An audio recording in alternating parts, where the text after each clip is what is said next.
Ladies and gentlemen, thank you for joining us for the Planning Commission meeting in the city of Santa Fe, Thursday, October 15th, 2020.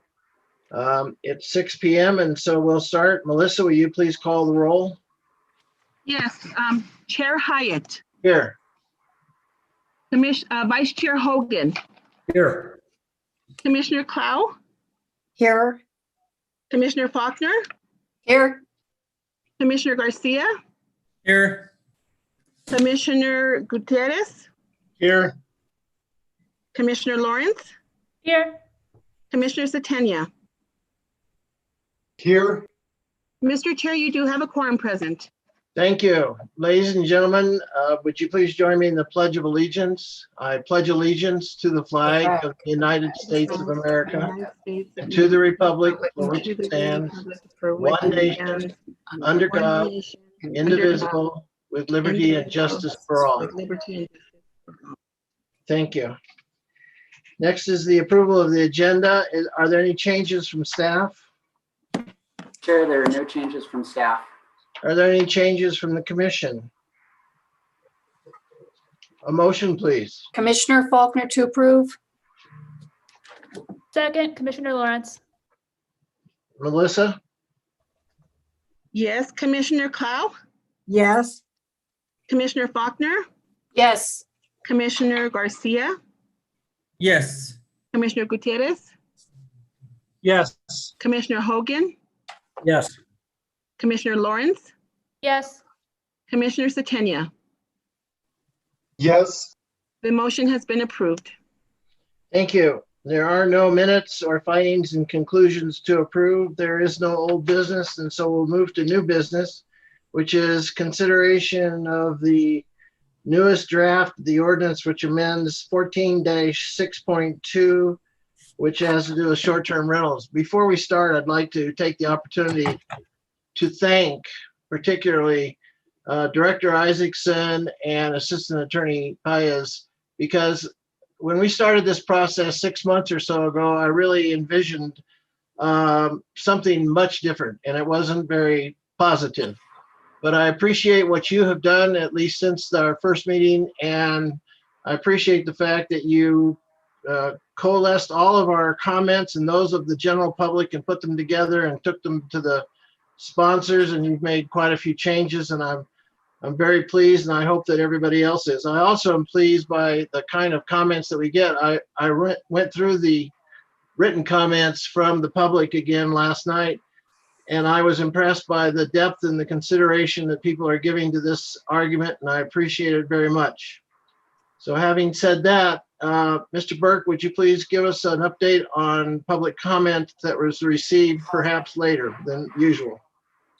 Thank you, Chair and Commissioners. We did receive some public comment, and I have reached out to everybody who did reach out to the public comment email address. After the deadline of 72 hours before the meeting, I do realize that the 72 hours fell on a holiday. However, it still remains in effect that it was 72 hours before the meeting. We've compiled all of that material, and the city attorney has that.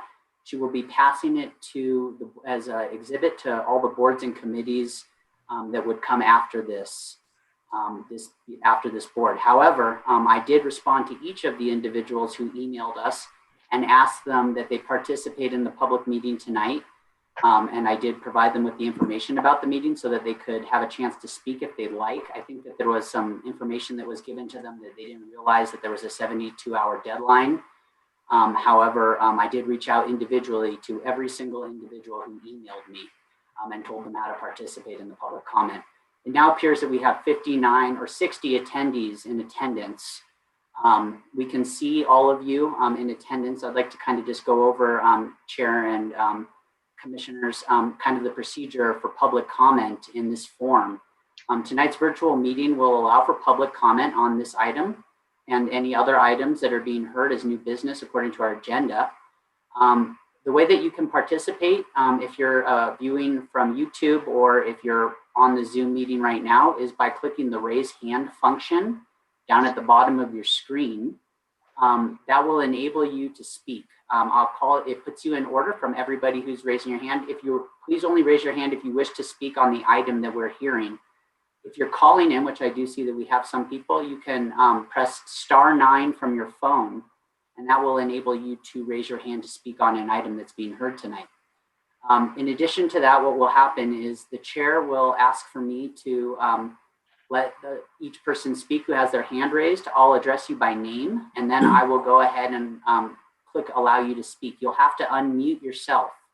So then you'll be sworn in by the stenographer. After you're sworn in, Sally, am I saying something wrong here? I just wanted to chime in and say that because this is a legislative matter of citywide significance, and it's not being brought forward by a particular applicant, I think we don't actually need to swear folks in. Okay, So thank you. So that'll save us a moment. yeah. So if you're speaking about one of the land use cases that's not the text amendment for the short-term rentals, you won't have to be sworn, or you will have to be sworn in for those. In addition to that, you'll be unmuted. You'll be given 2 minutes to speak. At the end of your 2 minutes, time will be called and we'll go ahead and mute you. And we're only allowing each person to speak once. So please just remember that you'll only be able to speak once. So raising your hand multiple times after you've spoken will not result in you speaking again unless the chair so chooses.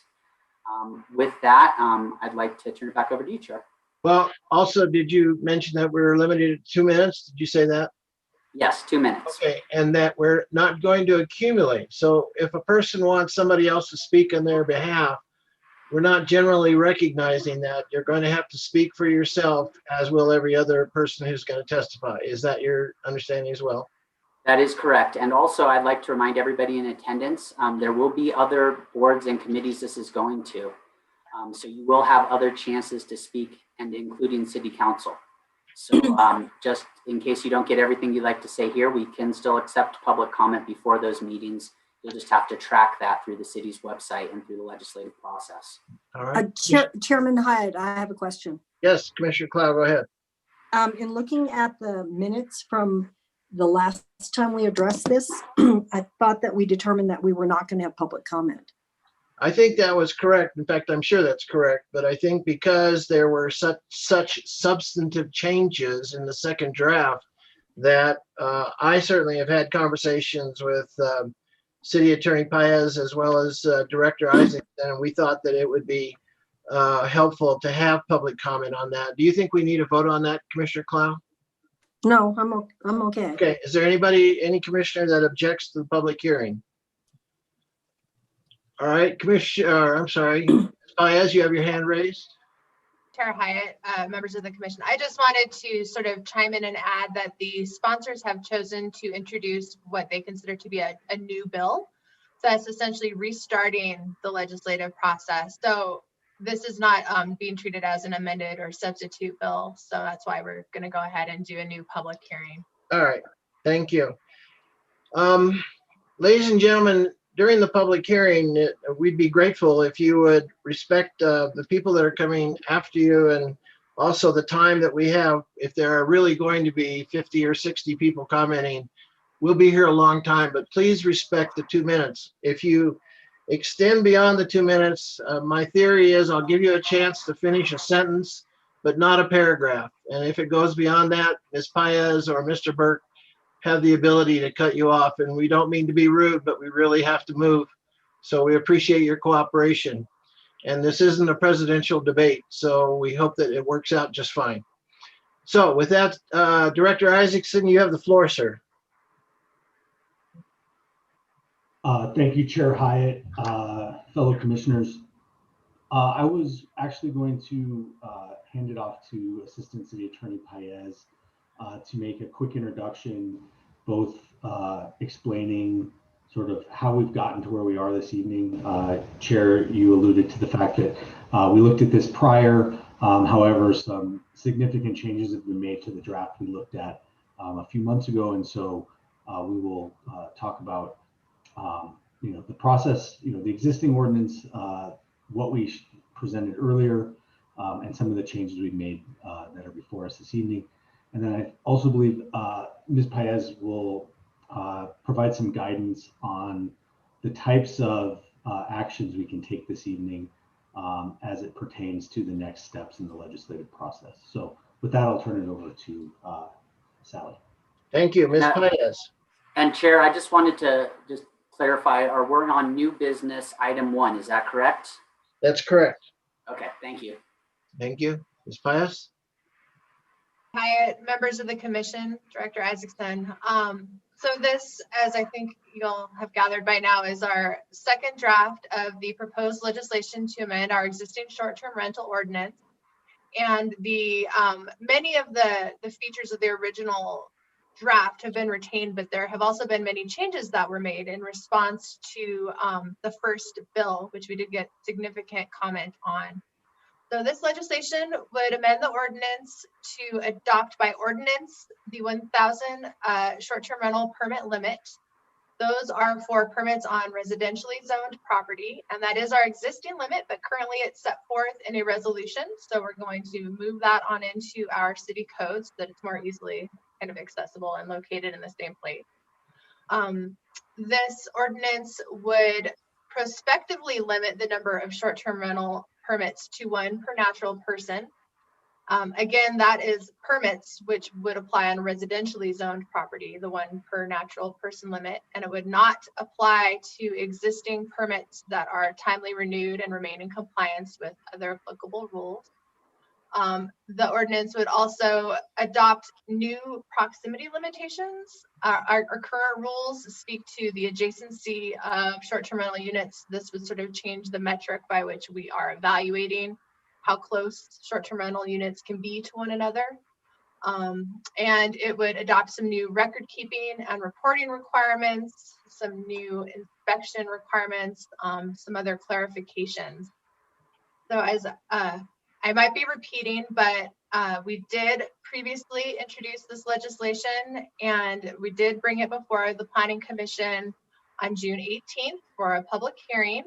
That was on the first draft of the bill, and it came forward with a companion bill that was a civil penalties bill. It's, well, general amendments to our land use code enforcement ordinance that would adopt civil penalty provisions.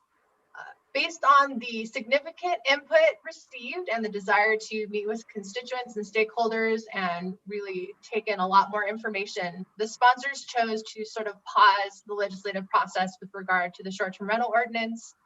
Meanwhile, the civil penalties provision and the land use code enforcement ordinance did go forward, and that was ultimately adopted by the governing body, and I think it's about ready to go into effect. Oh, it has gone into effect.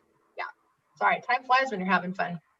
So that has been adopted, it's in effect, and we're working on starting to implement that currently. Meanwhile, we revised the draft, created a new draft bill that's being introduced as a new piece of legislation. And so this public hearing is the first kind of opportunity for folks to provide formal input on the record with regard to this new second draft.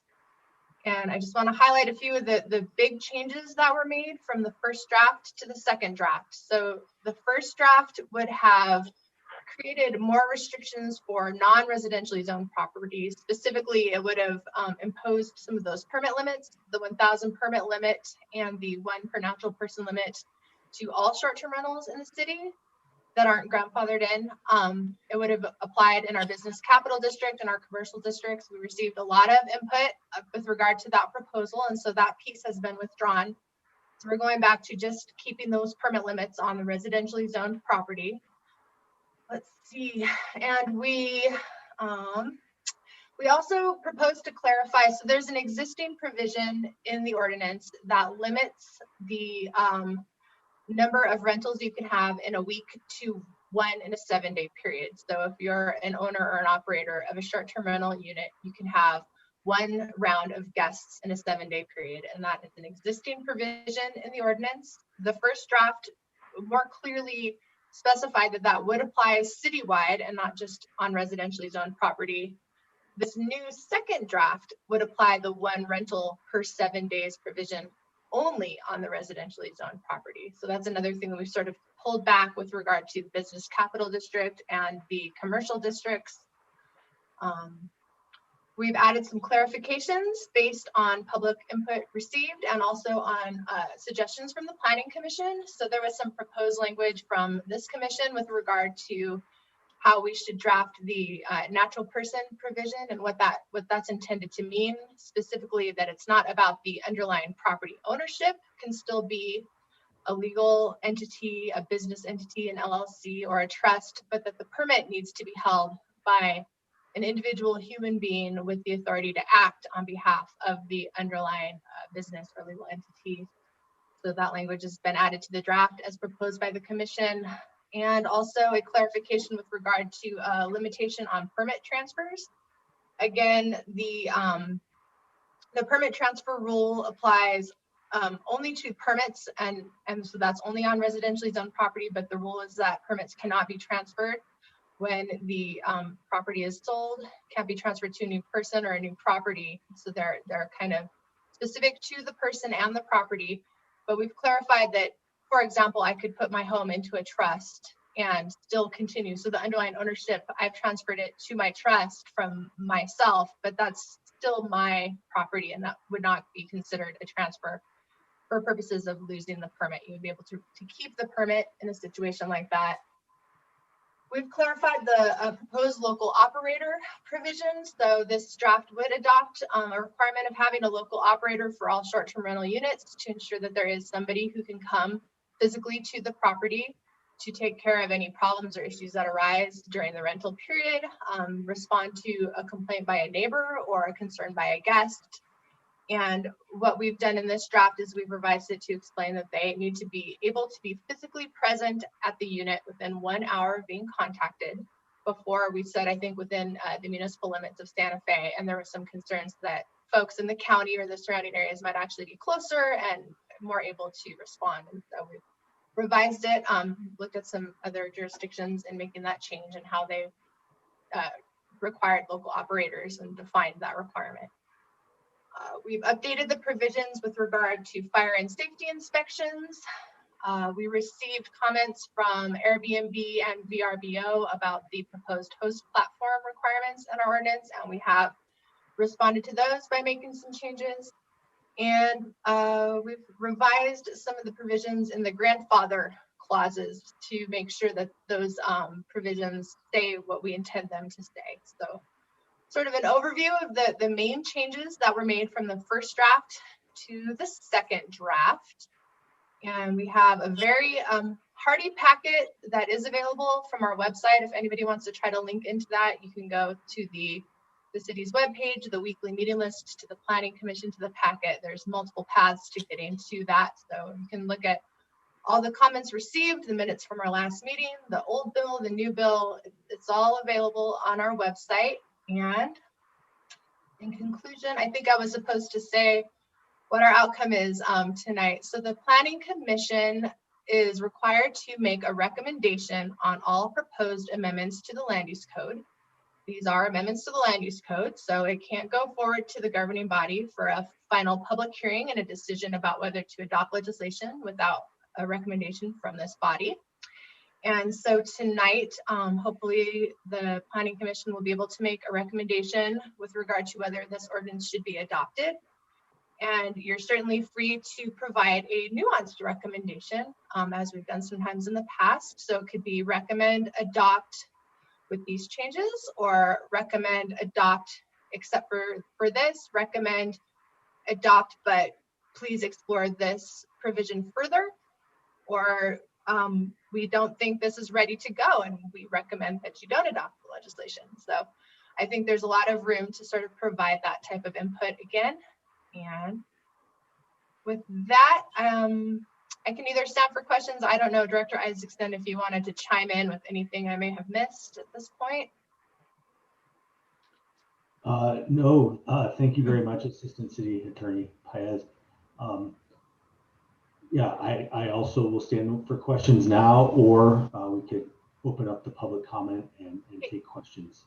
Chair Hyatt, I don't know if you'd like to move first to public comment. Oh, one other thing I did want to know, we did receive a timely comment from the Santa Fe Realtors, Association of Realtors, from Susan Orth and Donna Reynolds, and those were provided to the commission in advance. Those will be attached to the planning commission minutes and made a part of the formal record, along with all of the oral comments tonight. And as Mr. Burke mentioned, we are going to compile the other written comments that we've received and start attaching them to future packets. So those are available to members of the governing body as they review the legislation. All right, Director Isaacson and Sally, thank you. We'll hold questions to you until after public hearing. Sally, I don't know why I checked it out at one of your comments, but did you say we're not going to swear witnesses? Chair Hyatt, I think since this is a legislative matter of citywide significance, that it's appropriate to just allow folks to state their name and address for the record, but I don't think we need to swear them in. All right, ladies and gentlemen, if you're going to testify, please, before you start, give us your name and your address. We won't have any swearing in. And remember the 2-minute rule. And so with that, we'll open the public hearing. Mr. Burke, who is first, please? Thank you, Chair. Commissioners, members of the public, you can use the raise hand function if you're attending virtually, or you can press *9 if you'd like to speak on this issue. The first person to speak is going to be Andrew. Andrew, I'm going to go ahead and allow you to talk. Please unmute yourself.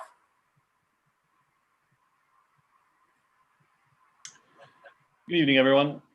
My name is Andy Dutra, and I am at 106 Faithway, across from La Posada. In my opinion, the Planning Commission should recommend the City Council remove the radius restrictions imposed upon short-term rentals that are located in commercial zones that are within 200 feet of a residential zone. Why? Well, there are no such radius limitations on properties located in commercial districts for any other use, not hotels, motels, bars, burger stands, or dry cleaners. Our zones have black and white borders, not varying borders for every type of normal business that is located there. Commercial zone properties should be governed by that zone's rules only, not by their proximity, excuse me, to another zone. Let's also recognize that short-term rentals are fundamentally identical to other short-term lodging options such as hotels, motels, inns, and B&Bs. And this is actually recognized in the code, yet no other business is treated this way. This change deprives all of the property owners in a commercial zone within 200 feet of residential of rights to use to their property for no reason and without just compensation. On the other hand, residential zoned owners bought their properties knowing they were located near a commercial area. Bars, restaurants, hotels, dry cleaners, and burger stands are allowed, expected, and encouraged to locate anywhere in such zones. Nearby residents have no expectation that businesses allowed 300 feet away will not be allowed if 200 feet away or 100 feet or 20 feet. Many residentially zoned properties do actually back right up to hotels, bars, restaurants, etc. So what's the rationale for so limiting short-term rentals? And I really can't see one. In fact, it seems to me the solution to limiting short-term rentals in residential neighborhoods is actually to promote them in commercial districts. I think natural competition would diminish the number of short-term rentals in areas further from the center of town by adding more appealing options in our commercial heart of town. That's just kind of economics 101. I think the new provision creates a raft of serious legal and practical issues and actually impedes the goal it purports to address. And it should probably be removed from the ordinance. I appreciate your time and good luck with this. Thank you, Andy. The next speaker is going to be Russ Schrader. Russ, I'm going to go ahead and allow you to talk. It looks like you just, I guess we lost Russ. Russ, can you raise your hand again? You fell to the bottom. Okay, Russ did, I don't know. Oh, there we go. Okay. Russ, I'm going to go ahead and allow you to talk and then you'll be asked to unmute. Thank you.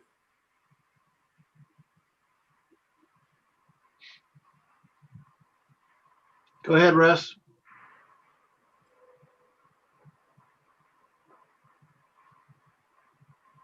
Russ, you're unmuted. Go ahead and unmute yourself again.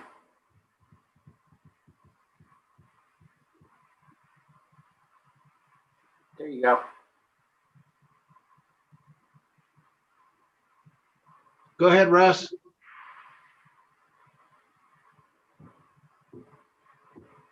I think we're going to have to come back to Russ. Mr. Schrader, you may need to change your microphone settings either on Zoom or on your computer so that we can hear you. We can circle back. Russ, we'll come back to you. Thank you. The next speaker is going to be Meredith. Meredith, I'm going to go ahead and allow you to talk. Please unmute yourself now. Thank you. Thank you. 2 years ago, exactly this month, I became a full-time resident of Santa Fe. Wait, Meredith, you have to tell us your name and address, please. Oh, I'm so sorry. Meredith Gray, Gray, 259 Montoya Circle, Unit 1. Thank you. And I have spoken to Director Isaacson earlier, a couple of months ago. As I said, I moved here 2 years ago and settled on the historic district for its charm. Montoya Circle has a dirt road and gravel in the area portion that I'm in of it. And unbeknownst to me, I'm one of two in an HOA. And the whole charm and appeal of Montoya Circle in just the 2 years I've lived here is changing rapidly. We've had a lot of home sales. It's a really great market, and we have had almost exclusively second homeowners coming in. And those second homeowners are restoring the older adobes that exist here. And now they are Airbnb-ing or VRBOing the units. The unit that I share, not housing with, I guess is considered a duplex, is gone into contract. It closes on November 6th. And almost every single person that looked at it had talked about using it as a rental unit. This concerns me. Most of all for the quality of life, the insurance liabilities, the noise and nuisance. As it is, we don't have adequate street parking. We're on a dirt road on this section of Montoya Circle. And also with COVID. And so I called to see what I could do. I spoke to Director Isaacson, and only last week I contacted Counselor Lindell. And her whole associates, everybody has been fabulous with information. That is time, Ms. Gray. Ms. Gray, I'm sorry, we're going to have to cut you off, but we understand your point about there being too many. So thank you. Next. Chair, Fran, I'm going to go ahead and allow you to talk, Fran. Please unmute yourself. Thank you. Good evening. My name is Frances Meyer. I'm at 633 Garcia Street, and I'm representing today myself and members of the Santa Fe Short-Term Rental Alliance. We are a group of hosts, all with permits. We pay the taxes. We follow all the rules. Many of us live in Santa Fe and vote, and we have been supportive of reasonable regulation. Many of us really rely on income for our homes. I want to thank the commission for making some of the changes so far. However, I'd like to respectfully suggest that these are wholesale changes that put a significant burden on hosts. And some of these things we don't think really are additive or address the issue. We are aware of the O'Donnell report, which really talked about the need to have more enforcement for illegal short-term rentals. As a permanent short-term rental host, I know that I take care to make sure that parking is respected, noise is respected, and more. You're going to hear from many of our members today because we'd like to talk about taking away the 1 per 7 day rule. It's very difficult to enforce. It's very difficult for us to manage. And during this time of COVID, where the city is really benefiting from short-term rental guests because they are more comfortable staying in short-term rentals than in hotels, and they contribute in significant ways to the overall community. So what we'd like you to do is to listen to some of the suggestions we have about changes in terms of the proximity rules, the 7 day rule. We're open to thinking about things like minimum night stays. And we'd really like you to focus on enforcement, putting money on enforcement, and going after those people who are not members of our organization and are not following the rules and ordinances. Thank you. Thank you, Fran. Good timing. Chair, Sally, I just wanted to make a point. Is the 7-day rule a old rule or a new rule? And is that a proposed change to the ordinance, or is it just staying what was already there? It's an existing rule in our existing ordinance. Okay, so it's not a proposed change. Chair, the next speaker is Russ. We're going to come back. Russ, I'm going to try to allow you to talk since you were patiently waiting since the beginning of the meeting. Russ, go ahead and unmute yourself now.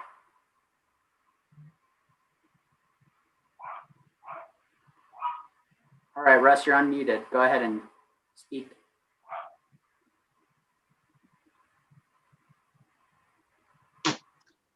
Russ, are you there? Bad news, Russ. It doesn't sound like we're going to hear you. We'll try you again in a while. Let's go on. Okay, the next speaker is Kelly. Kelly, I'm going to go ahead and allow you to talk. Please unmute yourself. Thank you. Hi, good evening. My name is Kelly Gold. My address is 108 Candelario Street. I am a licensed short-term rental owner. I also own a vacation rental management company here in Santa Fe, and I'm a member of the Short-Term Rental Alliance. I would like to address the 1 rental per 7-day period section of the ordinance. If the purpose of this amendment is to streamline enforcement as stated, this is the most time-consuming and confusing requirement to implement and enforce from both an operator's perspective and the city. I would like to ask what the originating purpose was of this section. My guess would be to avoid parties, troublesome guests, and nuisance. Or was it to also protect hotel bookings? I would like to ask if there is data showing public complaints on legal versus illegal short-term rentals in Santa Fe for parties, noise issues, etc. And how do these statistics compare to hotel complaints or other neighborhood disturbances? I personally have not had one issue or neighborhood complaint about noises or parties with the 5 homes that I manage. I personally, regarding protecting hotel bookings, we're in a new post-COVID world. In order to welcome tourism back safely to Santa Fe when we're ready, visitors will be looking to vacation rentals over hotels as lodging preferences to ensure less exposure to people. Why limit our economy's rebuild by not allowing legal operators to host more stays? Although this is an existing provision in the ordinance, the O'Donnell report doesn't even mention the 7-day requirement. Instead, the report focuses on enforcing registration requirements. I personally reported an illegal short-term rental on July 1st to code enforcement. As of this morning, there were still guests at that home and the listing was active on Airbnb. Why are the legal operators and owners subject to additional restrictions when so many illegal short-term rentals are still operating? Until we seriously address enforcing registration requirements per the O'Donnell report and remove illegal things, how can we? Finish your sentence, please. All right. Director Isaacson, if you would please note Kelly's address and try to contact her and find out about that illegal one, I'd be appreciative, sir. Absolutely, Chair. All right, next. Chair, we got Mark. We have Mark Bertram. Mark, I'm going to go ahead and allow you to talk. Please unmute yourself. Good evening, Commissioners.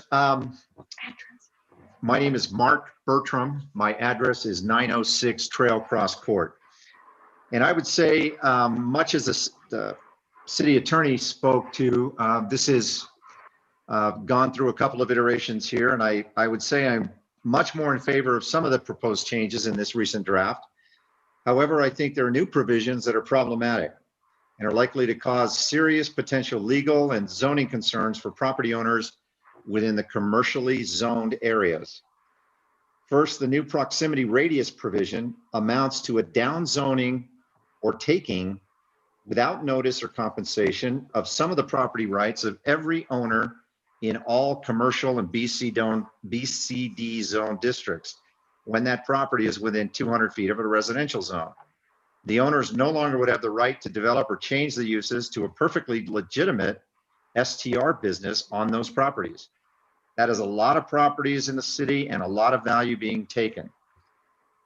We have only recently modified the existing STR ordinance to give the city much more enforcement power over STRs. And I believe we should perhaps take a wait and see approach and see what the enforcement efforts by the city might be before we modify the ordinance in this way. One of the other troubling aspects of this is the disparate treatment of the same category of business. So on an exact same property within 200 feet of a residential zone, well, you could either build a hotel or an STR complex of the same total square footage. And given the relative unit sizes, the hotel would welcome at least twice as many guests, especially where relatively higher overall occupancy rates are considered. That would lead to 2.5 times the amount of noise, congestion, trash, parking, et cetera, for those residents within that 200-foot buffer. But no limitation on the number of rooms in the hotel, but the STR concept would mean a limit of 25% of the rooms being rented. And that is time, Mr. Bertram. Thank All you, right. Mark. All right, Chair. The next speaker is Elise Noble. I'm going to go ahead and allow you to talk, Elise, and then I'm going to ask to unmute you, and you should be able to unmute yourself right now. There we go. My name is Elise Noble, and I live at 2255 Old Arroyo Chamisa Road. In our 42 years in our home, we've experienced a marked decrease in the water we can draw from our well. We take great care not to use too much at any one time, but often run out of water. The ordinance's purpose and intent says it intends to ensure that the operation of short-term rental units does not affect the quality of life of neighboring residents. However, nothing addresses the issues of water quantity and water quality. Short-term rentals add to use of water from our common water table, increasing showers and toilet flushes and adding loads of laundry for guests' sheets and towels, adversely affecting our quality of life by decreasing our already diminished water supply. A rise in water use increases the volume of water going into a septic field. A septic installer next door to us began installing a leach field too close to our well. He grudgingly moved the leach field a few feet, barely outside the 100-foot legally required setback from our well. I hope the ordinance will address issues of water quantity and water quality in areas served by wells and septics, issues that greatly affect quality of life. Another concern is that the proposed ordinance now says the total number of guests that may occupy a short-term rental unit is twice the number of bedrooms. This means that a couple with 4 bedrooms living in a house with 3 children may have 8 guests, which with their family means occupancy by 13 people. I doubt that this was what was intended.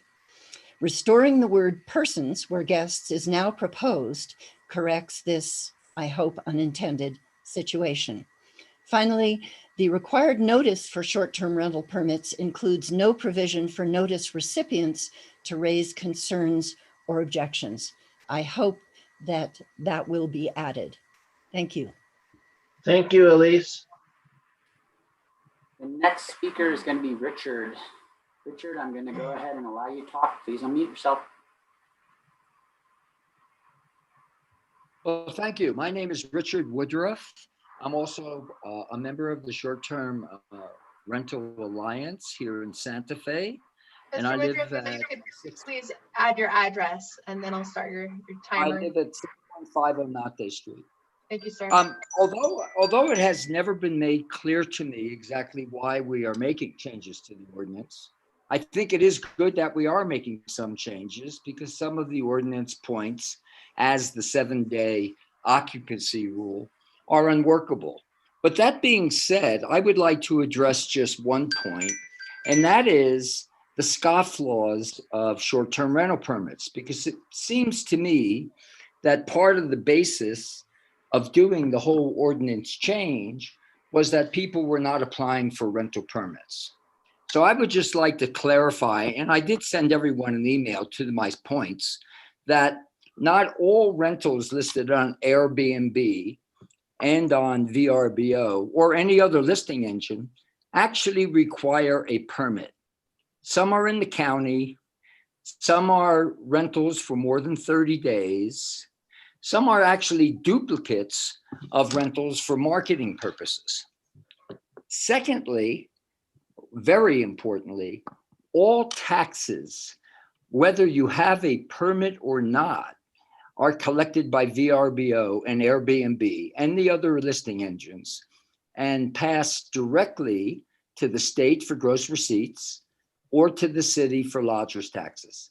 So since April of 2019, around the time the O'Donnell report was being prepared but not yet completed, the city of Santa Fe, as well as the state of New Mexico, required that any bookings on any listing engine have the taxes paid directly by the managers of those listing engines. So the tax argument that was mentioned in a particular article only 2 days ago, I don't understand where the basis comes from. So finally, my point is, when will someone do a study of the so-called 16 That is listing? the time. Thank you, Richard. And we received your comments. Appreciate them very much. Thank you. Next. Ashley, I'm going to go allow you to talk. Please unmute yourself. Good evening. Thank you, Commissioners. Ashley Hajini, Regional Government Affairs Manager for Expedia Group, which includes the short-term rental platform Vrbo.com. We're headquartered at 11920 Altera Parkway in Austin, Texas, 78758. First, I'd really like to compliment this body for its inclusive and thoughtful approach to this process. And I'd also like to thank staff for their willingness to speak to us about some of our concerns with the original draft, which have now been fully addressed. Director Isaacson and Assistant City Attorney Paez have been very gracious with their time, especially in light of so many other competing priorities. So we're very grateful for the city's willingness to work with us on some of those platform-specific changes. However, I did want to highlight some remaining concerns related to operators. And I want to be clear, we do not disagree with the intent of this ordinance, which is, as I understand it, to streamline enforcement, increase compliance, and prevent problematic growth and activity. We and I think the vast majority of our local short-term rental partners all strongly support the responsible regulation of the industry. But one concern is the use of too many different restrictions. We understand the need to enact reasonable limitations, but would recommend leading with the permit cap and perhaps the distance limitation first and evaluate what might be necessary once full compliance is actually achieved. We're hopeful that the platform provisions in this ordinance alone can alleviate a significant amount of effort on the city's part. And I'd also like to note that in the many years now that I've been working on short-term rental policy in dozens of states across the country, I've seen countless jurisdictions use one or two of the operating restrictions in this draft. I've never seen a city use all of them to regulate traditional vacation rentals, that is secondary homes. In the rare cases where Vrbo has seen all of these restrictions being used, it's been in areas that don't even allow traditional vacation rentals or where the goal is to eliminate them altogether. And I know that's not what Santa Fe wants to do. So again, while we're so pleased and impressed with the progress that's been made since the original draft, we'd just like to see more of a focus on enforcement and fewer operating barriers. So Vrbo we would eagerly welcome the opportunity to partner with you all. Thank you, Ashley, very much. Next. Leroy, I'm going to allow you to talk. Go ahead and unmute yourself, please.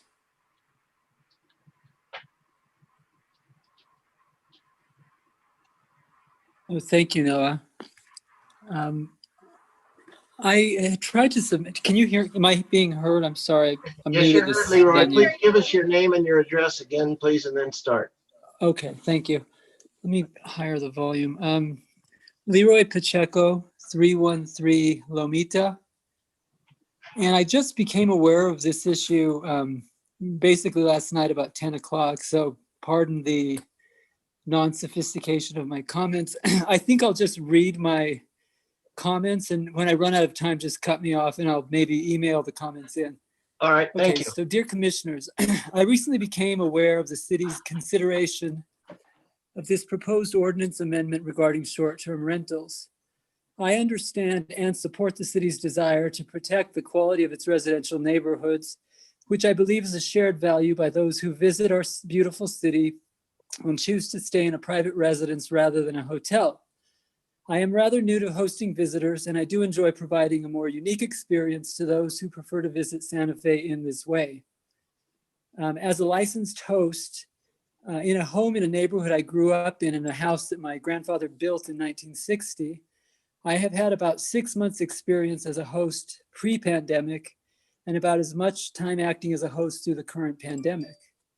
In this short time, the natural market forces have dramatically changed the character of who is currently visiting Santa Fe. It is unclear to me what a post-pandemic world will look like with respect to tourism. The rich touristic opportunities, folk art market, Spanish market, Indian market, Santa Fe Opera, Balloon Fiesta of the past were dramatically halted in 2020 by the pandemic and disrupted the state's and city's tourist economies.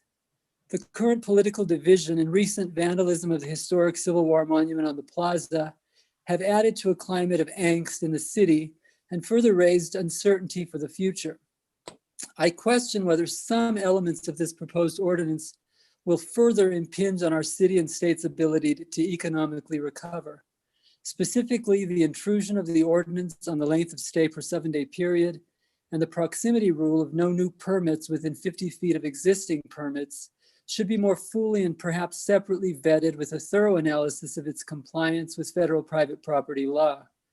I suggest these articles be excised from the current language in the interest of prudence as that analysis is done and other more perfunctory articles move forward. And that is time, Mr. Pacheco. Thank you very much. Thank you, Leroy. We'll look forward to getting your comments.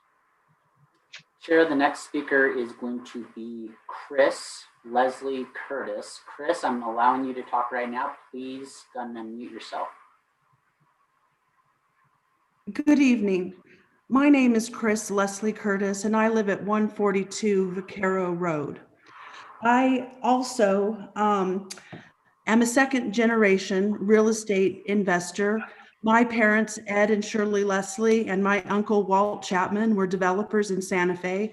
Our family has a long history of involvement with the city of Santa Fe.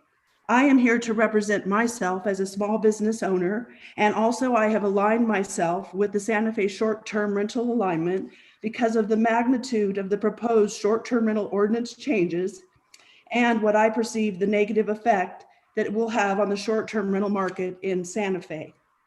I own 4 properties in the downtown area, all walking distance to the plaza. 2 of these are short-term rentals, and I maintain a permit and business license on each of them. I am most concerned about the proposed change to restrict 1 natural person per short-term rental permit. I intentionally invested in short-term rentals as a small business owner, and my income is dependent upon having multiple short-term rental properties. I am a single parent. I have a daughter who just started medical school and another who just started college. I have basically been shut down during COVID, and now this proposed change of limiting 1 natural person holder, such as would negatively impact people such as myself. So I respectfully would like the commission to consider a delay specifically on a vote on this particular proposal, as well as the 7-day and proximity measures, because I do feel that they will impede a financial recovery for the city of Santa Fe and the tourism industry. I would like to suggest instead that you consider a focus on enforcement efforts on the— And that is time, Ms. Leslie Curtis. Thank you, Chris. All right. Mar, you're going to speak now. Please unmute yourself. Great, thank you.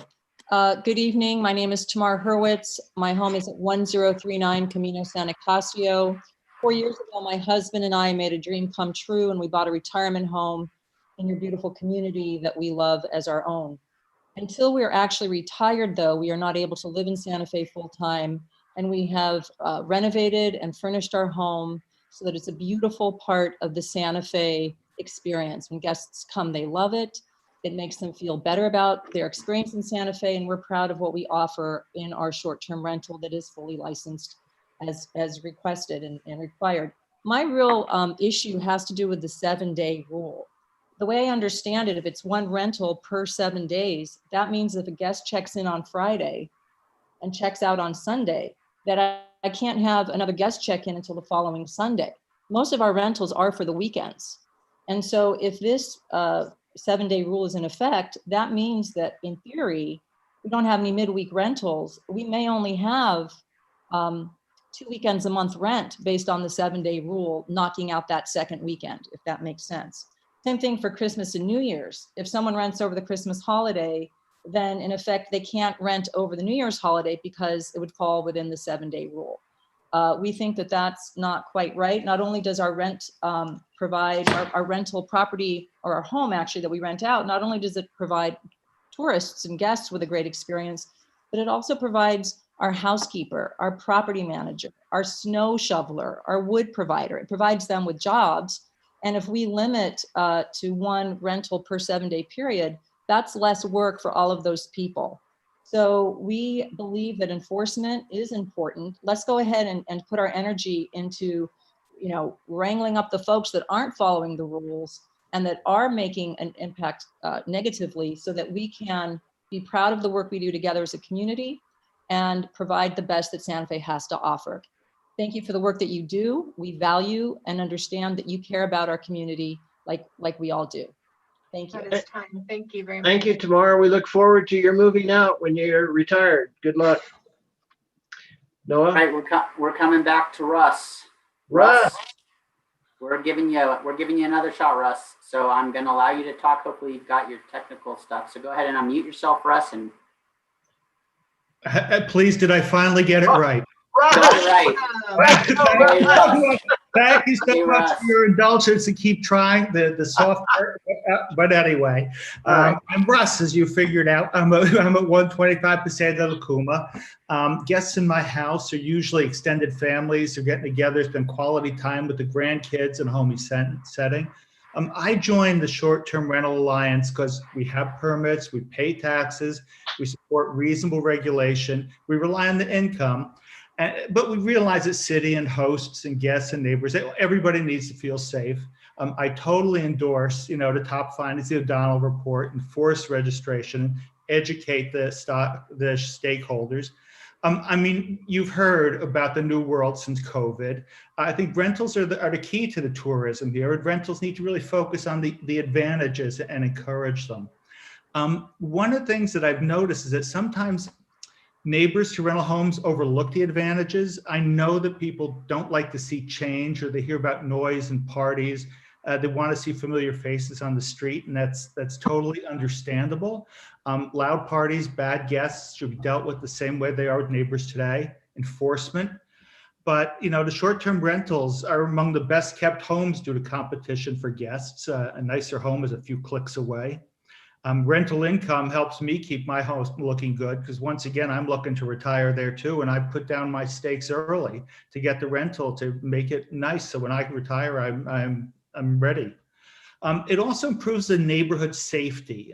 Houses would be otherwise vacant. And this way with renters, you got eyes and ears. The other part is the neighborhood small businesses. They thrive. It's not just around the plaza, not just around the rail yard, but the local restaurants and shops where people do it when they're living in Santa Fe. It's not a tourist stop. So I want to be mindful. You guys have been really good about, the time, but I don't think this is where we want to reduce the opportunities for the hosts. I think first enforce what we have, and then let's look at the facts and let's see what that kind of enforcement brings, and then totally regulate for the problems. That is time. Thank you very much. Thank you, Russ, and thank you for your patience to stick around.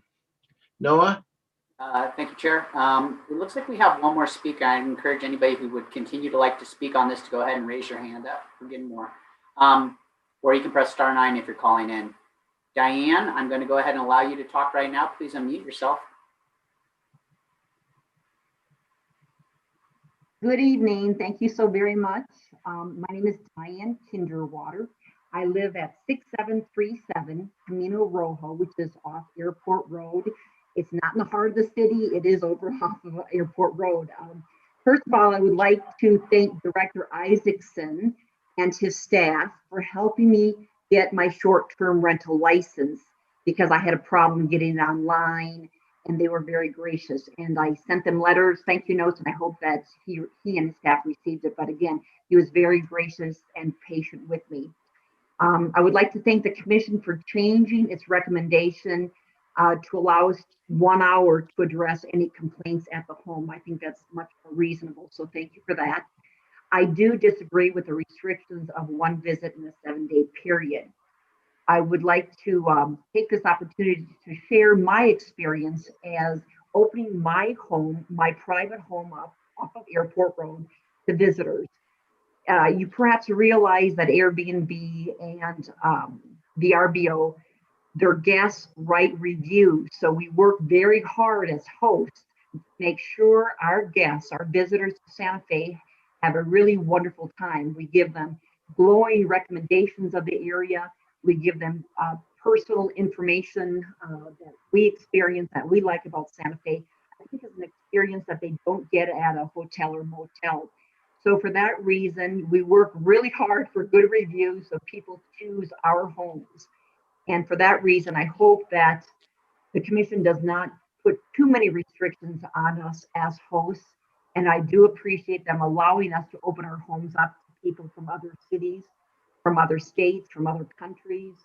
And I think you do realize that we do pay our taxes, so the city is able to receive those. So I think private homes are positive alternatives to hotels, and we work our best to make sure our guests are happy with our homes and with Santa Fe. Thank you for your time tonight. Thank you, Diane.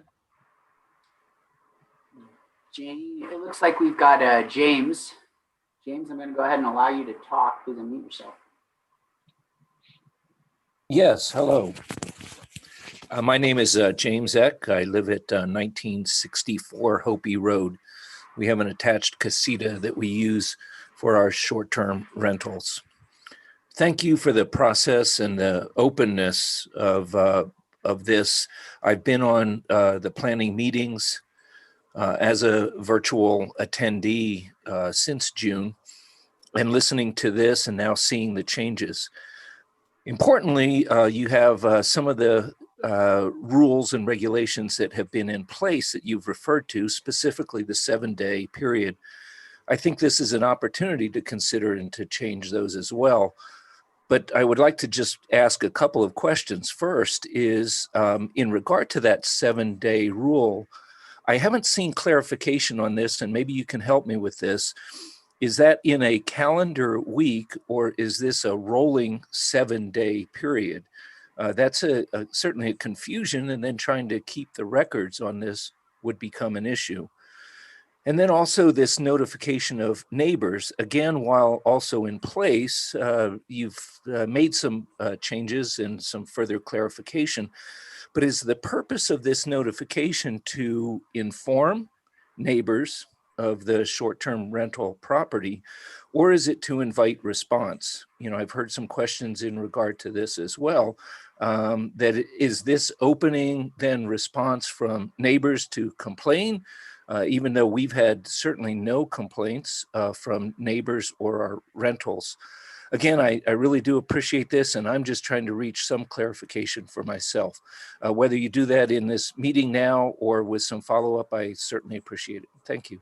Thank you, James. And let me take this opportunity for all of the other people who are going to speak. If you address a question, it'll be to the chair. And after the public hearing, I'll try to ask Sally or Director Isaacson to address your question. So, and if we don't get it for some reason, there's going to be several more opportunities with other committees, but we'll do our best to answer your questions. Noah? Thank you. Denise is next. Denise, go ahead and unmute yourself and you can speak. Denise Fleming, 101 William Street, Unit A. First of all, I want to say thank you for the opportunity to speak and for creating a forum as this. Secondly, I would like to concur with the request to address some of the economic concerns for the city and to look into a more in-depth study of the impact of the 7-day rule. There are many people that we've had at our home. And when I travel, I'm very much an Airbnb and a short-term rental person because I have a lot of food allergies and sensitivities. And being able to stay in a home for 3 or 4 days or even 2 days when I'm traveling is a blessing. To have a kitchen, to have a bed, to be able to, I work remotely, to be able to work remote, have the space to work remotely. And as the world has changed recently, a lot of the guests that we're hosting are people that are wanting to come here, get away from their existing conditions and work. And these are not people that are partying all night. And I have concerns. Are there studies of regular rentals versus short-term rentals in terms of noise? Or is there just a paranoia because it's different people coming in? Those are some of my main concerns. But I think the consideration of the high cost of eating out in Santa Fe or any city, 3 meals when you're staying at a hotel, even if it's for a short time, is something that should be considered. And the 7-day rule is burdensome for owners that live part-time in Santa Fe and live away part-time, and it helps them maintain and upkeep their properties. And again, thank you for your consideration and for allowing me to speak. Thank you, Denise. It's like Kutlu. I'm going to go ahead and allow you to speak. Please unmute yourself. Yes, hi there. My name is Kutlu Gulamber, and I'm at 303 Rosario Hill. Are you able to hear me? Yes, sir. Go ahead.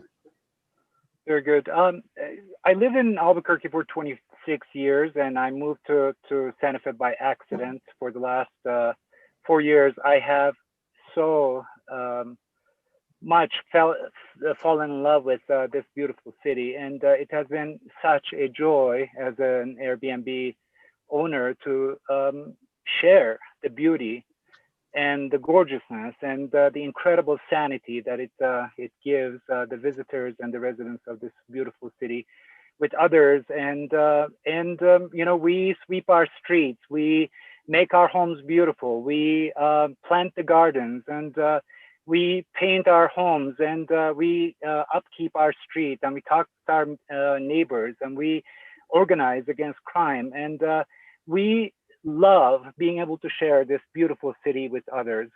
And the pandemic has really offered a unique opportunity to be able to even further promote our beautiful city with other visitors and potential residents from other states, and they love it. And so I guess what I'm saying is that this 7-day rule, and I'm not really even quite sure how I can put my brain around it. I'm not sure that it is manageable, and please, I would love for the city council to consider to remove that.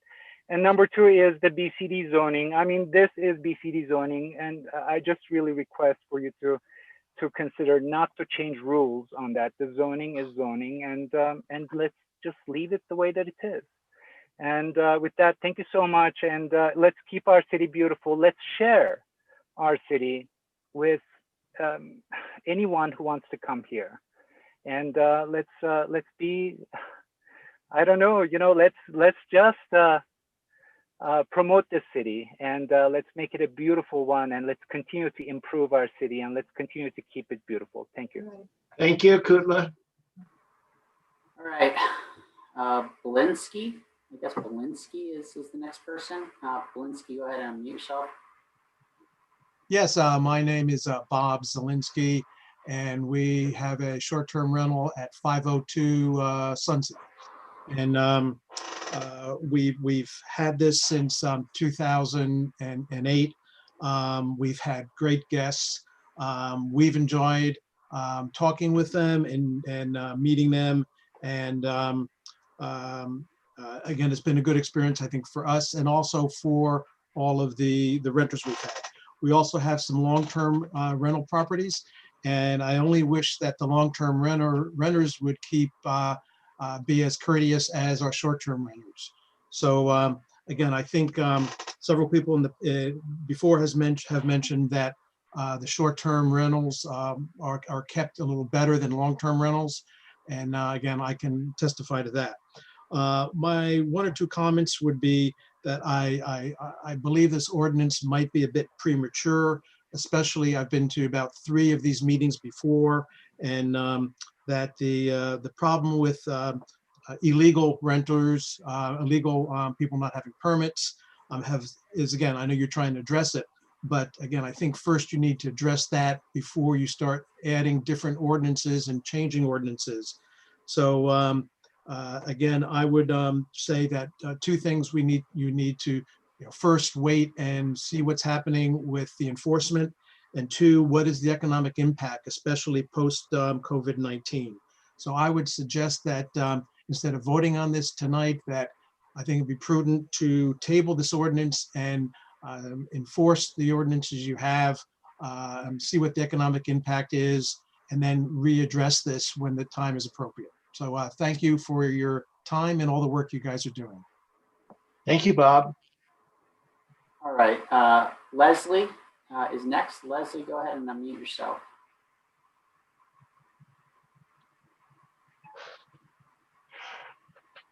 Hi, this is Leslie Knowlton, and I have a short-term rental at 803 Galisteo. I've had it for about 3 years, and I was registered with the city. I put about $2,000 worth of work into my house to make it fit with the requirements, and then and I appreciate that, and it being listed with the city and also paying the city taxes. I've had a great experience with Airbnb, and personally, I keep a 3-day minimum on my house because I find that I get a real high quality renter with a 3-day minimum, and just fabulous people who leave fabulous kudos. I agree that I would wait on the voting because I've been trying to re-register, and it's been problematic to do online. I've been trying to get up to date on my paperwork. And so I'd like to see that, put in place before you start making other decisions about because a 7-day thing would really change my ability to do this as a an income for me that is helped me to keep my house. And I've just been delighted to be able to keep my house in Santa Fe. I've been here for 20 years, raised 2 children here, and I'm actually now in California taking care of my elderly parents. So this provides me a way to be able to pay my mortgage while I'm doing that, and plan, of course, on being back in Santa Fe. So anyway, I appreciate the opportunity, and thanks for the time and opportunity to speak. Thank you, Leslie. We wish your parent well. Okay. Jeff, you are next. Please unmute yourself. Okay, can you hear me? Yes, sir. I've been in the... No, sir. Oh, no. Your name and address, please. Oh, sorry. Yeah, Jeff Little, and I'm 2124 South Meadows Drive. Thank you. Go ahead. I've been renting my house out for several years now. I wanted to clear up a couple points that I think are not completely understood by some people commenting. There's a study that was presented that said there was a $3.8 million loss in taxes. However, that was addressed in August 2020 as the platform has collected taxes directly. So any reduction in listings or any enforcement that reduces our ability to conduct this business will represent a reduction in Santa Fe lodging tax revenues. I think one unfortunate aspect of trying to steer guests to hotels and reduce the number of vacation rentals, whether by making them unprofitable or limiting by radius, is that it makes it harder for a Santa Fe family reunion to take place. If we want families to visit and introduce the next generation to Santa Fe culture, then we need kitchens and we need neighboring rentals to allow families to share an experience and get everybody together. We don't want to force Santa Fe to be a retiree-focused travel destination because every tourist spot needs a way to expand and grow with the energy of young people. Since people are already paying tax, the restrictive clauses here represent a potential decrease in city taxes, along with corresponding decreases to restaurants, art galleries, etc. So I believe that Santa Fe's prosperity and health and the prosperity of health of vacation rental owners is linked, and I'm hoping we can be partners in making the city great. So. Jeff, thank you very much. All right. Ms. Knowlton, I'm sorry, we already heard from you. Yep, Leslie, thank you. I'm going to lower your hand. Is there anybody else who we haven't heard from in the audience who'd like to speak? Please raise your hand or press *9. Mark. I can't remember if we heard from Mark, but. We did hear from Mark? We did not. I don't think we heard from Maybe Mark. It was a different Mark. It was Mark Bertram. Yeah, that's correct. Mark, unmute yourself and you can speak. Hi, this is Kim. It's Mark's wife. Oh, hi, Kim. Hi, how are you? So I was born and raised in Santa Fe. And my address is 72 Paseo Nopal, Santa Fe, born and raised. Have a couple of properties there. Very concerned because we would like to be able to have homes there where we could do short-term rentals when we're not there. The other concern is that I feel like I want to make sure everybody is listening to this and hearing this. We all want to be able to support ourselves while we're not there. If we are there, I don't know. That's my the 72 hours. Or the 7-day rentals, I'm a little bit concerned about as well. All right. Thank you, Kim. Drew, go ahead and unmute yourself. Hi, good evening, folks. First of all, thank you so much for the work that you do. The short-term rental industry Drew, if you could please provide your full name and address. I'm sorry. Thank you. Drew Fleming, 1039 Santa Casio. Camino Santa Casio. The short-term rental industry really made it possible for many of us to have a dream to own properties in exotic locations like Santa Fe, with the goal of one day retiring there. That motivation caused us to invest in a dilapidated property such that we turned it, something that was an eyesore, into something that was quite charming. Neighbors from all around the neighborhood came to thank us for investing that money and turning that property around. It also enables travelers who don't have the money to pay at high-end hotels to come to Santa Fe and spend money and experience the community and what it has to offer.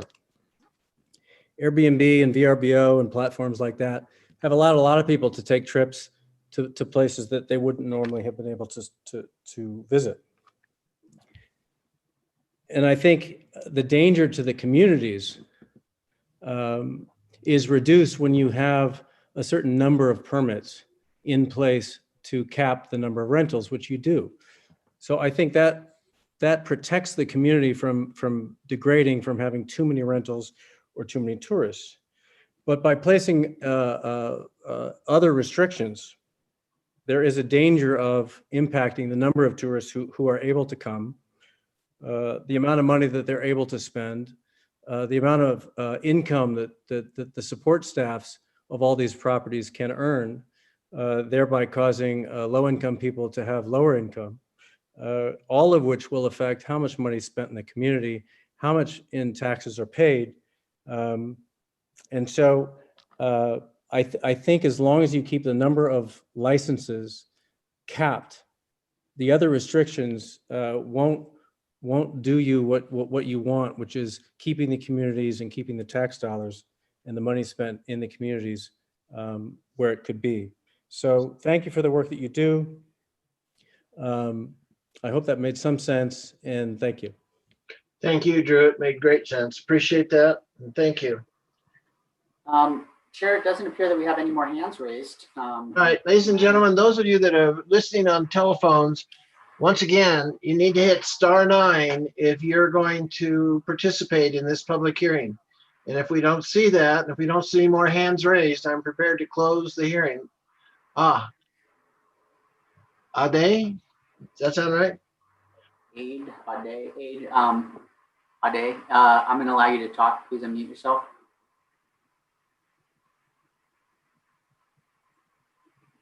All right, you're unmuted. Go ahead. Ade?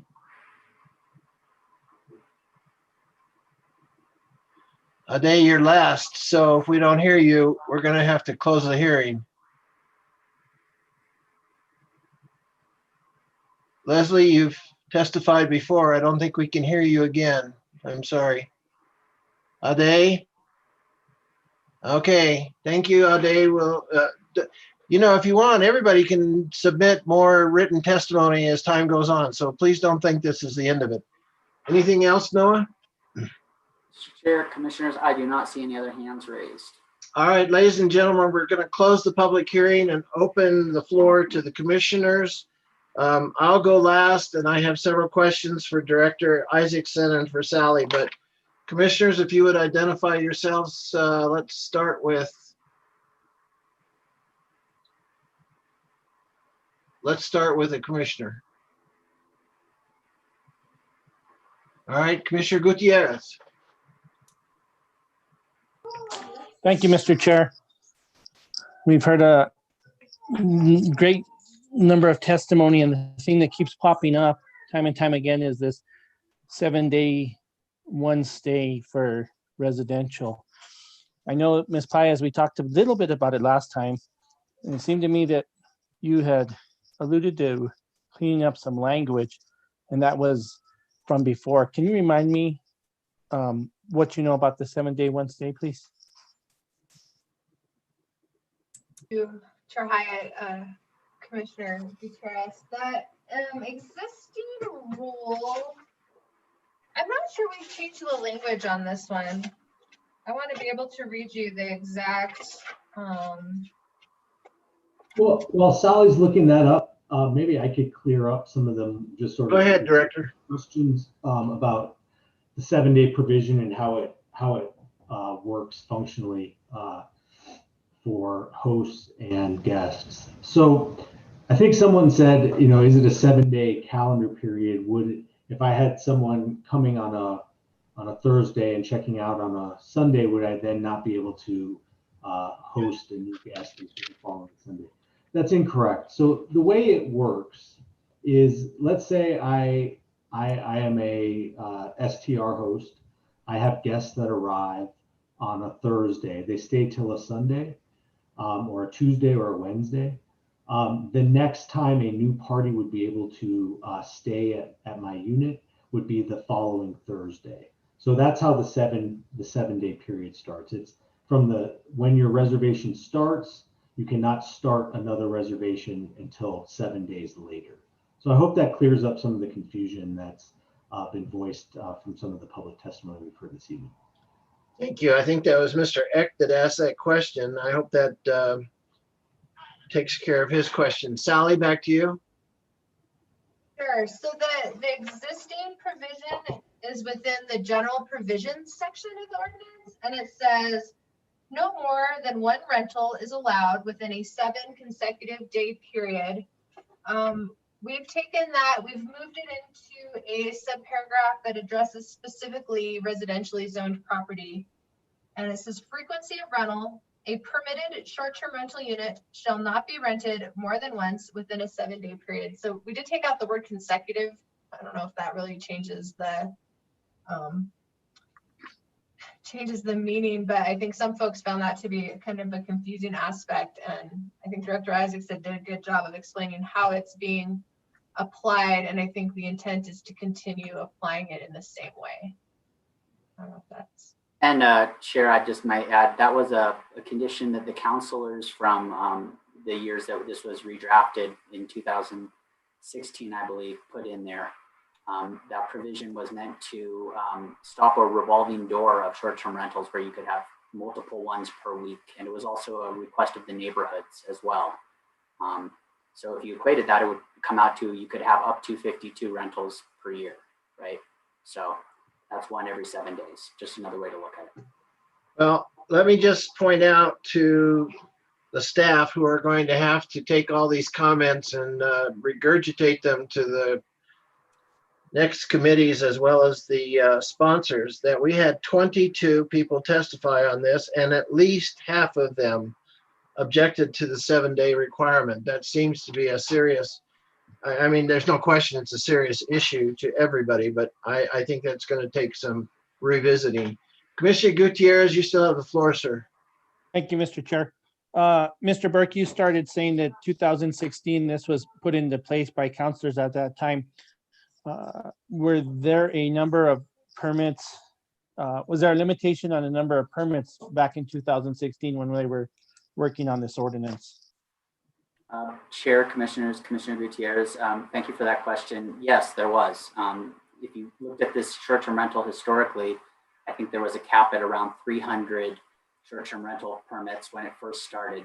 That cap was increased in 2016 based on a waiting list and a demand, and also a study that was done by Southwest Planning that estimated that there was probably somewhere in the ballpark of 1,500 to 2,000 illegal rentals going on.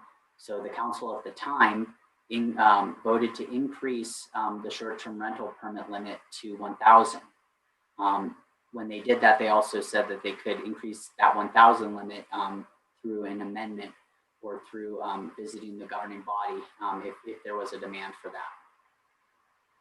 that. Just to clarify, how many permits are out now? Do you know offhand? Chair Hyatt, members of the commission, we did an accounting of our existing issued permits last week, and we are at about 875. Okay. Thank you. Commissioner Gutierrez. Thank you, Mr. Chair. With 1,000 permits issued, I'd like to hear what the other commissioners say, but I think that putting the same limit that was enacted in 2016, that the 7-day issue should be 7-day stay residential, should be explored more. And you know, there was a good point brought up about jobs, about the guy that moves the snow, the wood they buy, the other things that happen with this. And these people that are in the 1,000 permit holders are the ones that are complying. And if the others that are not going to comply, they don't care what the city says as far as how many can stand in a period. So that goes back to the other part of enforcement, where they were talking about there needs to be enforcement. So I'd just like to hear what the other commissioners' thoughts are on the 7-day one stay. We'd also like to give kudos to Diane for having a short-term rental on Airport Road. That's exciting to hear.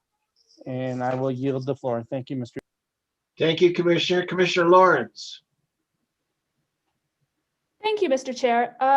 First, just in response to Commissioner Gutierrez, we did hear a lot of concerns about the 1 per 7 day. And I don't know if it needs to be explored. My perspective is that the other side of it is that it is trying to prevent a large number of short-term rentals from really being more like hotels, where you have people coming and going every day, and that's disruptive to the neighborhoods as well. I'm assuming that is part of the logic behind it. I'm only guessing, and to that extent, I would be supportive of some similar limitation myself. I want to ask about the proximity concerns that have been expressed, and maybe get a little bit of clarification if I could. First, we heard a couple of times from people who had concerns about the within 200 feet proximity. And I just want to be very clear what that says. I was looking at it in the ordinance draft, and it seemed to say that that would only apply for multifamily buildings or developments. Is that right, Mr. Isaacson or Ms. Paez? So that's not, go ahead. Commissioner Lawrence, that is correct. So this provision about the within 200 feet, it's located within the subparagraph for the registration of an STR unit on non-residentially zoned property. And it says that if a multiple family dwelling development, and those are defined terms in our code, it is 4 dwelling units or more on a parcel, basically. If it's located within 200 feet of residentially zoned property and contains 4 or more dwelling units, the land use director shall not issue short-term rental registrations for more than 25% of such dwelling units.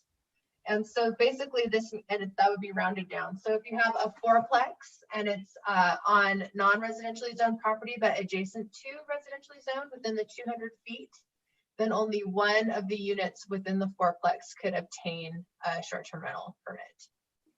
Thank you. But otherwise, if someone, say, has an individual unit within that 200 feet, then they would abide by the commercial or CBD, which would have no limit on the proximity. Is that correct? Yeah, except for the minor nuance that there's the additional proximity limitation for the non-residentially zoned property that you can't have more than 12 STR units within a single building.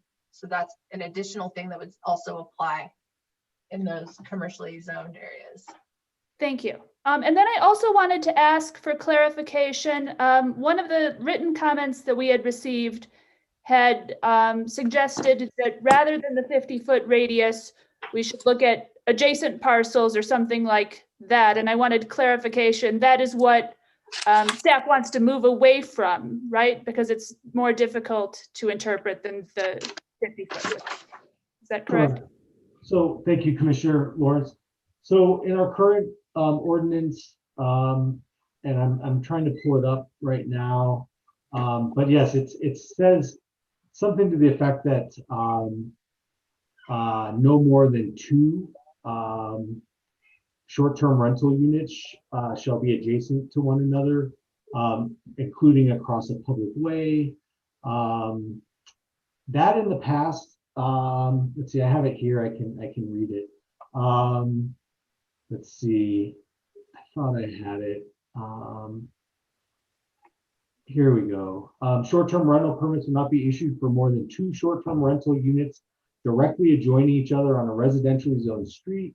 For the purposes of this subsection, directly adjoining and sharing a common boundary along a public street frontage, but does not include adjoining units in a condominium, townhouse development, in an apartment complex, or residential compound.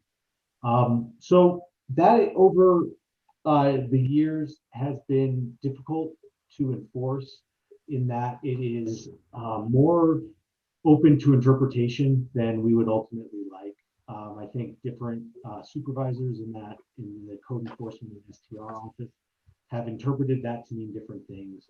It's also unclear as to whether or not that provision would apply to short-term rental units that are on private drives versus public streets. And so we've chosen to take on a substitute provision of using a 50-foot buffer around the property line to very quickly and easily determine whether or not a neighboring property should be eligible to obtain a short-term rental permit or not. This provision is, I believe, slightly more restrictive than the way it is stated currently in the code, looking at adjacencies. But however, the sponsors of this draft chose to move in a more restrictive direction. Thank you. Then the last thing that I wanted to ask about right now was the concern that we heard about the number of people in a unit potentially because of the language guest as opposed to occupant or persons. And I was wondering if you could explain why you're suggesting changing it to guest. I mean, if you had thought that through at all. Sally, maybe you can speak to whether or not the word guest is in fact a change. I believe the constituent sharing testimony actually was asking for a change from guest to person. And I think that the scenario that was presented where you could have a large family in the home and have additional short-term rental guests, you know, 2 per bedroom, to having as many as 10 or 13 people in the home at a given time. While that's a plausible scenario, it's not a likely scenario. I think the vast majority of our short-term rental units actually are not. There are entire homes or entire casitas. They are not, in fact, portions of homes or bedrooms in homes where the owners reside at the same time as the guest. And so I don't see there being a strong likelihood where we would have a situation where we have 10 plus people in a short-term rental unit at a given time in the city. That's not to say it would never happen, but it's a rather unlikely scenario, I believe. And if I could chime in and add just a little bit, this bill does define the short-term rental unit as the portion of a building that's actually being rented. So if you did have a situation where a family was residing in part of a home and renting out part of a home, that provision about guests and people, it would only apply to the rented portion. And so we're still referring to the number of guests, and guests is also added as a defined term in this bill. So we've clarified what is a short-term rental unit. It's the portion of the dwelling unit that's being rented. We've clarified that the guests are the ongoing occupants. And the other thing I think that's would create an issue if we change guests to people is we right now have a separate provision that does allow you to have over some people. So if you're the guest who's renting the unit, you're allowed to use the unit for residential purposes and have a few people over, but not a big party. And so I think it allows, I have to find the exact number, but there is a separate provision that allows you to have a limited number of people over when you're the guest who's renting the unit, in addition for like dinner or something. So I think if we change guests to people, it kind of muddies the water between how many people can be staying there, spending the night, the ongoing guests, and can I have a couple of people over, you know, for a cup of tea, and how many may I have, and at what point does this become a party situation where we think there's too many people in there? I do agree that it's a rare scenario where someone is living in a house and using one bedroom as an Airbnb or something like that. The language, I think, changes it from occupants to guests in the proposed draft. But if that, I'm interpreting then that based on what you said, that if someone was renting out one bedroom, then it would be one bedroom with two guests in that unit, and that's how that would be calculated in that rare scenario. And I do agree that it's unusual. Mr. Chair, I don't have anything else. Thank you, Commissioner. Commissioner Garcia. Thank you, Mr. Chair, Commissioners, Director Isaacson. Going back to a few of the questions I had in regards to the 7-day rule were answered. It does seem it's a little bit too restrictive in my opinion. Going back to that, I guess the question would be is, let's just say, for example, somebody were to rent their short-term rental unit on a Saturday night, then they would not be allowed to rent it again until 7 days later from that Saturday night. Is that correct? That is my understanding, Commissioner Garcia. So the 7 day period starts on the day that the rental period starts, and so it would be, you would set Saturday, that rental period would sort of be blocked out, and through that following Friday, and then would open up again on that Saturday. So that's how that would work. Did staff or did you all visit anything maybe 6 day or 5 day? I mean, that seemed to be one of the biggest concerns of the public. I don't know if there was any thought process on shortening that up a little bit. We did not think about that. I think it's a very interesting question. I think I'm not sure if that would be helpful or not. I mean, I think the vast majority of our rentals are sort of fall between, say, Thursday and Tuesday. people coming or going then. So if you had this odd rolling, say 5-day period, I think you would get into a situation where you could maybe not rent on a Friday, but you could only rent on a Saturday. It would sort of get out of sync with the sort of the length and duration and days of the week that most guests are looking to stay in. And I'm not sure if that's something that would be more favorable to short-term rental hosts than what we were proposing in this draft.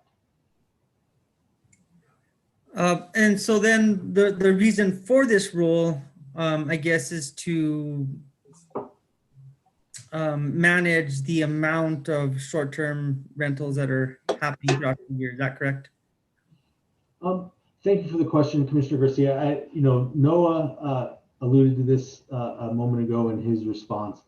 I think there's a perception that having a high amount of turnover at these short-term rental units in neighborhoods where they are fairly densely packed just creates a sense of instability, insecurity, and commotion in these neighborhoods. And I think it was a desire of neighborhood residents when this bill was last revised in 2016 to try to figure out a way to limit that amount of turnover. And I believe this provision was an outcome of that desire by neighborhood residents. The sponsors of this bill chose to leave that provision in this draft as a consideration of those concerns. Thank you, Director Isaacson.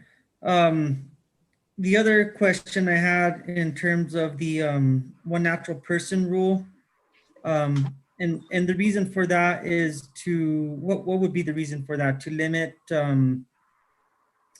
multiple, a person having too many short-term rentals or being owned by an entity and not a person. Can you elaborate on that a little bit for me, please? I'd be happy to, Commissioner Garcia. Thanks for the question.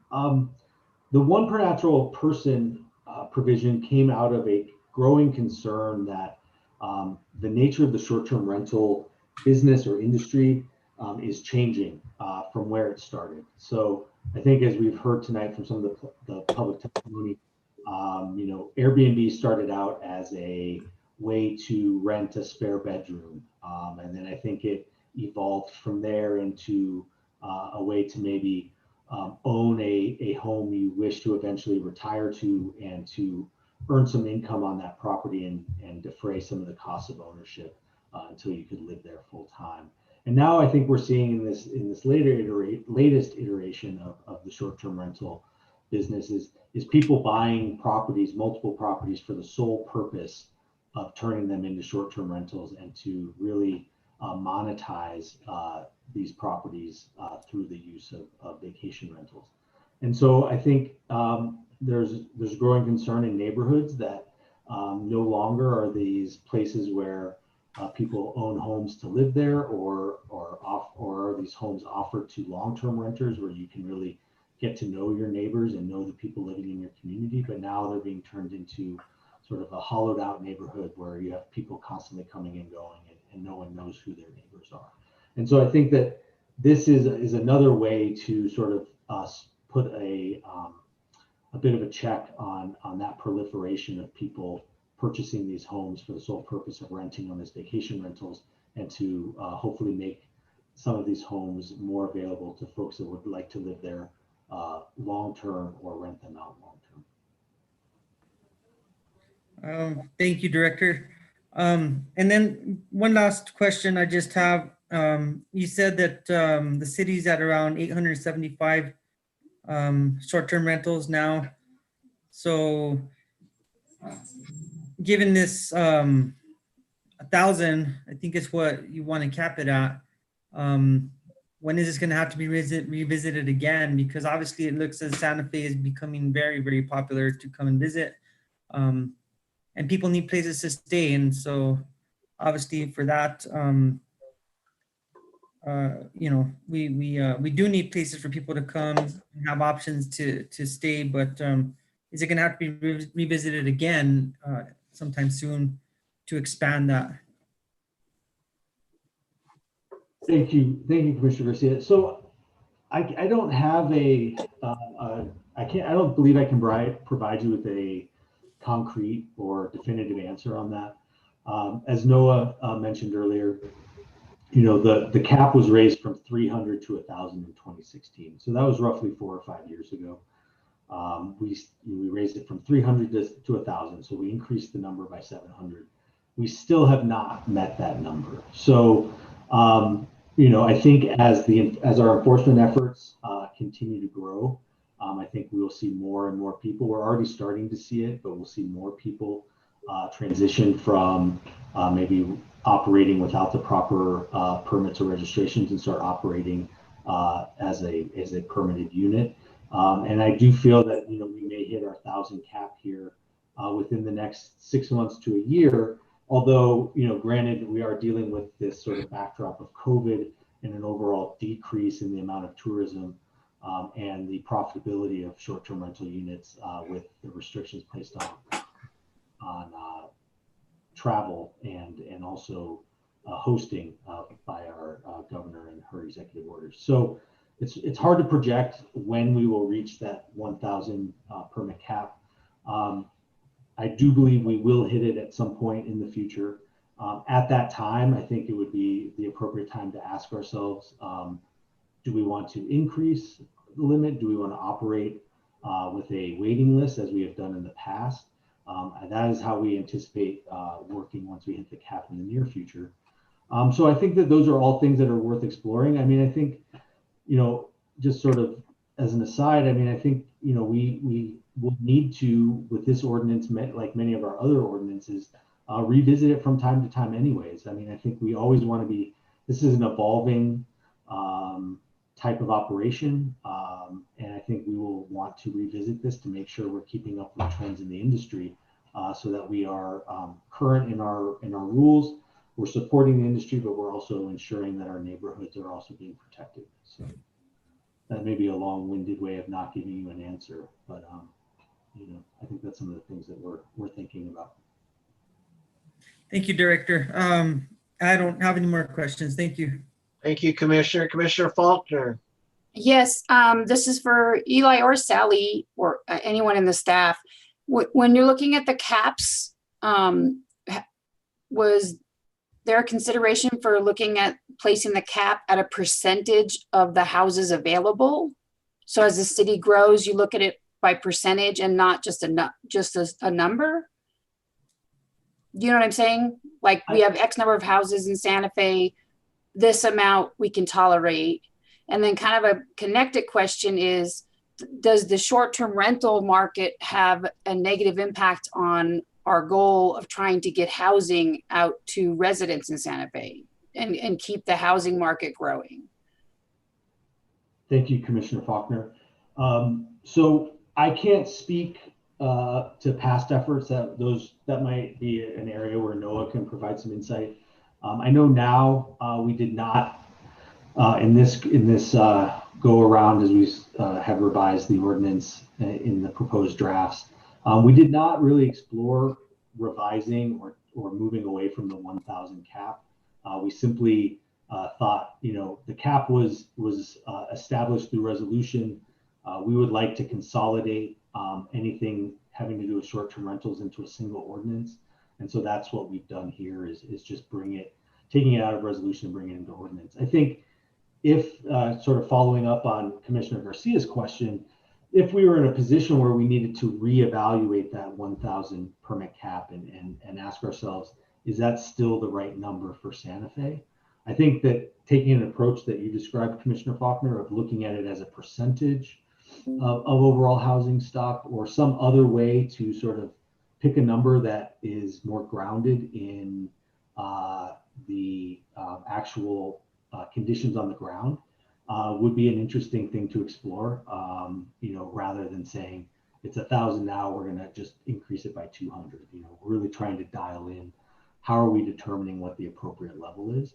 But that would probably be in the next iteration of looking at this ordinance, you know, however many years down the road. A follow-up comment on that is I would think if and it doesn't, obviously it's not going to be done this time, but in consideration again in the future, if we used a percentage, then that would allow the cap to evolve as the city grows. And you wouldn't have to keep revisiting the ordinance to get the number in a sweet spot. And then, so is this an issue that is particularly bad in certain districts in the city, or do you see that it's a citywide problem? I don't know if I would necessarily frame it in those terms. I think I would say, and I think we all sort of probably understand intuitively that the concentration of short-term rentals in the city are in the neighborhoods sort of in and around our downtown area. So, obviously in the BCD, there's quite a few registered short-term rental units, but then as we start to get into the surrounding neighborhoods on the near east side, the near north side, the near south side, as well as we move into sort of the area around the Baca Rail Yard, that's where our concentration of short-term rental units are. And as we move farther away from those neighborhoods, we see fewer and fewer short-term rental units. And I think Miss Kinderwater, who spoke earlier, I think she may be one of she may be the only, if not the only one of a handful of short-term rental properties operating in neighborhoods like Tierra Contenta and other parts of the south side of the city. And then would the concern be that if you didn't make this a citywide endeavor, if you handled it district by district, that you would just push that further, like the short-term rental industry would just locate and occupy other districts of the city, much like they have in the downtown area, and kind of offset the balance between houses that are available for purchase or long-term rental? I think that's thank you, Commissioner Faulkner. I think that's an interesting question. I mean, I think what is ultimately driving the short-term rental market in the city, I think the short-term rental market is very different than the long-term rental market in a lot of fundamental ways. That being said, I think our concentration of short-term rental units in the neighborhoods I mentioned a second ago have a lot to do with their access and walkability to a lot of the desirable amenities of the city, whether it be tourist sites, restaurants, shopping, or whatever it might be. And I think other parts of the city don't have those same, the same things happening in their neighborhoods and aren't attractive to your average short-term renter. And so it's not just a matter of where we think they should be, but it's also a matter of, the market sort of dictates to us where they're going to be. And so I think a lot of the provisions that are included in this proposed ordinance have to do with trying to manage the problem where we're experiencing it. And so we're really like things like the proximity distance, the number of stays in a 7-day period are all really directed towards making sure that we are addressing the concerns of neighbors and neighborhoods and really trying to not undermine the quality of life in those areas as we also balance the need to support and encourage tourism in our city. Okay, that's all I have, Mr. Chair. Thank you. Commissioner Cloud. Yes, I have a couple of things. One, on the limitation on the 200 of a rental unit being located within 200 feet. I guess it applies both to the non-residential and the residential. I have a question about that. And maybe I'm reading it wrong, but it sort of doesn't make sense to me. So if a unit contains, if it's within 200 feet, well, on one, it's just saying if there's 4 or more, which is the residential. On the other, which is non-residential, if it's within 200 feet and there are 4 or more, then it's limited to 25%. So does that mean if there's only 3 dwelling units in a multifamily dwelling development, they can have 3, but if there's 4, they can only have 1? So Commissioner Clow, a 3-unit building is not defined as multifamily. Okay, that's Okay, And so they would be subject to the proximity requirements. So you would, functionally would most likely Within. own one in that triplex, because the other two would be within 25 feet. However, or 50 feet. or excuse me. 50 feet, but that doesn't apply to non-residential. There's no 50 feet there. Correct. So in a non-residential triplex, and then there's also a carve out for townhomes and other things as well, I believe. Or no, excuse me, I'm sorry, I misspoke. That's in the existing ordinance. In this, it does not make it. So if you have a triplex, you can basically rent all three of them. But if you have a fourplex, you can only rent one. Sally, On non-residentially zoned property, that is correct. Okay, and I think it would make more sense to say that if you have four or more, you can rent 3 or 25%, whichever's more, because I don't know if it sounds fair that if you're just a triplex, you can rent all 3. If you're a fourplex and therefore defined as a multifamily dwelling development, you can only rent 1. The definition of a multiple family dwelling is a residential building containing 2 or more dwelling units on one lot. But I think the intent on residentially zoned was that we would apply the 50-foot rule, and that in commercially zoned, you're right, that could be an anomaly if you're right next to a residentially zoned area and you have a 3-plex and a 4-plex. Your 3-plex could have all 3 and your 4-plex could have 1. I think that is how I would read these provisions. Yeah, so I think that should probably be changed to say that 4 or more, you can rent 3 or 25%, whatever's whatever's greater, except you can't do more than 12. Otherwise, it doesn't make sense. I think that's an excellent catch and suggestion, and one that I think we should definitely push forward as a recommendation. And then up above, on the top of that page in B, there's a typo. In the second line, there's 2 that contains.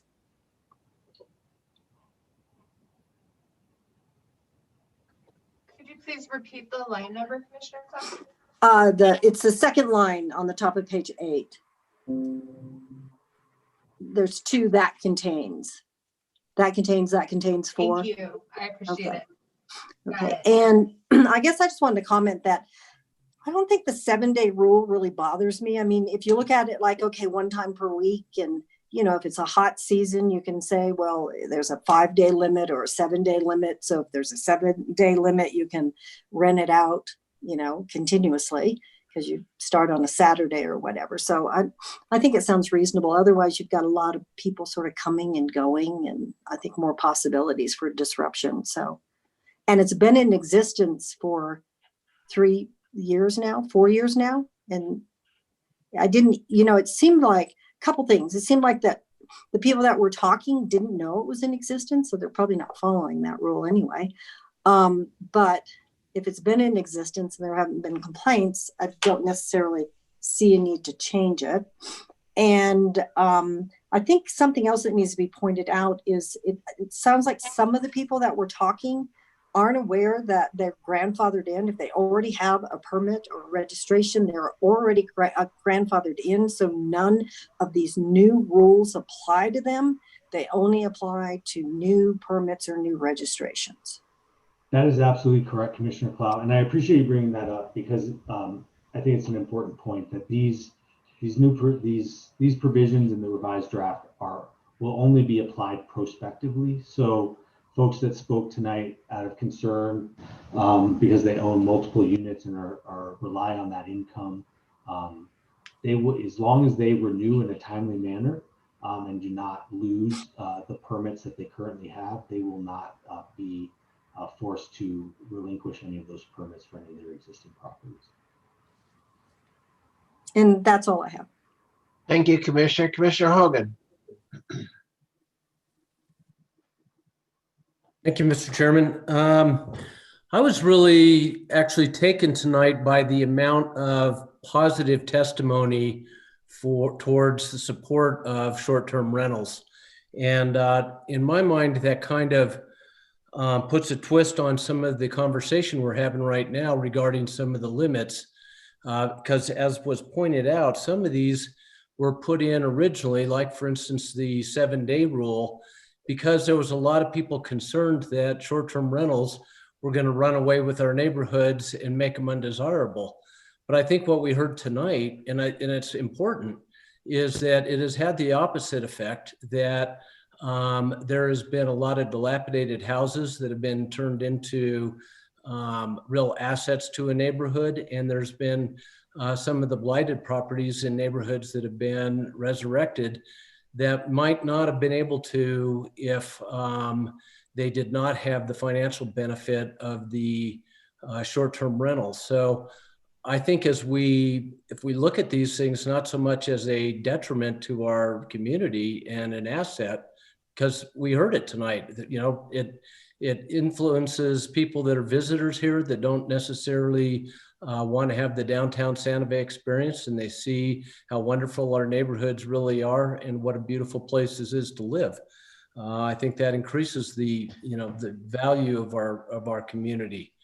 So anyway, I think that maybe if we look at short-term rentals as something that, particularly within limits, which we're talking about at 1,000, that it's a good thing, and how do we encourage its success so it's run well? The 7-day rule, I think, grew out of the concerns from before.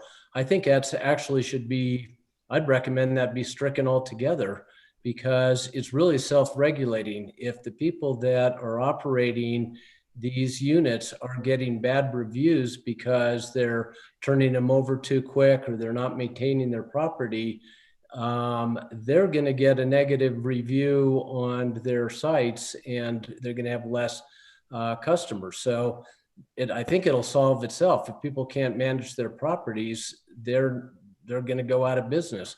I do think the idea of limiting it is important, because I think it's also something that ought to be reviewed regularly. As Director Isaacson said, the migration of interest could change into different neighborhoods. So let's say in neighborhoods around the Midtown or Frenchie's Field or something, that we start to see an increase, maybe those neighborhoods could use some short-term rentals to help revitalize those areas. And so some of those limits could be raised. But regardless, I think that whatever brings it back for review every couple of years is a good thing, so that we can talk about what's worked and what's not working. There was a statement made about it's going to increase water use. I think there's a lot of myth around, like the intensity of traffic. Short-term rental operators are very often Uber riders or interested in walking. So I believe, and it's certainly less than a family living there 24/7, coming and going to school and this grocery store and things. So I think actually there might be a net reduction in traffic impacts, and probably, like we heard testimony, there may be some increases in safety. So it's a long way of me going around to saying, I think we need to maybe look at how we can make these work effectively and take away some of the financial barriers. I would strike the 7-day rule, because it really stops you from, you can do twice as, if you're well run, you can get 2 rentals a weekend. That makes a big difference to your income. And by the way, also that translates into increased taxes for the lot, or increased lodgers taxes. So not a bad thing there either. Nobody has really talked about it, but the issue of transfers, I think also ought to be looked at a little bit. I think it was to help limit people that or short-term rentals that weren't good rentals or something, that they could have some kind of a sunset. But I also think that there's another side to that, and it has to do with the economics. If you put money into reviving a a house or taking a house in a historic neighborhood that was delinquent because, or dilapidated because nobody could afford it, you still have taken that on. And when you go to sell it, you'd like to have the buyer be able to realize that benefit of the rental as well. And so I might suggest that we maybe offer some tweaks to the transfer, and that if it's a rental in good standing, that if it goes into a sale situation, that the buyer has the first right of refusal to keep those going. And if they don't exercise it, then it goes back into the pool. So those are some of my concerns in general. I do think it deserves some modification to make it a little bit more user-friendly. I only had one other concern, and that was on line 20 of page 11. It just talks about giving the land use director a lot latitude if they're, let me see, where's that? Additional information, documentation, and submittals as required by the land use director. And we're fortunate right now we have a excellent director in Mr. Isaacson, but I think we could use a little definition in that so it can't be politicized, and somebody could say, well, we don't like these guys, so we'd like the land use director to place some limitations on it that aren't applicable to everybody else. And with that, Mr. Chairman, I will end my comments. Thank you. Commissioner Satania. Thank you, Chair Hyatt. I wanted to just reiterate some of the concerns that Vice Chair Hogan raised, which is the 7-day restriction on business owners. Ultimately, I believe what we're allowing for is for business to take place in residential areas. And while I understand the comments from 2016, where the concerns of the residents were high turnovers, ultimately that's going to impact the ability for those homeowners that are trying to run a business to actually generate revenue, and it will impact those that are trying to follow the rules. It will also impact the tax revenue for the city. And I don't necessarily agree with the restriction, especially again, pointing to what Vice Chair Hogan said, which is well-maintained properties in this capacity will go out of business if they are not well maintained. I think that's one of the beauties of people being able to leave comments on properties. So I just wanted to reiterate that. And I'm not the lawyer on the commission, but maybe Assistant City Attorney Paez can help me.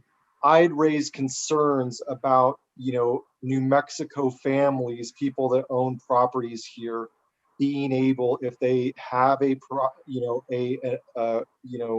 property that's shared with the family, will this impact them? Can they, through a trust, be able to pass that in through that entity, even though it requires a natural person? Now, I believe that it is addressed, but I was hoping that you could actually just reiterate that there shouldn't be any concerns for that.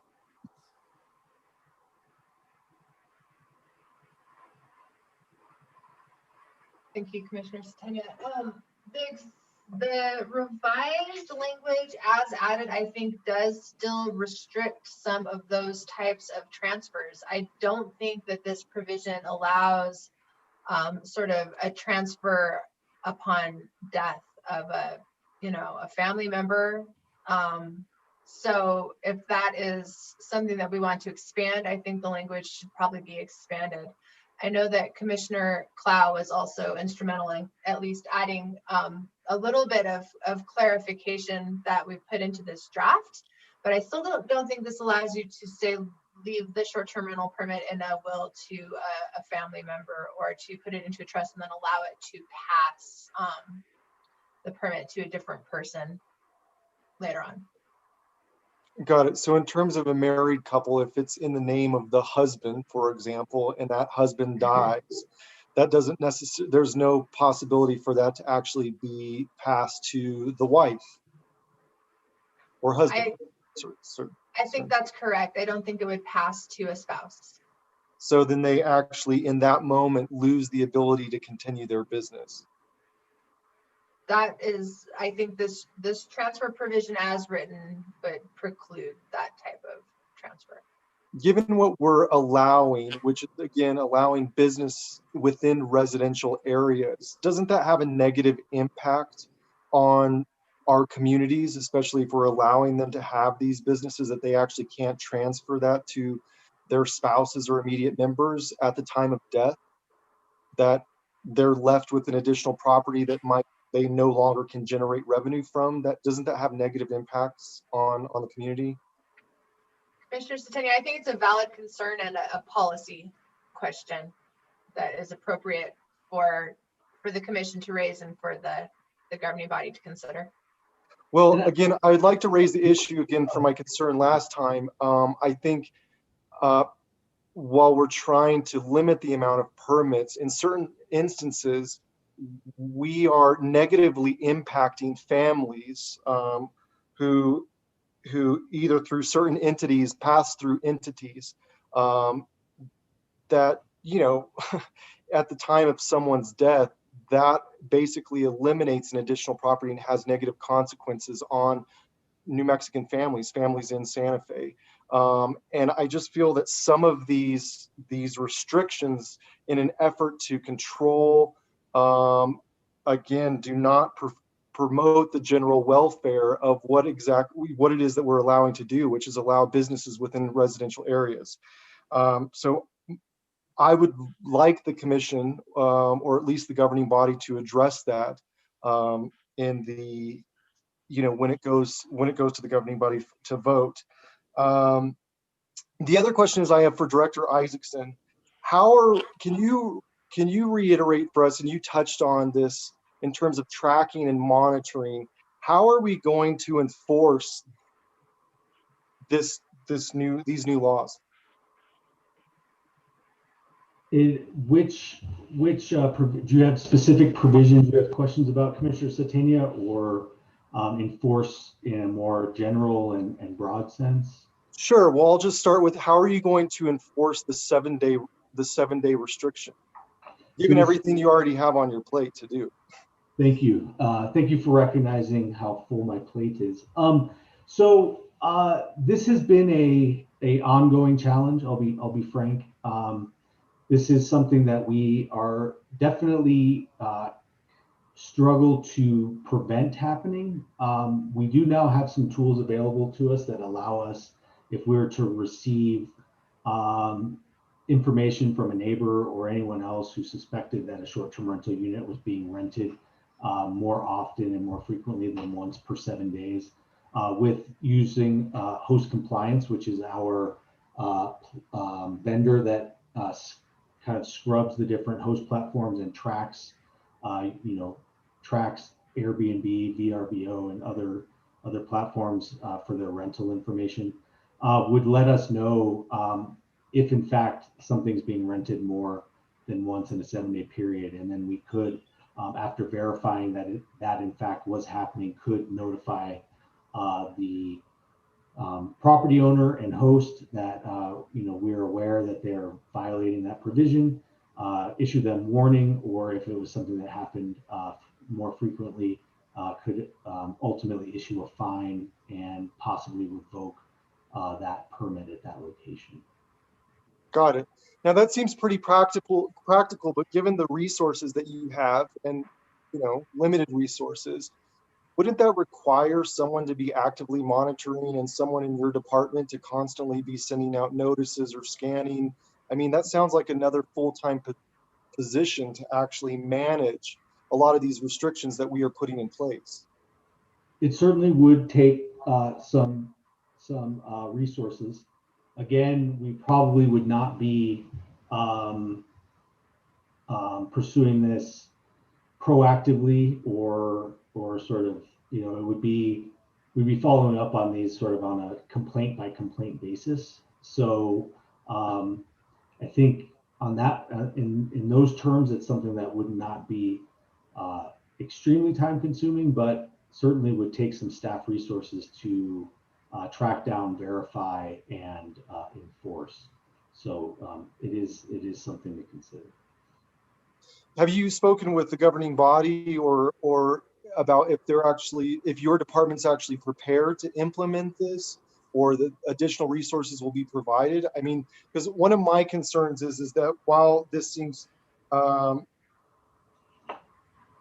in practice seems practical, are we really setting ourselves up to actually implement this? So, I mean, in some ways, we aren't necessarily implementing it, right? Because it's an existing provision. So it is implemented. In terms of, are we prepared to aggressively enforce this provision? I would say that is to be seen. We are hoping as we start to continue to implement the civil penalties that Sally mentioned earlier in her opening remarks, that now once we have better and more immediate enforcement tools at our disposal, that we will be able to do a better job of enforcing both the existing provisions and any new provisions we add this evening. But enforcement is an ongoing challenge in the city in multiple areas, not just in short-term rentals, but in other areas as well. And so it's something that we are certainly looking at. I think Sally mentioned earlier, part of the motivation for a lot of the changes in this draft that we're looking at this evening is really trying to make the short-term rental ordinance more easily understood, both by the public and staff, and therefore make it easier to enforce. That's some of the motivation behind, say, the 50-foot offset provision that we discussed earlier. So, we are looking for opportunities to streamline and make it easier on staff and be able to enforce with limited resources. Again, this is something that would be, challenging to enforce, not impossible, but definitely would take up a fair amount of resources to be completely effective with. I don't have anything else, Chair. Thank you. Thank you, Commissioner. Commissioner Faulkner? I just want to reiterate, I'm not a big fan of the 7-day restriction either, for much the same reasons that the other commissioners have mentioned. I do think, in addition to that, what I find as a renter is that my mother-in-law rents properties like this, and she has people that come in for 3 days and then someone that comes in for 4. And so a 7-day period is used, and it's not like it's always predictable that it's going to be Thursday through Tuesday. Right. And so I think it's, they can make so much money in 3 days that helps them keep up the property, helps stimulate the economy. And so the 7-day restriction, and especially if we can't even enforce it, seems like something that maybe we could hold off on until we could possibly see how the rest of the things suggested in this ordinance change play out. And then the other thing I would say is that I agree with Dominic in that it would be unfair for someone to apply for a license, and then a death happens and their family loses some income they were depending on, and thought that they would have for X amount of time. And so I like the idea of having the transfers in the case of death or a trust, having the transfers be more available, or not restricted in that way, that they could transfer it in the case of a death. And so that's kind of that's where I sit. I think is that the 7-day thing is a little cumbersome because we can't even really enforce it. And I don't think there's a likelihood that you're going to have a rental unit that's going to rent the place every day to a different person. These rentals run in like 2 to 4 day, sometimes up to 7 days. But, people split their vacation time. Like they want to go Friday through Thursday. And then some people, they want to come in on a Tuesday and be there during the week when it's not so crowded. especially with COVID. So yeah, those are just my comments, Mr. Chair. Thank you, Commissioner Clow. Yes, I think that Dominic made a good point in terms of the transfers, and I think so did Commissioner Hogan. So with this new ordinance or the new redraft, so non-residentials, there's no limit on the number of permits. So when they sell a residence, when they sell a property, the new property owner is going to be able to get a permit because there's not a thousand limit. So the 1,000 limit's only going to apply to the residential area ones. And what is the reason for that? I mean, it seems to me that, I don't see it problematic with the, permit traveling with the property. So it's not like we're screening people that are applying for permits or anything, are we? So the distinction between non-residentially zoned and residentially zoned properties, non-residentially zoned properties is a registration, not a permit, and only permits fall under the 1,000 cap. So that's the difference, right? Is that permits? Permits don't apply to non-residentially zoned, and so those can just turn over. There's no waiting list. If there needed to be a transfer within the family, the new person would apply and receive the registration. So, but the ordinance that we addressed in June did the non-residential were included in the 1,000 1,000 number. Correct. It was, and that was right. that was an area where we received quite a bit of feedback. Right. From operators in the BCD about why that was problematic, and I think the sponsors took that feedback under advisement and made a change back to something that reflects the current. So it might not be fair. I mean, it might not be fair for now that non-residential properties can easily get a not a permit, but a registration. But so what is the reason why that wouldn't also apply to residential? Is there a reason for it? I mean, it doesn't seem fair. I'd like Sally to chime in here as well. I would just say that I think one of the ideas is trying to, we didn't want them to resemble real property in a way that, say, a liquor license is real property. Mm-hmm. And so we didn't want the permit to tie to move with the property. We wanted it to be associated with the person, because if all of a sudden we hit 1,000 cap, right, a property that has a short-term rental permit associated with it is now inflated in value only because it now has the opportunity to operate short-term rentals where other properties in the city don't. And so we wanted there to be a fair amount of turnover in terms of who are the permit holders and what are the properties that have them. And so that was the idea, that these are non-transferable permits. Mm-hmm, mm-hmm. That makes sense. They expire every year. You have an opportunity to renew every year. However, if you fail to do so in a timely manner, you no longer are entitled to do that at that property if there is a waiting list, and it opens up the permit pool to other residents. So that's the thinking behind it. Sally may have something to add as well, but that's kind of how we got to where we are. I think you covered it well, Director Isaacson. I mean, there is an existing rule that says that upon the transfer of ownership, the permit terminates and reverts to the land use department. So I think part of it was to sort of retaining that existing limit, and there's some maybe ambiguity in the current version as to whether that applies outside of residentially zoned property or only on residentially zoned property. But I think definitely the sort of intent to treat it more of a license that's held by a person, especially in terms of the residential areas and within the business areas. The new draft is trying to sort of have more of an understanding of the more business nature of short-term rental in a non-residentially zoned.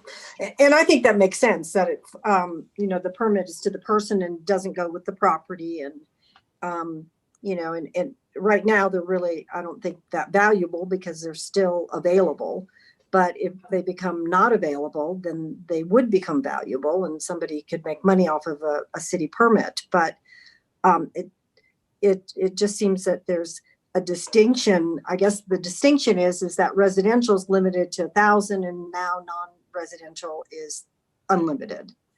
And so that's where it's probably problematic. But I think, you know, that same analysis would apply to a transfer to a family member too, that, you know, it doesn't run with the house, which it would if it automatically transferred to a family member, but rather ran with the person who had it. And I think now it's not problematic, but it could become problematic if there's limited permits and competition for them. Absolutely. And you know, Commissioner Setenya's point is well taken. You know, the one thing I would say in sort of the context of, say, a family member who has an untimely passing and, you know, a spouse wanting a permit, you know, there are other ways where that property can generate income besides vacation rentals, right? There's long-term renting, there's other opportunities there. But I do think, to Commissioner Setenya's point, there may be special circumstances where we do want to allow a transfer, say, to an heir or a spouse in incidents of where there may be a death in the family or something like that. So there may be room to carve out a little space for the types of transfers that have come up tonight by Commissioner Setenya, Commissioner Faulkner, and others. And that's something we can definitely discuss with the sponsors to see if where they think that carve out would be appropriate and to what extent. And also, I think on the 7-day rule, I think some of the other commissioners make a good argument that it probably really doesn't make a whole lot of sense. I mean, I would assume that given pretty much everyone that was talking tonight didn't appear to know that it existed, it probably has not been being complied with. And the issue is it really going to be enforced? And is it worth enforcing? Because it sounds really tedious. I mean, it's going to be, you know, someone going through looking at records, and is that really worth the time and energy and money to do that? I believe that is a fair question, and one that definitely worth reviewing with the sponsors, because, you know, enforcement is a challenge, and giving us, you know, having fewer things to enforce would hopefully translate to us doing a better job of enforcement. So we're always looking to strike that balance and looking for opportunities to look for ways to give us a set of provisions that we can be effective in enforcing and being equitable in our enforcement of those provisions. That's all I have. Thank you, Commissioner. Commissioner Setenya, before I recognize you, I'd like to just say that I think we're getting to a point where we're going to need a motion. And I think probably I was impressed with the way Ms. Paez and Director Isaacson collected our comments and forwarded them on, as I said at the opening. And I would suggest that if we get to a motion, that you do the same, Sally, and summarize our comments. I'd like to join Commissioners Setenya, Hogan, Faulkner about 7-day. I feel the same way. It seems to me that it's more restrictive than necessary, and certainly given our enforcement capabilities, I don't know that it's necessary. And I also like to reiterate that we probably should look at the BCD and the other commercial, and that distancing stuff all seems onerous to me. So I think I'd like to pass that on to the next committees and to the governing body. Dominic, your floor, please. Thank you, Chair Hyatt. I just wanted to follow up to a couple things that Commissioner Cloud pointed out, and in your response that, you know, in terms of an untimely death or people wanting to pass, you know, a family property and its permit along and keep it within the family. You know, the idea of going and trying to apply for like another permit, if you're already at a cap, that puts them back in a line, does that not? So correct. in the meantime, you're losing revenue, you're falling behind. That line could be, months to years, depending where you fall, or you're left at the mercy of when the governing body will expand that cap, should they decide to do that. So I just think that's a little overbearing.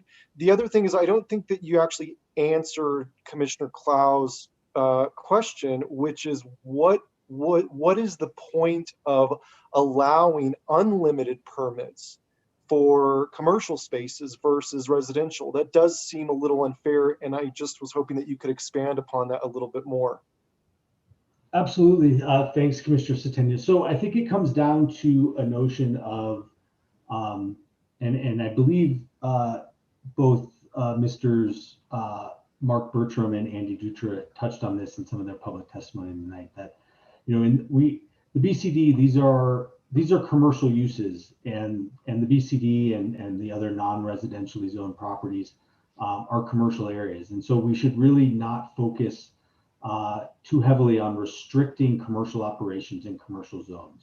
Where we should be looking at is, how do we limit the operation of these commercial activities in residential areas? And so that's why the 1,000 cap only really applies to residentially zoned properties, because we're really trying to keep a handle on the amount of these businesses, as you referred to them earlier tonight, try to have some control over these businesses operating in residential areas.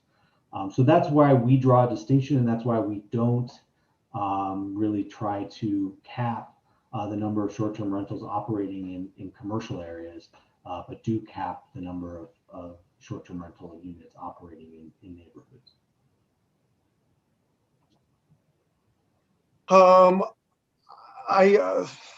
I guess my last comment would be that I understand the economics of that, and yet I would still have concerns that it's still more burdensome for residents trying to get a piece of the pie, leaving the commercial areas to have unlimited permitting, just given the nature of their location, and yet trying to restrict in residential areas. I understand the argument for that, and yet I would just point out that I still believe that to be unfair. And that's all I got. And I'm happy to make a motion. Commissioner Satenia for a motion. I guess what this Hold on, looks like is... wait, hold on. Eli? Sorry to interrupt. I just wanted to point out that Vice Chair Hogan does have his hand up and may wanted to make comments before we went to a motion. I think he wanted to make a motion. All right, Commissioner Satenia for a motion. I move that we recommend approval of the proposed legislation to the governing body, with the addition of the comments as summarized by staff to be taken into consideration before approval. Commissioner Hogan will second that, but I'd like to make sure I clarify the motion. Go ahead. Just to reiterate some of the points that I think Commissioner Satenia was including by reference, but it was to look at the elimination of the 7-day rule, revisit the transfer policy, including death on, a situation where there's an unexpected death or other considerations that have to do with transfer of properties or transfer of licenses. And then I think we ought to be striking the predefined 200-foot separation around requirement in the commercial areas. And also, I think we're all okay with having it expanded in the commercial district, because that's essentially like motels and stuff. If I'm understanding that right, Commissioner Satenia? I'm sorry, Chair Hogan. Oh, I was just trying to make sure I was capturing your comment correctly about the limitations on uses in commercial areas, that while it seems unfair that it's actually allowed by use already with hotels and motels and stuff, essentially having the same the same privilege. I think that adds to what I'm saying, but here, what I'll do, Chair Hyatt, if you don't mind, is I will, what's the appropriate term? I'll pass to Chair Hogan to actually make the motion. He seems like he has his notes set up. No. We can stay with this motion because first of all, Vice Chair Hogan is suggesting what we're going to include in our recommendations. I don't think any of it is stricken language. It's going to be passage with recommendations and include our comments. Sure. Is that clear, Vice Chair Hogan? I think it is. Okay. So we're on the Satania motion, which passes with comments summarized by Ms. Paez and Director Isaacson to the next bodies. I will certainly ensure that that's circulated. You can't discuss it as a group by email, but you can provide me with individual input on a draft, and I'll make sure and frame it as you know. And I've been taking good notes, I think. All right. But you will have an opportunity to weigh in before we submit anything on your behalf. Thank you. Commissioner Satania, you look troubled. Is it okay, sir? Can we go forward? Okay. I always look troubled. All right. Well, stop it. Melissa, poll the commission, please. Mr. Commissioner Clow, Yes. Commissioner Faulkner, Yes. Commissioner Garcia, Yes. Commissioner Gutierrez, Yes. Commissioner Hogan, Yes. Commissioner Lawrence, Yes. Commissioner Satania. Yes. Mr. Chair, the motion has been approved. Thank you, Melissa. And ladies and gentlemen, those of you that participated in the public hearing, thank you so very much for all your comments. Whether or not the commission supported your comments or whether they're supported in later committees or at the governing body, please know that you are heard and we appreciate your comments and your participation. Thank you very much. Moving to the next item. This is case 2020-2499 and 2020-2592, 1623 Camino de Cruz Blanca, a variance. Mr. Esquivel and Vice Chair Hogan, will you chair for a moment, please? Thank you, Mr. Chair. This is case 2020-2499, 1623 Camino de Cruz Blanca. It's a variance to 1472B5, James Siebert Associates agent for Alton Walpole. Mr. Walpole is requesting a variance to 1472B5 for which is to the calculation of the number of dwellings affected by the mountainous and difficult terrain, essentially to eliminate the 0.75 reduction. The property is approximately 5.63 acres, zoned R1. With no city, the density calculation is set at 0.4 dwelling units per acre with a minimum dwelling area of 2.5 acres. The property is located in the Suburban Archaeological Review District and also within the mapped area of the mountainous and difficult terrain. Let me see if I can share my screen so that you follow along. The second variance, given the same applicant, agent, and property, is a request to vary the table 14921, which is to allow 9 dwelling units in a road access, lot access driveway, as opposed to increasing to a lane. The maximum capacity for a lot access driveway is 8 dwelling units. The applicant is proposing a future lot split, which will increase the total number of dwelling units to 9. Staff is recommending denial of case 2020-2499, 1623 Camino de la Cruz Blanca, which is the variance to 147B2B5, and denial of case 2020-2592, 1623 Camino de Cruz Blanca, a variance to table 14721.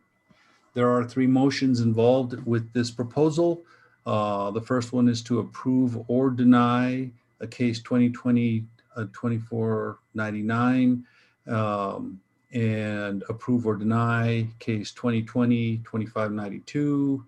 And then the final is to approve or deny the findings of facts and conclusions of law. Those are listed in Exhibit B. The proposal does consist of 2 variances as indicated before.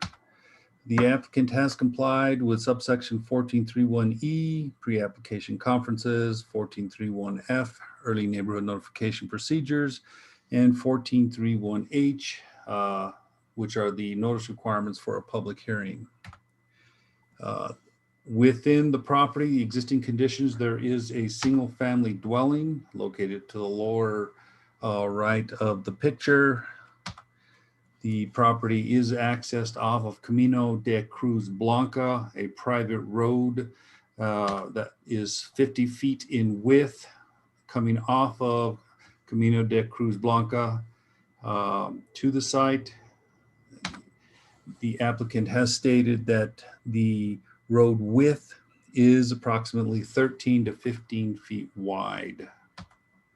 The applicant, after staff's analysis, did not meet the variance criteria of 14.3.16C for case 2499 on any of the criterion, and the applicant did not meet the criteria for 14.3.16 for case 20.2592 for any of the criteria.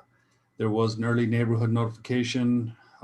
There were no concerns at that meeting.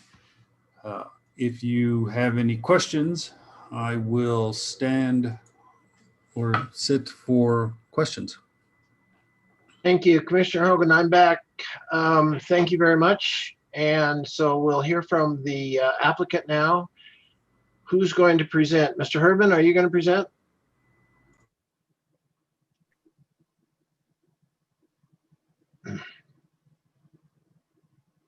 You're still not unmuted yet, Frank. No, let's help him through this. I got it. Okay, there you go. Mr. Siebert will be presenting. Where is he? I don't see. Oh, there he is. All right. Mr. Siebert. Mr. Siebert. So I need to be sworn in, right? My name Yes, is we Siebert. can do. My Please. address is 915 Mercer. Thank you. Do you swear under the penalty of perjury that the testimony you're about to give is the truth, the whole truth, and nothing but the truth? I do. Thank you. So I have a brief presentation. We're going to run through, first of all, the first variance is the variance from the difficult and mountainous terrain. And so we'll start that. And the one thing I'd like to begin with is the difficult mountainous terrain is kind of an unusual creature. It's not a zoning district. It's not an overlay district. So when you consider this, consider it more like a development standard that would be a building setback. If it were a something like a zoning district or an overlay district, then we couldn't be asking for this variance. So it is neither. So with that, I'm going to go to the next slide here. The property, this is Camino Cruz Blanca, and then going up the hill to the property, it swings off as. Jim, I don't have that slide yet. Oh. I don't know if anybody else does, but I just have your original slide. Oh, that's so strange. That's because it's paused. Hold on. Okay, let's do that again. Jim, if you could move a little closer to the microphone, you're a little muffled. All right. There you go. I have the site now. Thank you. Go ahead, Jim. So you have it? Yes, sir. Okay. So this is Camino Cruz Blanca, and then it goes up the hill here. The College of Santa Fe sits here. The trailhead for Atalaya sits in this area right here. The road through the subdivision, and there's several lots within it, goes kind of through the middle of it. We'll go to the next slide and show you how that works. Once again, this is Camino Cruz Blanca. The road goes through the middle of the subdivision, serving lots on either side. Mr. Walpole's lot is 5.83 acres in size. When it gets to the issue of the roadway, there are other roads that serve some of these lots. This one, the West Ridge Road, actually goes up, serves this lot, and this lot. And this lot goes down to Cruz Blanca. So not all these lots are served by the private road, which is part of the original subdivision improvements. So let's talk about the criteria itself. The one criteria we have to meet is unusual characteristics exist that distinguish the land or structure from others in the vicinity that are subject to the same relevant provisions of Chapter 14, characteristics that existed at the time of adoption of the regulation from which the variance is sought or that were created by natural forces of government action for which no compensation was paid. Well, the literal review of that applies actually directly to this property. Mr. Walpole brought this property in 1977, and the adoption of the difficult mountainous terrain happened in 1987. So he could have, before that time, actually split the property. And then there are physical characteristics that are associated with the development of the land that we'll talk about a little later in the presentation that also relate directly to the special circumstances. This is the first plat that associated with the subdivision of the properties here. There was several property owners, I think it was 4 that were involved. Mr. Walpole's property sits right here. It's the same property that he owns today. He has built a home on the property and took a while to save enough money to do that. The other criteria is that there is an inherent conflict in applicable regulations that cannot be resolved by compliance with more restrictive provision as provided in section 14.1.7. What I'm going to do is provide a comparison. The way it works with the difficult and mountainous terrain, if you have neither city water nor city sewer, the minimum lot size is 2.5 acres per lot. If you're in an R1 district and you have both of these being in an R1, and you have city water or city sewer, then the restriction doesn't really, it applies to you, but applies to you at 1 unit per acre. And what I'm going to do is just go through this, assuming that there's a 10-acre lot and comparing the two, one being with water or sewer, and the other one being having neither water nor sewer. So let's take that 10-acre lot, once again, R1 zoning, and there's far more areas of the city that are zoned that have city water or city sewer. And you just think on the north side, there's a lot of lots that have city water, may not have city sewer, but they still allowed 1 dwelling per acre. And then the mountainous zone, you have to deduct 25%. So let's take that 10-acre tract. You have at 1 unit per acre, you get 10 dwellings on that property.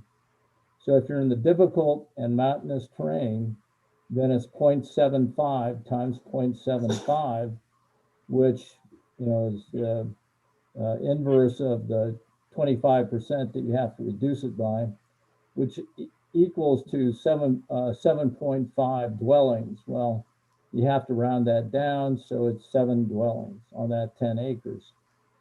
If you take a look and if you have neither city water nor city sewer, it's 10 acres divided by 2.5, which is the minimum,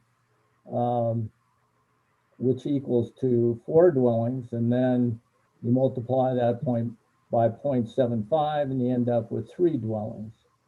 So if you compare the two, what you have is that in R1 with city sewer or city water, you have 7 lots. And where you don't have city water or city sewer, you have 3 lots. Well, it seems to me that that's an inherent discrepancy between the two, or simply not having one of those utilities that the city considers essential to consideration. So the basic bottom line is that the R1 density with city water, city sewer is a 1 acre minimum lot size. R1 density without city or water or city sewer is 2.5 acre minimum lot size. So with this category, without city water, city sewer, it's over, it's basically greater than 1/2 the density of the R1 with city water or city sewer. The other thing to point out is that in 1987, when this was adopted, they didn't have the same regulations they have today. And this gets back to the special consideration that now they have hillside protection that deals with the limitation of heights of cut and fill slopes, the heights of retaining walls, percent development on slopes, stormwater drainage management, and the escarpment regulations. This is not in the escarpment zone, but all these have really pretty much supplanted the regulations that were intended for the difficult and mountainous terrain. So special circumstances make it infeasible for reasons other than financial costs to develop the property in compliance with the standards for Chapter 14. What this is, once again, this is Mr. Walpole's property here, sitting here. It says 1.63, it's actually 1.83. But all these lots in yellow are lots that don't satisfy the current regulations. Now, some of these lots were created prior to 1987, admittedly. These 2 lots were created back in 1997. What? 1992.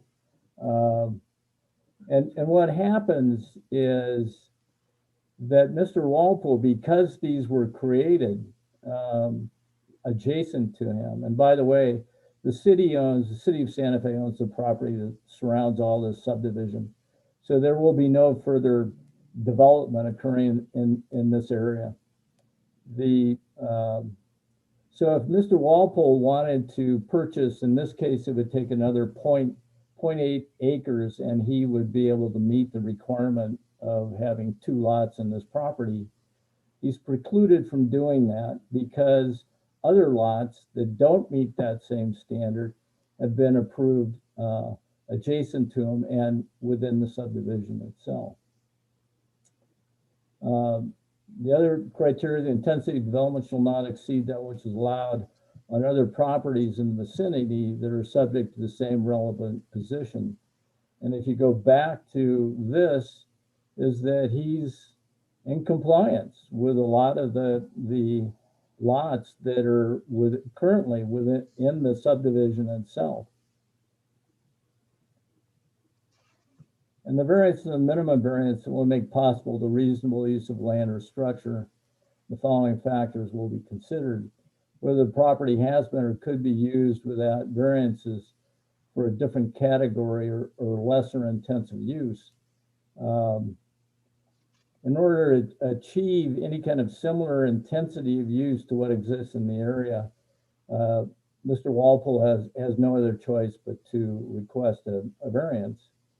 The one thing that I think, subject to the, as discussing the code itself, I'm not so sure that when they adopted the area of difficult mountainous terrain, that it was really meant to apply to those areas that are,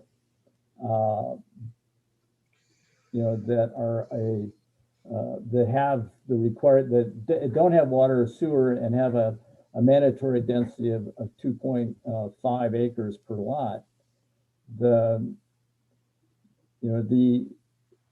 Once again, getting back to, the regular R1 with water or sewer, that I think the intent was to apply it, but not necessarily apply it to lot sizes and difficult mountainous terrain. Because the idea at the time was, in 1987, which I happened to be around, was that they needed to protect the hillsides from erosion and various things that were happening, retaining walls falling over and that kind of thing. But in this case, that protection, and by lowering the density, they felt like they would gain some additional value in various terrain management regulations. But you have where you have a 2.5 acre lot versus a 1 acre lot, you've already accomplished that. So the additional 0.25% density lowering is something that really doesn't accomplish much. The other one is consistent with the purpose intent of the Chapter 14, purpose intent of articles and sections from which the variance is granted, and the applicable goals and policies of the general plan. Well, the lot split is consistent with the minimum lot size for R1 zoning,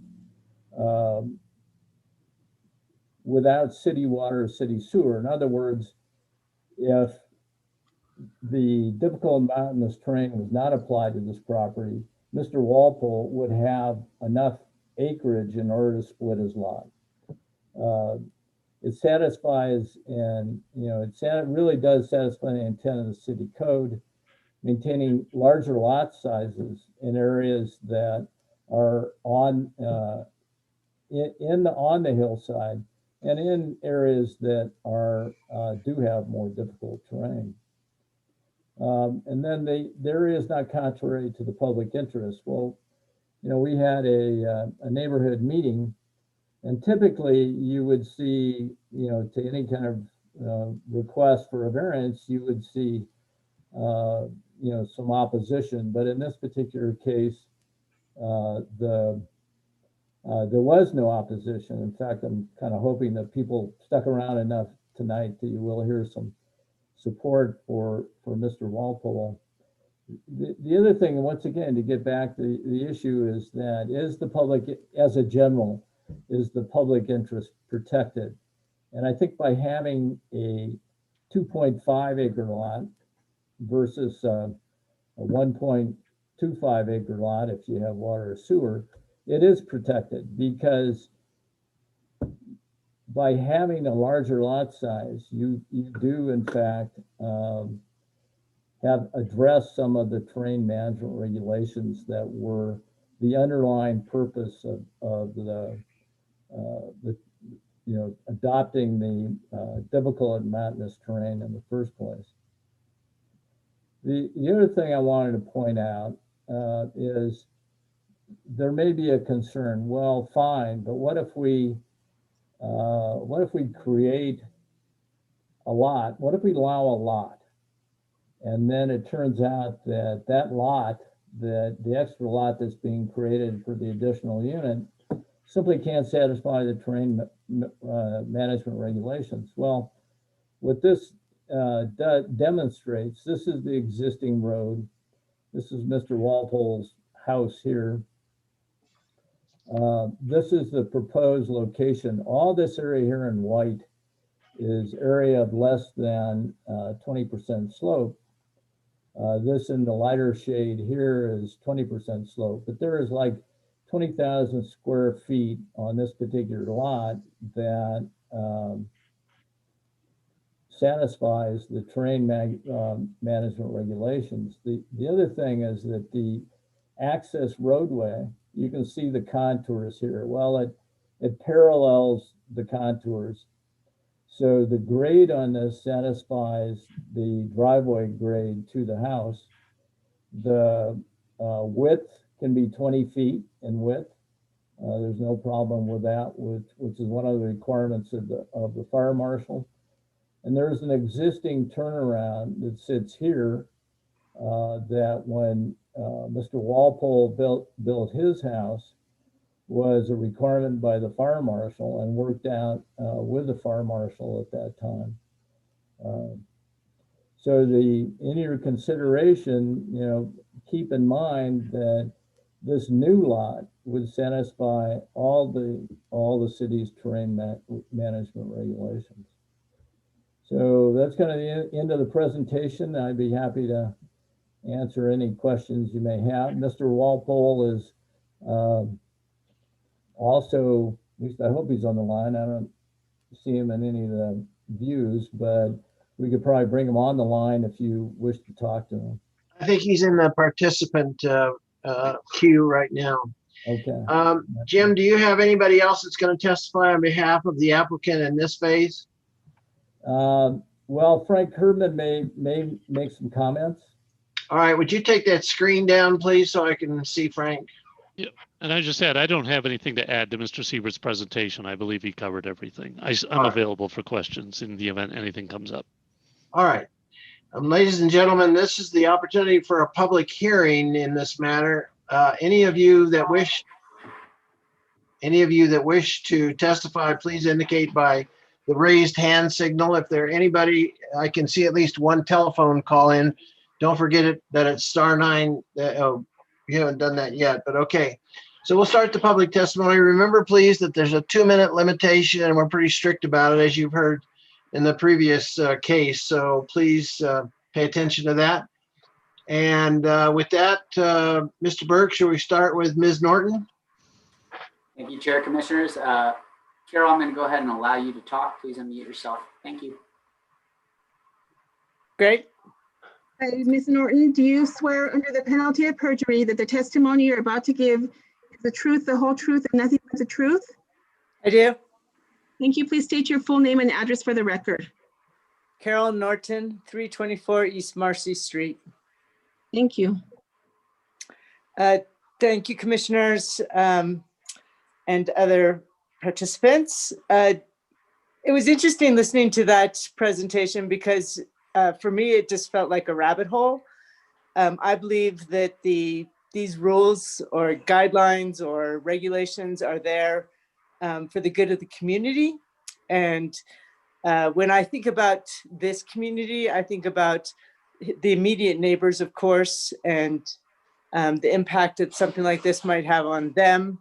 And given that the resident has been there since the 70s, I'm guessing he knows his neighbors and is talking to his neighbors and has gained their support or not. The other community, of course, is those of us who use the open space that would be directly impacted by any additional buildings. So I use the Atalaya Trail, the trail that goes right up past this property for Picacho and Dorothy Stewart at least twice a week, sometimes 3 times a week.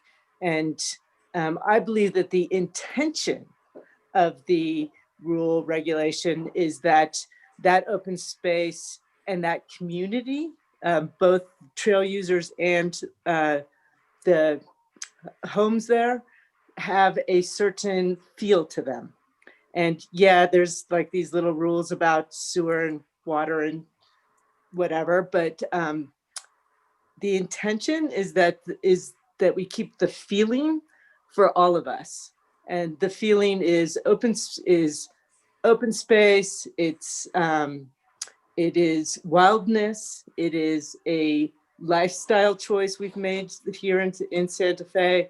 And I love that Mr. Walpole has been there since the 70s because he's experienced that. And I imagine he stayed here this long because of that. And so that this was added in the 90s, I'm guessing he was part of that.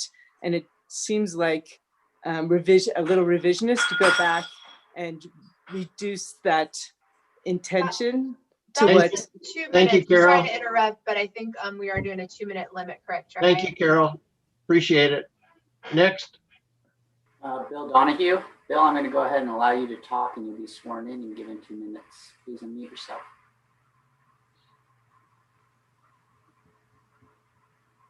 You swear under the penalty of perjury that the testimony you're about to give is the truth, the whole truth, and nothing but the truth?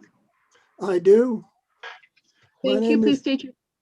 My name is Bill Donahue, and I live at 1611 Camino Cruz Blanca. Mr. Chairman, Commissioners, I like several others. I'm one of the people who's lived in the neighborhood for over 40 years. We didn't at first worry too much about impacts on development until in 2002, the city had permitted the division of one of the 3-acre lots in the neighborhood down to 1.5 acres, showing that they intended to rely only on the underlying R1 zoning for density purposes. This could have resulted in as many as 30 lots in this 30-acre neighborhood. So our response as a neighborhood was twofold. Number one, we appealed the lot split, ultimately successfully. Number two, we began a neighborhood discussion leading to setting limits on any further lot splits and providing for road maintenance and other matters aimed at guiding any future development. And these were expressed as in covenants, restrictive covenants that were signed by a large majority of the owners in the neighborhood. The aims of the covenants and of the current city regulations on lot size and roads in this area are in harmony with each other, although the details are somewhat different. In particular, in fairness, the covenants allow the owners of the original 6-acre lots to divide their lots only one time. It may be claimed that granting this lot split will increase traffic on the neighborhood road. However, Alton has promised to restrict development to 1 residence per lot. Since at present he could build a guest house on his property, traffic on the road will not be increased by the split. I therefore ask the commission to acknowledge the constructive aims and cooperative spirit of the neighborhood by approving the split. Thank you, sir. Appreciate it. Looks like we have Madeline. Madeline, go ahead and unmute yourself and you'll be sworn in. You swear under the penalty of perjury that the testimony you're about to give is the truth, the whole truth, and nothing but the truth? Yes. Thank you. Please state your full name and address for the record. My name is Madeline Carey, and I live at 1674 Camino de Cruz Blanca. Go ahead, Madeline. Thank you, Chairman and members of the Commission. I am the owner and resident of the adjoining and downhill neighbor of the applicant and lot in question, and I oppose the granting of these variances largely due to ongoing uncertainty about how granting them may impact my property, day-to-day life, and the neighborhood. I've read in the entirety the application and staff report. The staff report raised many of the same questions I have, and I support its findings. I'm concerned that granting these variances is not in the public interest, nor is this property in a special circumstance that warrants these exceptions to code and ordinance that are any different than any of the other properties. It's my understanding that this is one of the first times a request for the variance from the mountainous and difficult terrain has come before the board. I'm concerned that while the expectation is that each variance must stand on its own, a variance from an ordinance aimed at density restrictions must necessarily be looked at a landscape or neighborhood level, and that failing to do so eliminates the ordinance's meaningful ability to protect groundwater, mitigate runoff, and protect wells and leach fields from contamination. And while wildfire is not discussed in the mountainous and difficult terrain ordinance, It is on the front of everyone's mind after this summer. Santa Fe has been identified as the 12th most at-risk metro area from wildfire. I believe that increasing density in our wildland urban interface is not in the public interest nor in the neighborhood interest. Increase of density increases risk, firefighting costs, it increases risk to firefighters, and it puts more strain on infrastructure such as the road during evacuations. And lastly, open space is defined in the city code as, I quote, an outdoor area that permanently provides light and air and satisfies in whole or in part the community's visual, psychological, and recreational needs, unquote. Given that city open space borders this land, it seems to me that the public who use that open space to meet any of those needs should be consulted in this process, and impact on those uses, including the visual one, should be considered and addressed. I'm super grateful to staff that have helped me and answered all my questions, and to the applicant for answering a lot of my questions. And I'm not trying to be a difficult neighbor. This is my first home. I purchased it on July 3rd, and it's I'm playing a lot of catch up to figure out what my rights are as a property owner, and play the politics of the neighborhood and the city to make sure that my investment lifestyle is protected. Thank you, Ms. Carey. Pamela, you're next. Please unmute yourself.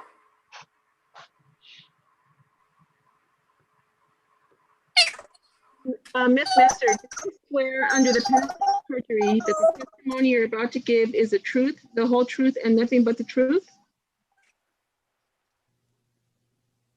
Ms. Messer? Hello? Why don't we? Yeah. There's something squirrely about that. Let's come back to her and try that again. Let's go to Tim. All right, Tim, go ahead and unmute yourself and you can speak.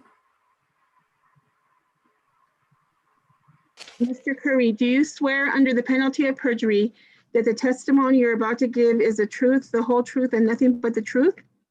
I do. Thank you. Please state your full name and address for the record. Tim Curry, 1018 Sierra del Norte, Santa Fe. I have a question of the commission, and I'm not sure if anyone can answer it, but one question is, were the property owners properly notified that the mountainous and difficult terrain regulation would actually be diminishing the value of their lots? At the time that overlay district was instituted, was there any notification that was given? We'll ask that of the staff and see if they know the answer. Mr. Curry, is that your only question, sir? No, I just, my other comment is that I feel that this situation is just patently unfair because Mr. Walpole could have subdivided this lot easily, 20 years ago before this regulation came into effect. And I question whether he was properly notified. And my other concern in this instance, I've been watching the entire proceedings this evening, and there's been so much discussion about family. And here we have the situation where, because of this particularly onerous regulation, Mr. Walpole and his wife Cynthia, they're prevented from even doing a family transfer so that their son could reside on this property and provide care for them, and live in place. So my sense is that that there have been a number of issues raised, but I'm not sure that anybody has considered the impact to the Walpole family. And I feel that that's a critical component of your decision tonight as to whether, should they be allowed, they can build a guest house on this property. And no one is arguing whether they can do that. But the question is can they just subdivide it? In either case, there will be two residences on the property. So I don't feel that allowing this variance in any way, shape, or form is a negative impact. There have been people that have spoken about the open space and the impact that this may have. However, let's keep in mind they could build a guest house on the property. Thank you. Thank you, Tim. Appreciate it. Are we going to try Pamela again? Chair, yes, we will. Pamela, I'm going to go ahead and allow you to talk. Please unmute yourself and be sworn in. Can you hear me now? Yes. Yay, okay. Ms. Messer, do you swear under the penalty of perjury that the testimony you're about to give is the truth, the whole truth, and nothing but the truth? Yes. Thank you. Please state your full name and address for the record. Pamela Messer, 1603 Camino de Cruz Blanca. So I have the first piece of property on the driveway in our neighborhood. The road goes, about half of the road goes across my property. And I've been here for 40 years. And many years ago, the neighbors in this little subdivision in good faith put in these covenants that would allow everyone with, they have approximately 5 to 6 acre lots to subdivide once. So this is the rules that we worked under all these years, and I agree with Bill Donahue that Alton Walpole should have the opportunity to divide his property once, and I'm glad that you have a size lot minimum in this area of 2.5 acres. All right, thank you, Pamela. Okay. I noticed there's a telephone call in 982-7559. If you wish to speak at this public hearing, you need to hit *9. All right, Noah, do you see any other participant attendees that want to testify? Chair, I do not.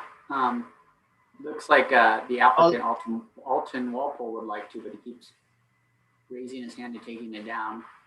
I'm going to go ahead and promote him to panelist if you want to open back up the applicants. All right, Mr. Walpole, we're moving you into the panelist queue in case you want to testify. Let me see for a minute. Hold on. Oh, there he is. Mr. Walpole, if you'd like to testify, raise your hand, please. I mean, by using your computer. Are you there? Okay. Now I can raise my hand. There you go. No, don't raise your hand. You're okay. Melissa, would you swear in, please? Yes, sir. Mr. Walpole, do you swear under the penalty of perjury that the testimony you're about to give is the truth, the whole truth, and nothing but the truth? I do. Thank you. Please state your full name and address for the record. My name is Alton Walpole. I live at 1623 Camino de Cruz Blanca. Well, thank you for bringing this to us, Mr. Walpole. It takes some time here, and you're not subject to the 2-minute rule. So, but hopefully you won't take too long because we're getting close to midnight. I'll be as brief as I can because I realize you've been through a lot and you have more to go. You know, I've lived in Santa Fe for about 30 or 40 years. I'm a native New Mexican. I was raised in this little town called Mountain Air, New Mexico. When I bought this land in 1977, I had always planned to divide the piece that I owned in half, but I didn't do it at that time. And I don't feel like it's really fair that I'm being penalized that now that I want to do that, it's being disallowed and I have to go before you and you have to put all this energy into this situation. You know, I'm the only original owner left in this area. And when I purchased it, the mountainous and difficult terrain provision was not in place. I think it happened like 10 years later. And the question was asked if I was informed. I was not informed, at least that I know of in any way. There is one neighbor that's questioning the situation that I've talked with and tried to make this work. And I wanted to divide it with a 2.5 acre lot, which follows the covenants of our neighborhood. And I bought this property, you know, to see it as a rural area, and it's remained that way. I think we even give some property to the city at the top for people to park, to hike on the open space trails, because I wanted the rural feeling of the neighborhood. I think this will be the last lot split that will happen here. And the water, the drainage, the terrain, none of that has impacted the community or our small neighborhood in a negative way. And I appreciate you sitting through all this. Thank you very much. Thank you, Mr. Walpole, and stand by because there may be some questions to you from the commissioners. Thank you. Going back to attendees, I see no other hands raised. Mr. Burke, do you see any? Chair, I only see the hand of Commissioner Faulkner. All right, so ladies and gentlemen, we'll close the public hearing and open the matter now to commissioners. Commissioner Faulkner. Yeah, I have a question for Dan Escobar. Is there anything that the property owner could do that could move this target a little bit? I'm not quite sure I understand. I mean, the rules and regulations have developed over time. We have nothing in our code book that allows us to review an applicant based on the date of purchase of the property, especially if it predates some of the ordinances that have been promulgated today. We have to enforce those regulations as they are today. I did hear one of the speakers indicate that Mr. Walpole was wanting to do a family transfer. I don't know that never came up in our conversation, so I have not looked at whether or not the property could be divided as a family transfer. But as it stands right now, I don't know how anybody could meet the variance criteria under the new regulations. Some of the regulations were adopted as part of SPAZO, such as the 0.4 acre requirement and the 2.5 area minimum per dwelling unit. Those came in when we started annexing some property and the county didn't have water and sewer. They were on well and septic. So when that came in, those regulations were put in place. The mountainous and difficult terrain has been in place for a long time and enforced ever since it's been adopted regularly. Mr. Siebert is correct. It is not an overlay, but it is part of the calculations set in Chapter 14 for the number of dwelling units that we calculate for a piece of property.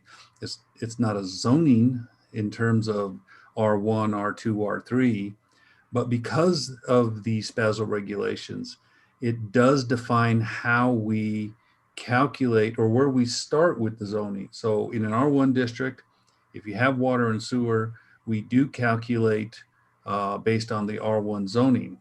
But because of the changes that came in when the annexation, when SPAZO came in and the ordinances after that to regulate those wells and septics, it defined that if you did not have water and sewer, your zoning calculation doesn't start at 1 or R29, or it starts at 0.4.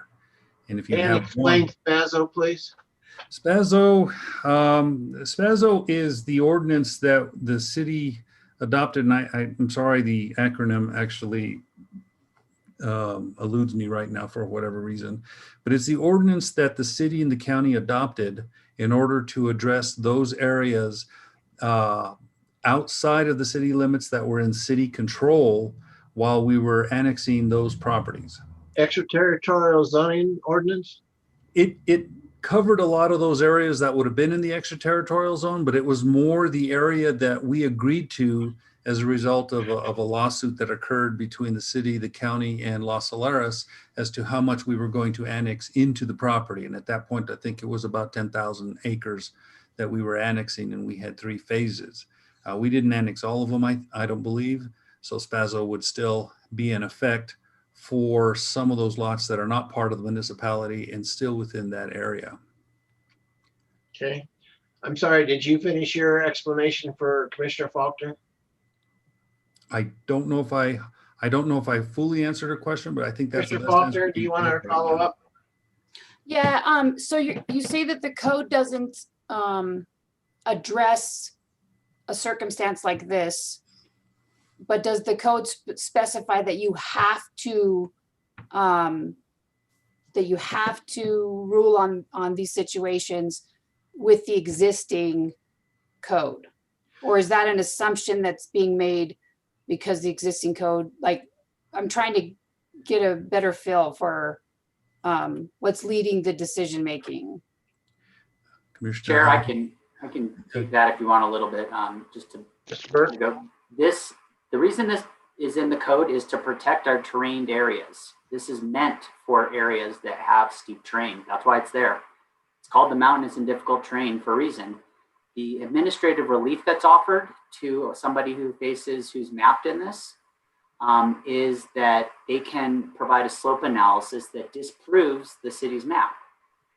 The applicant tried to do that and was not able to disprove the map. That it does indeed have slopes out there, and it has mature vegetation. And so this is the only relief that the applicant can go for, which is asking the board to essentially overturn what the code requires. And it's not an overlay, it's actually a code requirement. So that's why it's being brought before you in this way, and not in, if it was an overlay, you would have to have a general plan amendment to remove yourself from an overlay. Right, and then one last question. Are there restrictions on the size of the guest house that he can build? Yes, the guest house would be a maximum of 1,500 square feet. It couldn't exceed the size of the main house. All right, thank you. Commissioner Gutierrez. Thank you, Chair Hyatt, Commissioners. So there's no question the guest house, if Mr. Walpole wanted family to take care of him as he ages, is absolutely doable without any commissions, anything. He can just apply for a permit and build the guest house. Is that the case? Mr. Chair, Commissioner Gutierrez, that is correct. For every legal lot of record in the city of Santa Fe, provided you can meet the infrastructure for an accessory dwelling unit, you can build an accessory dwelling unit. Thank you. Just so Mr. Walpole purchased the property in 1977. The mountainous terrain came in 10 years later in 1987. And we're here in 2020. Just thinking that, why isn't he grandfathered in? What can you explain the difference between something being grandfathered in and not applying in simple terms? You don't need to get real deep, but just a simple explanation. Legal nonconformity is a very, very interesting subject. Anything that is created prior to the effective date of an ordinance could be considered illegal nonconforming, or it may be conforming.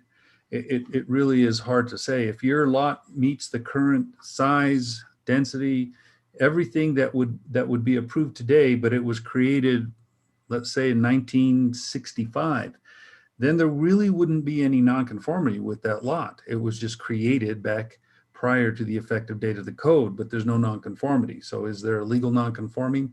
I don't think so. However, you could have a situation where you might have a lot in an area that is very substandard, less than 2,000 square feet, in which case the code says you can't create anything less than 2,000 square feet without open space. In that sense, you are legal nonconforming if that lot was created prior to the effective date of the code, which is December 5th, 1962.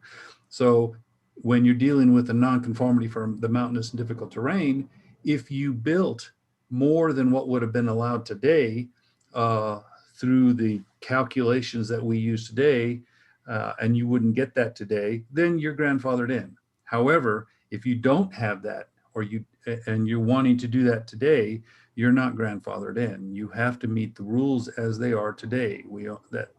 That's just the way it is. So is it fair to say, Mr. Escobar, that legal nonconforming would apply more towards fences, structures, things of that nature than lots? Legal nonconforming can be a use, it could be a lot, and it can be a structure. It all depends on the nuances of each item. In many cases, we use our legal department to actually help us really define what is and what isn't non-conforming, because it does get into the weeds as to what is and isn't. So I can give you a general summation, but in this case, I can identify that I would not believe that the lot in and of itself has any nonconformity to it. The lot was created through exclusion. I was unable to find a subdivision plat that the city signed off on back in 1977. However, there are 2 lots that adjoin this property together with the city property that create the boundaries of this lot that do make it legal. So Real quick, Mr. Escobar. Mr. Siebert, you had a nice photo of the subdivision. Can you put that up on the screen for us while Dan explains that? I also have a photo of that if you'd Oh, like. do you? Okay. No, I think it's more than yellow. Is that the one? Yeah, that's perfect. That's perfect right there. All right, Dan. So you started talking about 2 lots that adjoin. Can you just show us what you're talking about as you're explaining? So the eastern boundary, the eastern lot that has 3.14 acres, I'm sorry, the western lot, that there was a lot line adjustment or a subdivision that was created and approved by the city that created the boundary between Mr. Walpole's western lot, property line and the adjoining property line. That is a legal boundary. To the south, there was another signed plat by the city that created the southern property line of Mr. Walpole's lot and the northern property line of the 2.82 acre lot. And then you have the northeast and east property line, which are bordered by the city. That automatically has created those boundaries as being legal. Mr. Walpole's lot is part of the original 6-lot subdivision. And in 1977, Guy Hayden filed that plat. However, we were unable to locate a subdivision plat that actually was signed off by the city. So that puts those lots into question as to how they meet the definition for legal lot. But Mr. Walpole's lot is legal by exclusion because of the 2 adjoining properties and the city property. Thank you. And in 1992, someone spoke to 1992, 2 lots were made. Can you show us which 2 lots those were and how that came after this mountainous 1987 mountainous terrain came into play? I'm sorry, say that again. There was somebody talked about in 1992 there was 2 lots made. Were those the last 2 lots made, a split or recorded on this property in 1992? I don't know who said it, but somebody said the property is purchased in 1977. 87 was the mountainous terrain, and then in 1992 after that there was 2 lots. Well, the adjacent properties that I just described are the only lots that I've been able to find that the city signed off on.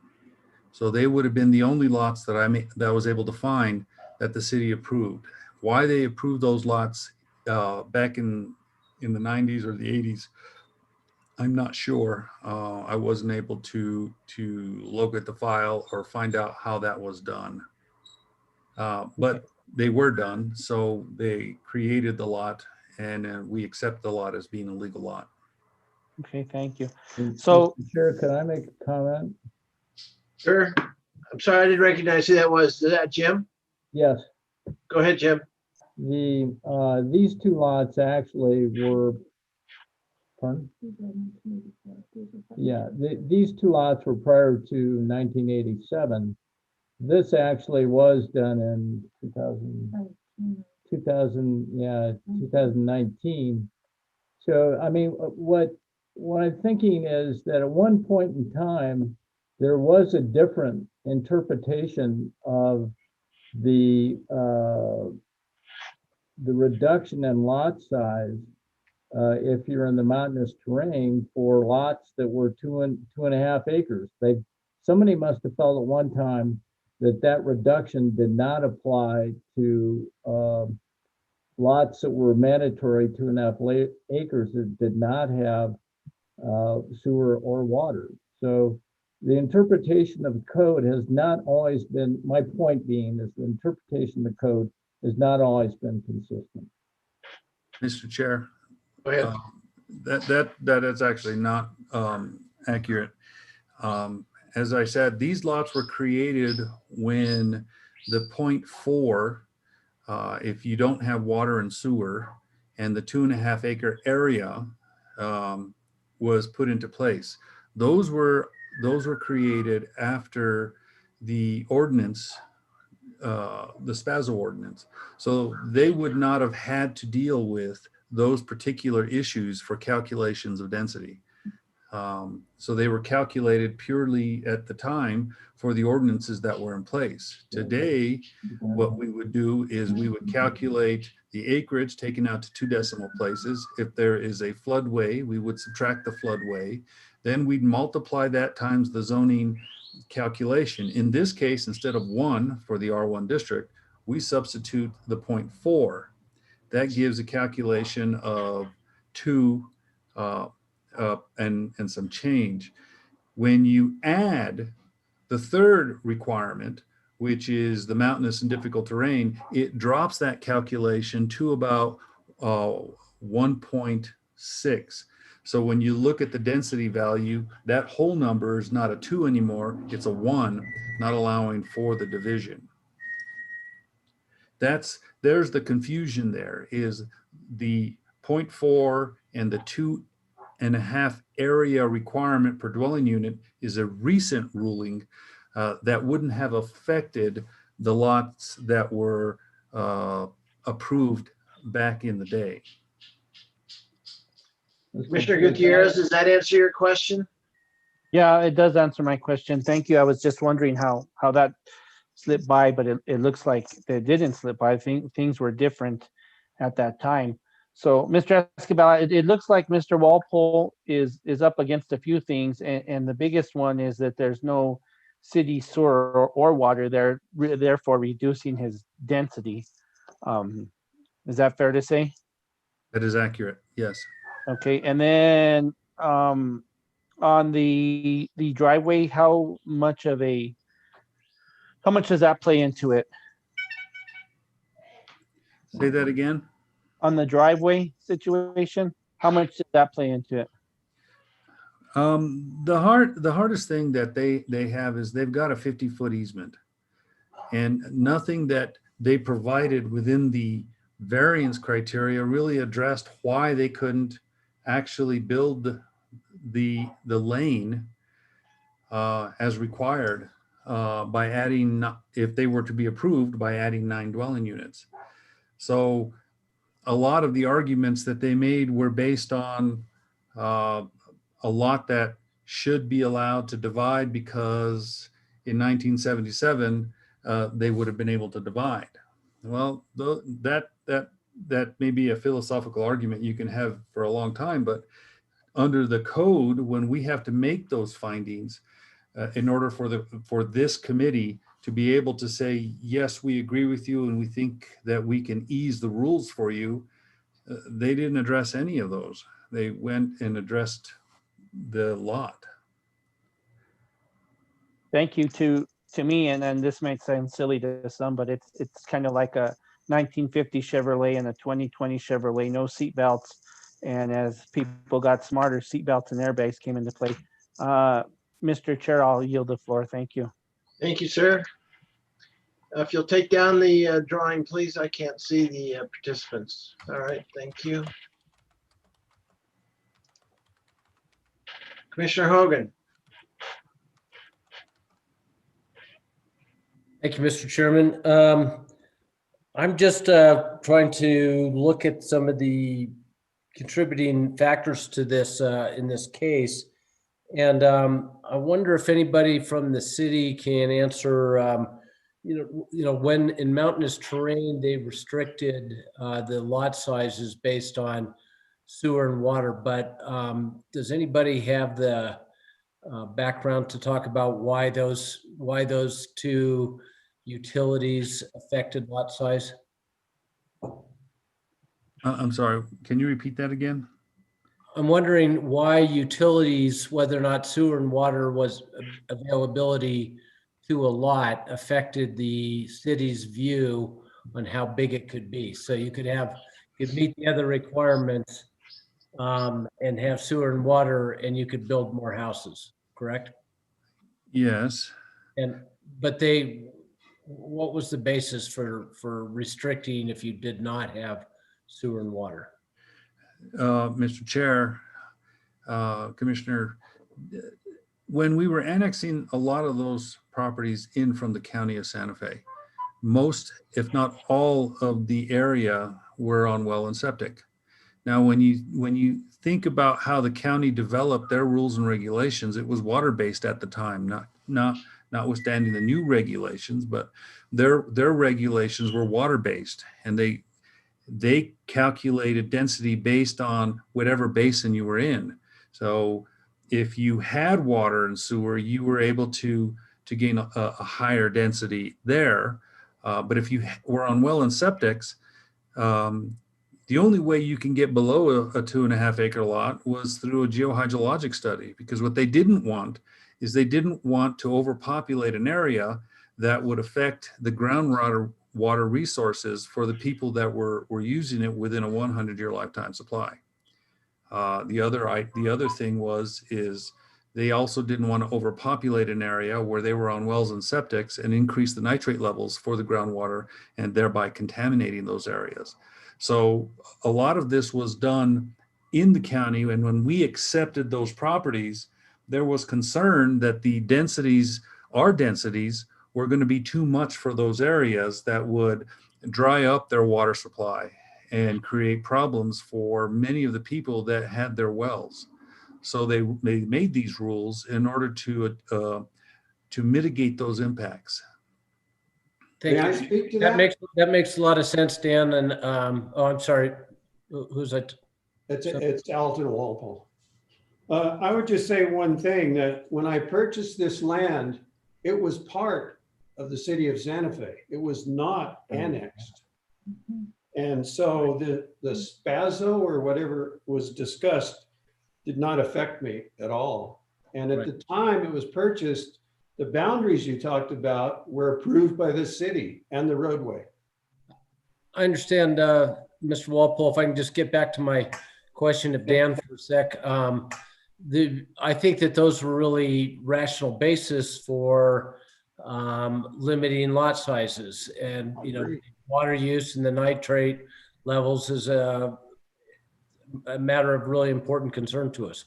I agree. So, in discussing these variants, if the applicant were able to provide an alternate means of dealing with water supply, for instance, without drilling another well, because that's what we're trying to limit, would that make, if they were able to come up with a shared well agreement or something, would that change our view? If they have, instead of a sewer line, because we don't want to have more nitrates, and they have agree to a packaged treatment plant, does that affect it's conditions of our considering a variance?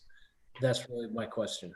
Mr. Chair, Commissioner Hogan, the issue there is that those particular criterion were placed in the current code, and they weren't just to apply to areas outside of the municipality that we were regulating without annexing. These now apply unilaterally across the board to the city of Santa Fe because it was written into the code. So it applies effectively to every piece of property, whether they were annexed in or they were part of the city at the time. So the only way that a person could have divided that particular nuance was not going to impact them is had they divided that property prior to its adoption. And then they would be grandfathered into that particular ordinance change. So water, they could run a water line or a sewer line if they had either water or sewer. That's a different calculation. If they have one or the other, instead of 0.4, that value goes to 1. So it's different. Dan, hold on just a minute. Mr. Walpole, I want to get your comment, sir, but you need to identify yourself by raising your hand on the computer and letting me recognize you. I can see your hand now too, yes. But just wait, sir, until I can finish the conversation between Dan and Commissioner Hogan. I'll get to you. All right, Dan, go ahead. I'm sorry. So the other part of this is that it's not just the lot that's being created that has to connect to a public utility, the city utility. It's both lots in order to achieve the density that they're asking for. It's not one or the other, or just the one that's being created and the other can remain as is. They both have to attach to the municipal utility system, and it's just not there. So creating a well or a shared well, or even putting in a alternative sewer system of some sorts, it's still not going to meet the ordinance criteria that is connected to the city utility, because that's how it's defined, as connecting to the city utility. You answered my question, Dan. Thank you. Mr. Walpole, would you like to weigh in, sir?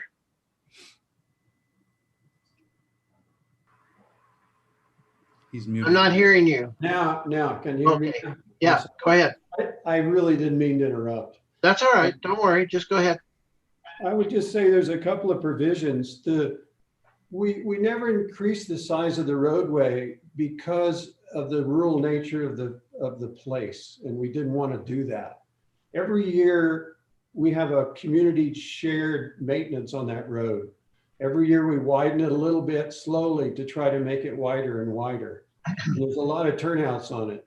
The second issue is I will put restrictions on this piece of property, and I'm not going to build a rental facility on it, is that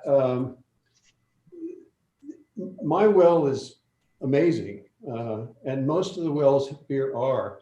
And I would be willing to put that as a provision on this property, that there would be a shared well so another well is not drilled.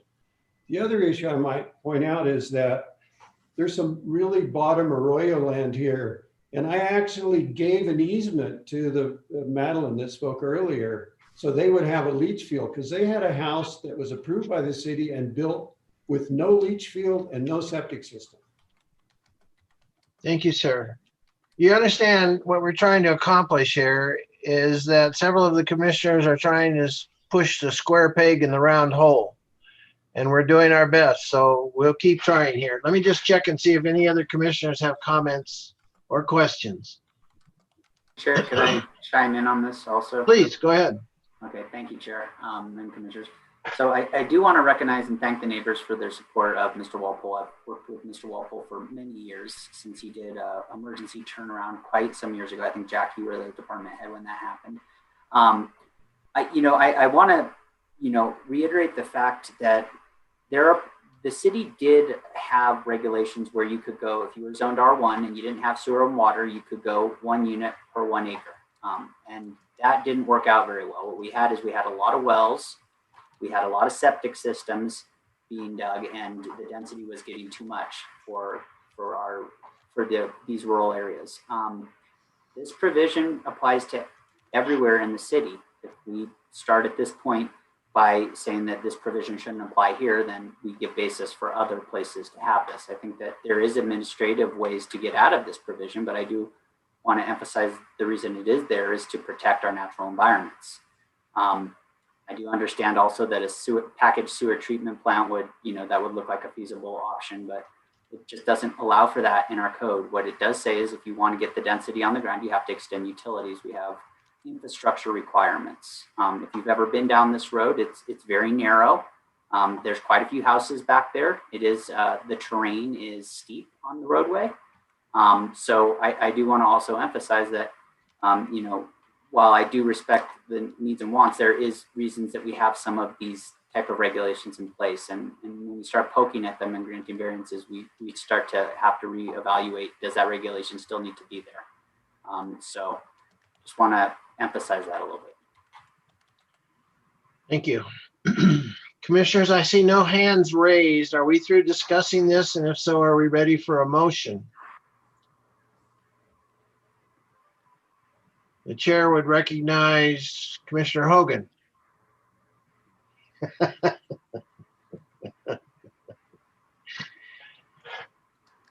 Thank you, Mr. Chairman. I'm not sure if there is support for what my motion would be, which I would like to find a way to assist Mr. Walpole in being able to have a second lot there. But I don't really want to set a bad precedent that we've really taken a fairly firm stand on variances in this commission, and I think for good reason. Sometimes rules seem like they're not equally applied, and that seems like the case here. So I would have to go through all of the variance criteria. Well, let me see what our charge is here. Are you going to make a motion to grant the variance? I will make that motion to approve the case 2020-2499, 1623 Camino Cruz Blanca, subject to technical corrections of approval, and including any other administrative remedies that staff can offer. I'll second it for the point of discussion, Mr. Chair. All right, and we'll go to discussion. First of all, Mr. Escobar. Mr. Chair, I was looking at the numbers that were in the applicant's proposal. And if I'm right, he gets a density of 1.69 after you do all the calculations, all the subtractions. He needs a density of 2 in order to be able to divide the property. In Chapter 14, there is a family transfer provision whereby in a family transfer, you would round up at that density as opposed to round down.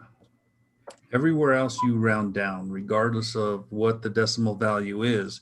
But when you look at Chapter 14's standards, it states that if the result of subsection 1472B6 is other than a whole number, the number may be rounded up if it is 5/10 or more, provided that the additional unit results from the rounding up meets the requirements of the Homes program. And there's another provision that does the same thing for family transfer.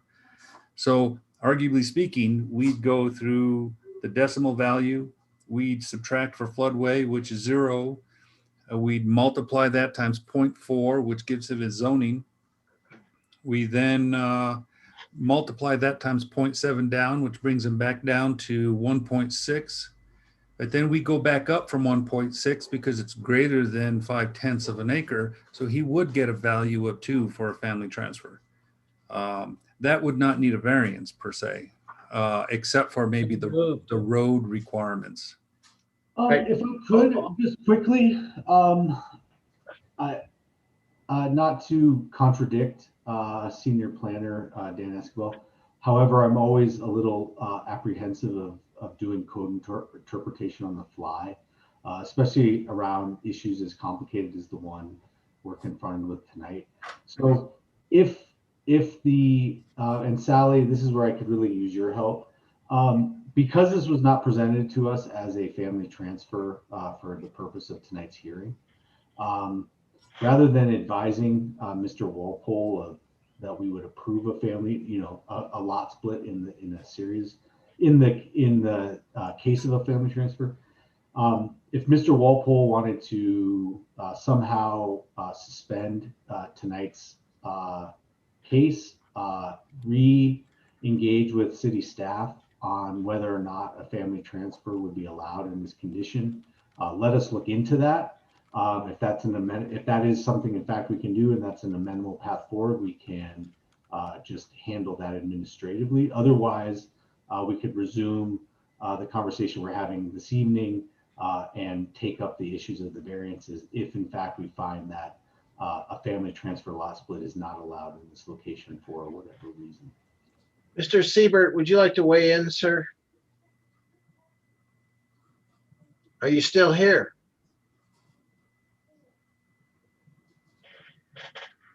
All right. How about Frank Herdman? Okay. There you are, Jim. Okay. The director has suggested that you may want to suggest that the commission postpone this matter to a date certain for your client to commence a discussion about whether or not a family transfer would affect this in such a way as to make it not requiring a variance. Yeah, How do you this is- feel? And I know this you is a can't lot- talk to your client directly, but how do you feel? All right. This is where the virtual committees are a little awkward. That I Yeah. would get together with Mr. Walpole and Mr. Herdman and have a discussion. Well, I really can't. I can't do that. Well, let's just wait. Let's just weigh the opportunities here. And you want Hold to on. make a phone call or something like that? Now, hold on. We might be able to do this. Mr. Walpole, are you there, sir? Yes, I am. And how do you feel, sir? I'm sure you feel fine, but how do you feel about this issue? I'm willing to go for it. I have to say one thing. I've been trying to do this for over a year already. And you want to postpone it again? And I've met with the city. I've met with the fire marshal 3 times. I'm willing to keep waiting. Well, you're a patient man, sir. You're a patient man. Mr. Herdman? I think that Mr. Walpole has answered the question. And I would note that there's a motion and a second on the table. So A motion to postpone would take care of this. I would withdraw my motion and replace it with a motion to postpone, if that's acceptable to the chair. Commissioner Faulkner, is that okay as the seconder? Yes, it is. I would urge, I know Dan does his job really well. So just if we can get this done faster rather than slower at this point, that would be great. All right. So Commissioner Hogan has moved to postpone. Commissioner Faulkner, do you second? Second. All right, Melissa, and this applies to both cases. Is that correct? Commissioner Hogan? Yes. Yes, Mr. Commissioner Chair. Faulkner? Yes. All right, Melissa, poll the commission, please. Okay, Commissioner Pell, Yes. Commissioner Faulkner, Yes. Commissioner Garcia, Yes. Commissioner Gutierrez, Yes. Commissioner Hogan, Yes. Commissioner Lawrence, Yes. Commissioner Satenia. Yes. Thank you, Mr. Chair. The motion has been approved. Sally, do we need a date certain? I think that would be advisable under the circumstances, because then we don't have to renotice this case and we can go directly to the next meeting. Can we have to the next meeting? I mean, I would defer to Noah as our scheduler, because I know we have a very busy. Well, that's true. And also, I mean, I appreciate Mr. Walpole's patience, but Noah? Mr. Chair, given the situation and the wishes of the commission and of the applicant, I would say that we should postpone this until December, because we have got some very long and controversial cases, and the applicant and Dan need to get together and they need to decide if this is actually something they can do, or if they have to come and reevaluate this case. I would say that if we do bring it back we should probably not have a public hearing again. We should just leave it at a decision for the commission to make and not open up another public hearing. That would be my advice. I think we are way too booked for the next month.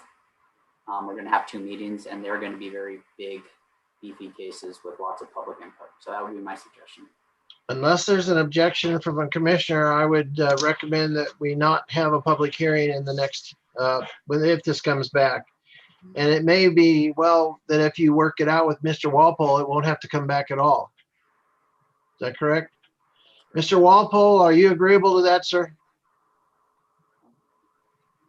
I moved Mr. Walpole back to attendee. Did you want me to move him back in? Yes, I'd like to at least hear from him. And I would still recommend identifying a date certain. We can always postpone that date on further agendas. All right, let's have the first date, the first date of December, please.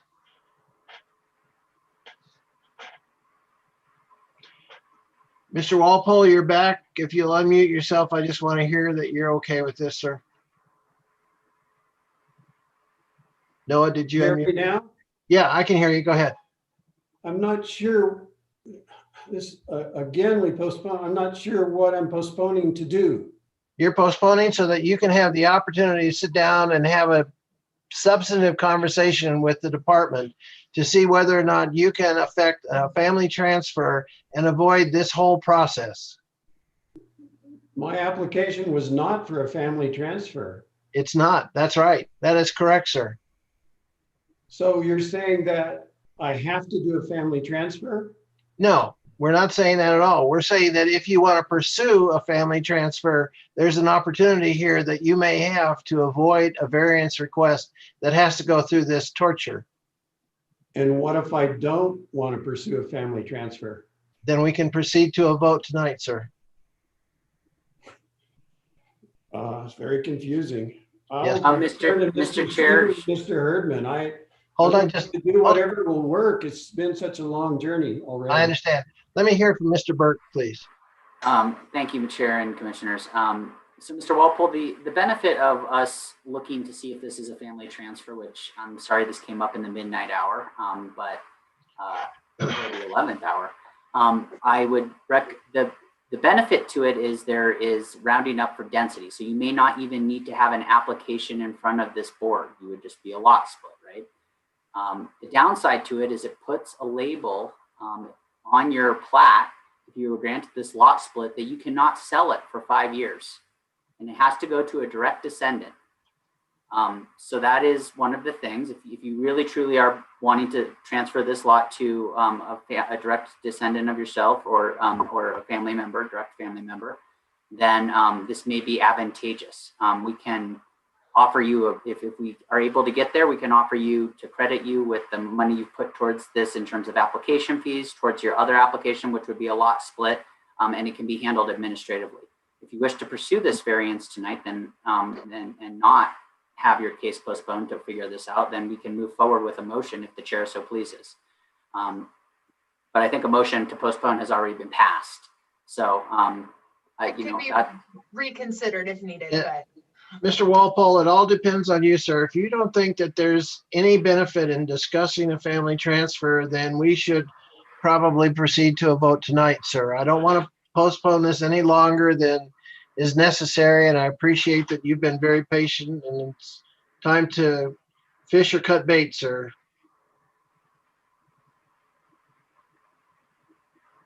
You have to unmute yourself.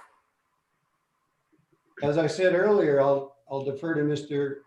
Siebert and Mr. Herdman. All right. As I understand, Mr. Burke, all the expenses I've incurred today will be covered? Your application fees, because we still have process and application, right? So what we could do is credit you the difference in the application fees for a family lot transfer versus a variance request.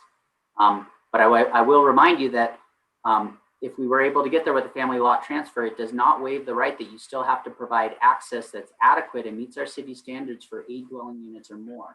So you will probably most likely, even if we got with the family transfer, you're still going to need to provide access. If you can't do that, and that means improved roadways for a road that services 8 dwelling units or more, then you'll need a variance to the roadway standards. So I still have to go through a variance hearing, is that correct? Yeah, but it might be a different variance hearing. And it could be a continuation of tonight's variance hearing, right? Because we've already discussed that variance. So the at the date certain, the meeting at the date certain, which looks to be December 3rd, we would only be discussing matters around the variance request related to the roadway. Is that correct, Noah? That's correct. Mr. Herdman, do you want to advise your client here in the public forum? I think I lost Frank in here. Let's see if I can find him. Really?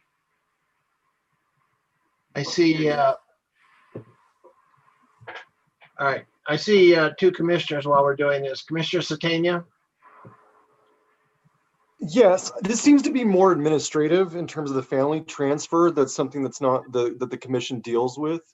The issue that we have at hand is to actually vote on this particular variance. So my question is if we actually vote whether for or deny this variance, does that have any impact on the applicant's ability to still pursue a family transfer should he choose to do that? And if it doesn't have an impact, my request would be that we actually vote on the variance at hand. Noah? And there are 2 variances at hand. Sally. This is a reminder, we have the the density calculation due to the mountainous terrain, and we have the roadway standards. So there are two at issue. You know, Chair and Commissioners, so you could just rescind the motion to postpone and just hear this case out and vote the way that you please. You know, we're not guaranteeing that a family transfer right. Jim Siebert, last chance to call in here. What do you got, I brother? think Mr. Herdman's trying to chime in. I am, and I Oh, I'm don't see sorry. on my screen how I raised There we my are. hand for Okay, some go ahead. reason. So I apologize for the old-fashioned way. I'm concerned, you know, as Swear, Mr. Herdman? I'm an attorney and I'm not going to say anything factual. So just in the interest of timeliness, That's fine. I'm concerned that Mr. Siebert and I don't have the opportunity to confer with our client as we typically would in a normal hearing. And I feel that I'm concerned that there might be some underlying confusion here. And so I would be inclined, Alton, to postpone. There is another 2-month delay, but on the other hand, it'll give us the opportunity to confer with you to better understand your options. I just, you know, not having the ability to whisper in your ear as I typically would at a hearing, I'm concerned about underlying confusion. So it's another 2 months, but at the same time, I think it'll allow for a more informed process going forward. Can you unmute Mr. Walpole, please?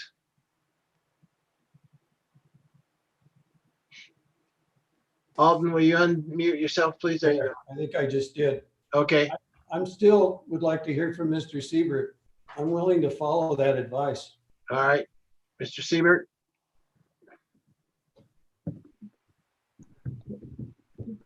Am I unmuted?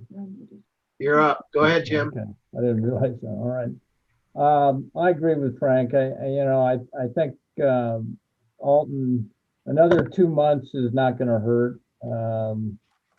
And it has to be 2 months because the cases that are coming up in November are very contentious and they're going to be very long. I can't recommend you go in November, that we would have to wait until December. We still have one more issue to work out, and that's the issue of the roadway. So I think that it'd be best to take a continuance to a date certain so we don't have to renotice. Still gives you the opportunity to select another option, which is, if you wanted, you could go with the family transfer as well. But it gives us all a chance to kind of think it out a little bit more, and you to get a better understanding of each of the, of the consequences of going either direction.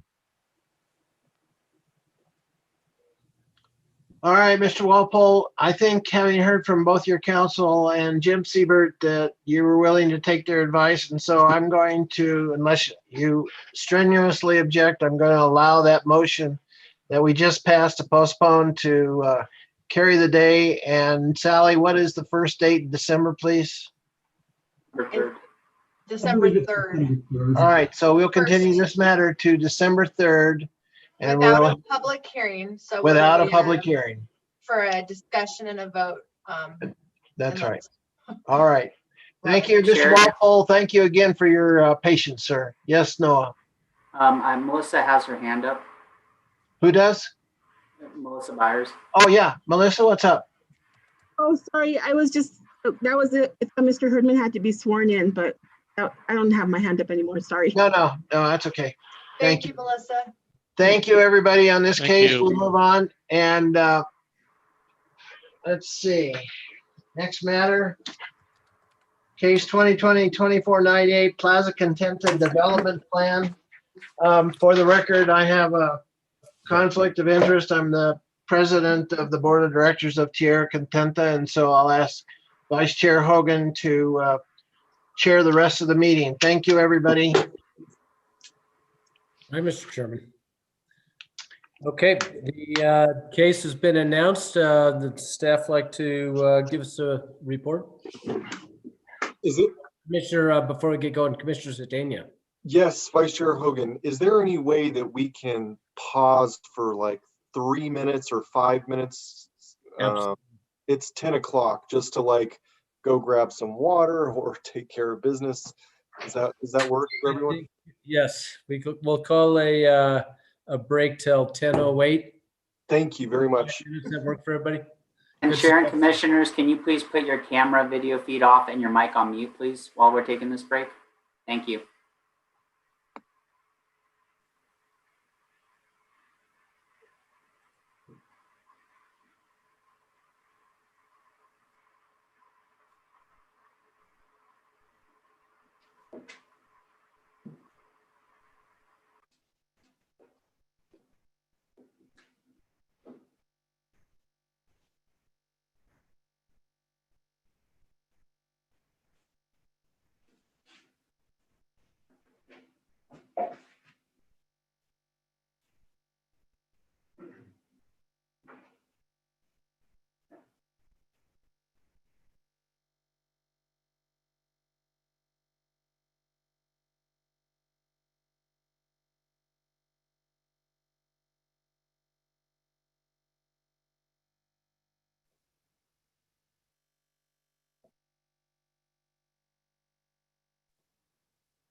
Such a lucky guy.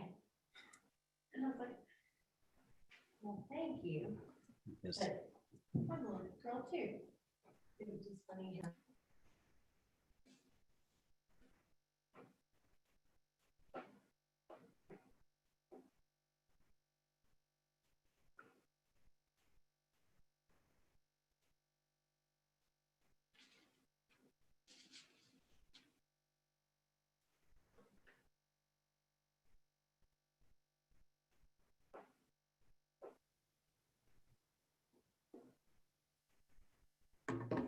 I'll look for everybody's faces to reappear before we restart.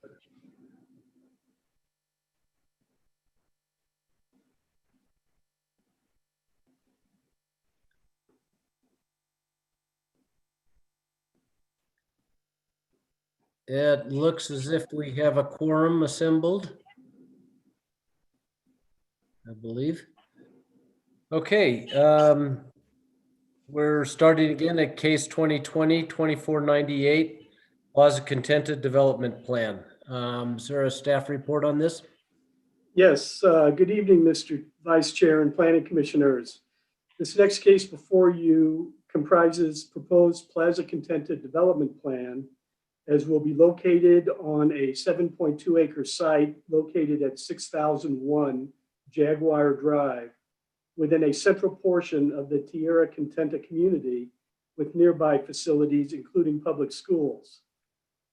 The site is also bound by Plaza del Sol and Avenida Contenta, currently includes 2 existing structures, each comprised of commercial spaces at ground level with residential apartments above, pursuant to a previously approved development plan.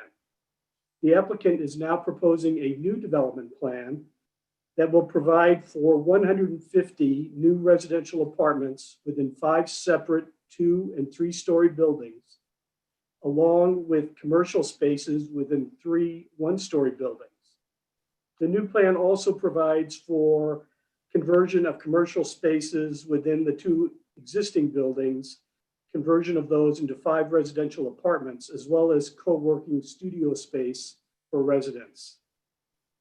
The proposed development plan continues the designation of open spaces, including completion of the now half-complete circular plaza feature, along with other open space areas that together provide for park space pursuant to the Tierra Contenta Master Plan. The continuity of this park space is related to 2 project conditions, including an additional notation on the development plan, as well as implementing a public use easement. The proposed plan meets all applicable development standards and will not create nonconformities with either City Code Chapter 14 or the Tierra Contenta Master Plan. Therefore, staff are recommending approval. And this concludes staff's summary overview of the proposed project, and staff will, of course, remain available to provide any information that you may require. Thank you. Thank you, John. Is there any questions from the commission before we go to presentation from the applicant? Okay, is there a presentation prepared, or please proceed. Right. Vice Chair Hogan and members of the Planning Commission, thank you very much. I apologize for interrupting, but we just need to swear in. Oh, yes, of course. Sorry. Thank you very much. You swear under the penalty of perjury that the testimony you're about to give is the truth, the whole truth, and nothing but the truth? I do. Thank you. Please state your name and address for the record. My name is Alexander Dezurek, 222 East Marcy Street in Santa Fe, New Mexico, 87501. Vice Chair Hogan and members of the Planning Commission, thank you very much for hearing our case tonight. I realize it's a very late night. We've got a very exciting plan to show you. We will try and be brief and to the point, but cover the pertinent information that I think that you will need to make an adequate decision here. So we're here to present a new development plan for the Plaza Contenta development. I want to switch there you go. Want to first of all recognize our team. I want to recognize and thank Noah and John for being such great stewards with the city staff to help us through this process. Recognize our owner, Rob Gibbs of B&R Land Investments LLC. Rob's a longtime home builder in Santa Fe and is really excited to take this next step into a really exciting development here. On our design team is myself. I'm Alexander Dezurek. I'm the principal of Autotroph, an architecture and planning firm here in Santa Fe, also acting as owner's representative. With me is Brett Linker, our project manager. Orlin Guerrero-Ortiz, who is our civil engineer with Design Ingenuity. Claudia Horn with Design Office, our landscape architect. And of course, Mike Gomez, our traffic engineer. I also want to acknowledge the stakeholders that we've talked to throughout this process. We've had many meetings with various stakeholders that have expressed interest in the project, and all of their opinions and thoughts and comments have been instrumental in terms of fine-tuning the plan that we're presenting to you today. We've had a number of meetings going back till December of last year, starting with the Southside Advocates Group, going through several pre-application meetings with staff, meeting with the Tierra Contenta Architectural Review Committee several times, as well as an early neighborhood notification meeting in July. And then here we are tonight. So the project site is in Tierra Contenta. It's a partially completed mixed-use project on a 7.2 acre parcel of land. There are 3 buildings existing, including a partially completed plaza there. And they consist primarily of ground floor commercial spaces with apartments above. And it was based on a previous development plan that totaled about 114,000 square feet. The project vision that we are going to present tonight is one of a vibrant mixed-use community in the heart of Tierra Contenta, one that features long-term rental apartments to address Santa Fe's housing shortage and to breathe new life into this vital area of town. It'll be a neighborhood center with community-scale retail, food, and commercial offerings, as well as public spaces. And it'll be a place for residents and neighbors alike to live, work, shop, eat, all in one convenient location to reduce our reliance upon automobile-based transit. So in terms of where we're located, this is the Tierra Contenta Master Plan. This is the project site right here. This is part of Phase 1A, one of the early phases of Tierra Contenta. And these are the pertinent design standards. As you all know, Tierra Contenta is a planned unit development, and it sets its own zoning designations and dimensional standards and requirements. And in terms of this particular site, it is designated as a neighborhood commercial center. And the purpose of the neighborhood commercial centers is to provide shopping and employment and community amenities for local residents within walking distance to their homes. And it is, they shall contain a mixture of uses, including residential.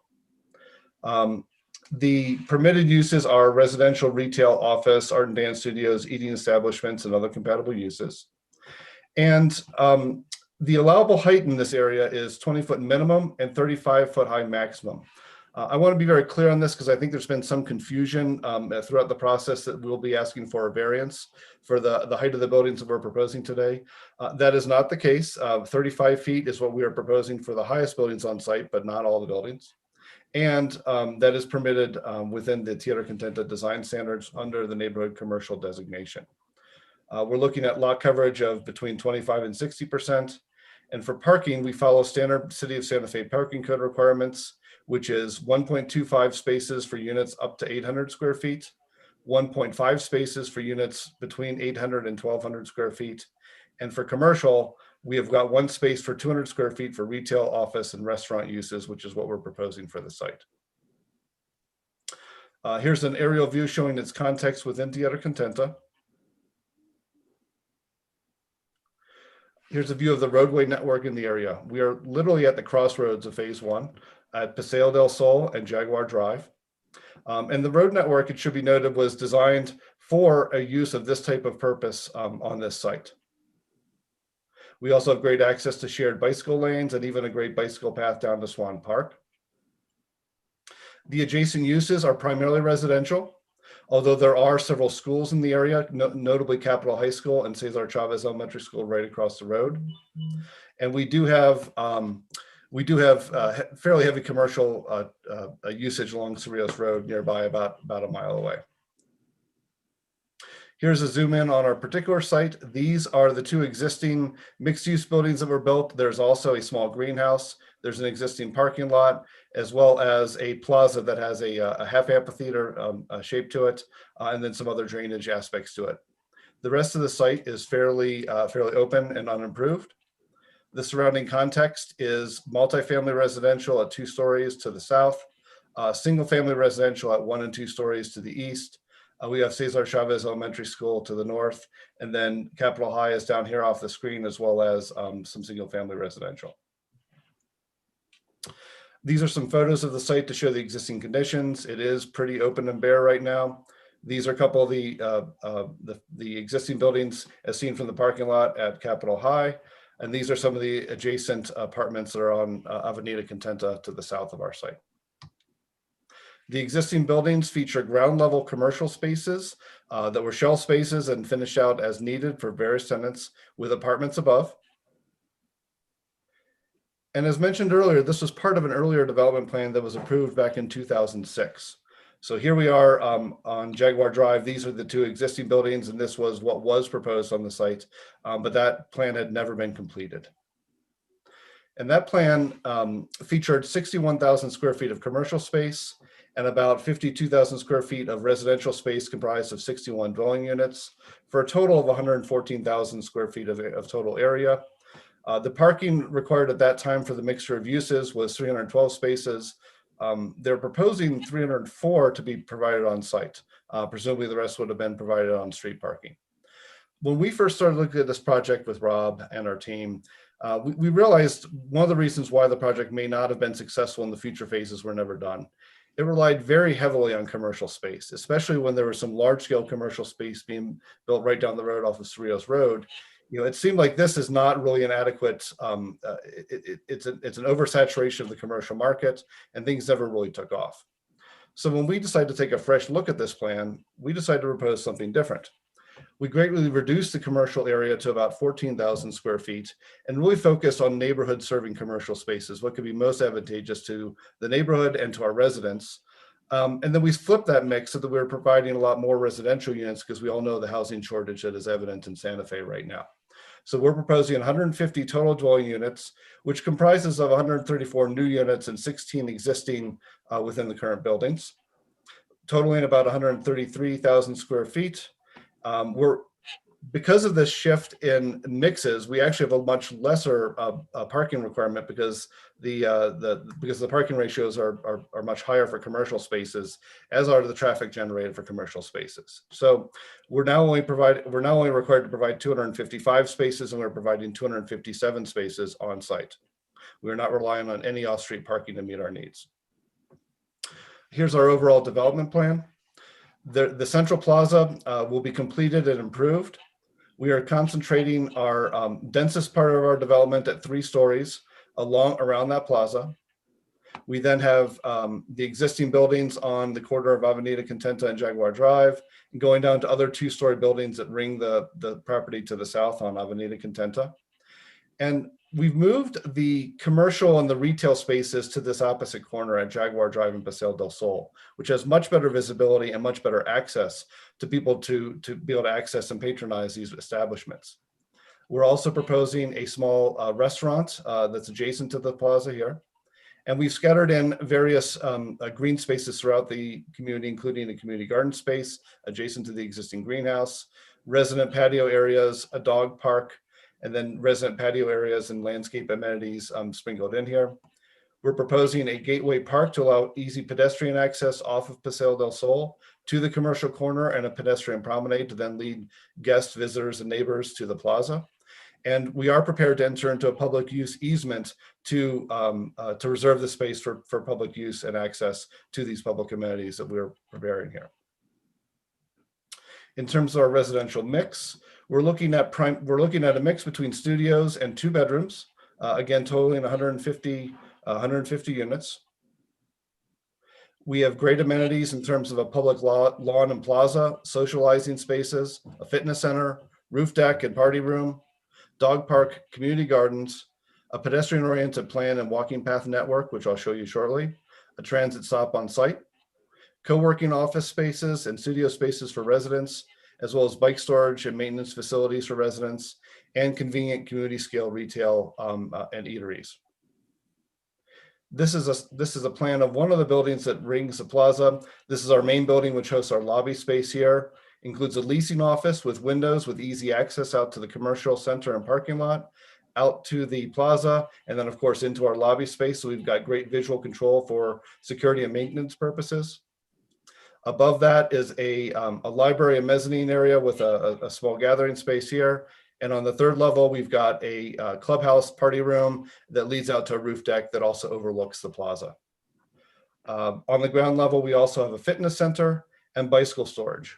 Each of the buildings that we're proposing includes bicycle storage and maintenance facilities for all the residents, and we've been able to fit in 1 bike parking space per unit for all of the residents in the complex. We really want to promote bike utilization as part of our plan.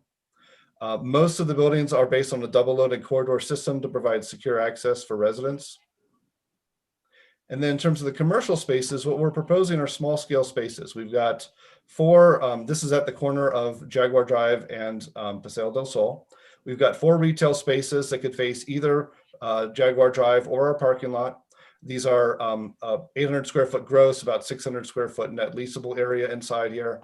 We do have a larger retail space if we're able to find a larger tenant, but this could also be subdivided to smaller 800 square foot spaces as well. Adjacent to the plaza, we've got a restaurant. We're conceiving this as a small mom and pop diner type of establishment with patio seating with great proximity to our central plaza. And on our, in one of the existing buildings, we're planning to renovate the current ground floor to include co-working space and small art studios and small office spaces for residents primarily to use. The thinking is that we're looking at a younger demographic here that might be part of the gig economy. They're going to have fairly small apartments. We want to be able to give them a place to work on site so they don't need to get in their car and drive downtown to another co-working space. They could work right here. Also, something like this will happen to work very well if we happen to have another pandemic in the coming years. All this area totals to about 10,000 square foot of leasable area. In terms of the uses on sites, this diagram shows the green spaces, the primary landscape amenities, as well as our central plaza, and how we're concentrating our retail spaces on the corner of Jaguar Drive and Paseo del Sol, with again, that co-working and studio space available on the ground floor of building X1 here, still keeping the apartments above. Here's a view of the project. Here's the aerial view of the project from the intersection of Jaguar Drive and Paseo del Sol. And this really shows our massing strategy, I think, very well. As you see, we've got 2-story buildings that ring the site here to be in context with the existing 2-story multifamily apartments that are across the street and the 1- and 2-story single-family homes that are part of this neighborhood here. This is our retail corner, which includes a breezeway to allow, say, teachers from the elementary school to cross over here and get a cup of coffee, or to allow easy access through this corner. And then this is our small scale retail building, which would have access to both sides to the parking lot or to the street. In the case of the larger retail building, we're not really able to do that because we have a series of transformers and other electrical and communications equipment that take up a lot of space here. So in this case, the primary access to this building would be from the parking lot. This shows our pedestrian gateway park and our pedestrian promenade leading into the plaza area here. The plaza area right now consists of a semicircle pseudo amphitheater type arrangement. It's all paved and the existing trees are not doing very well. So one of the things that we're proposing to do is remove the pavers and complete the oval of that plaza to create a lawn space that will be available for the public as well as our residents. Here's a landscape plan showing the same amenities. We're proposing shade trees to provide ample shade around that public plaza.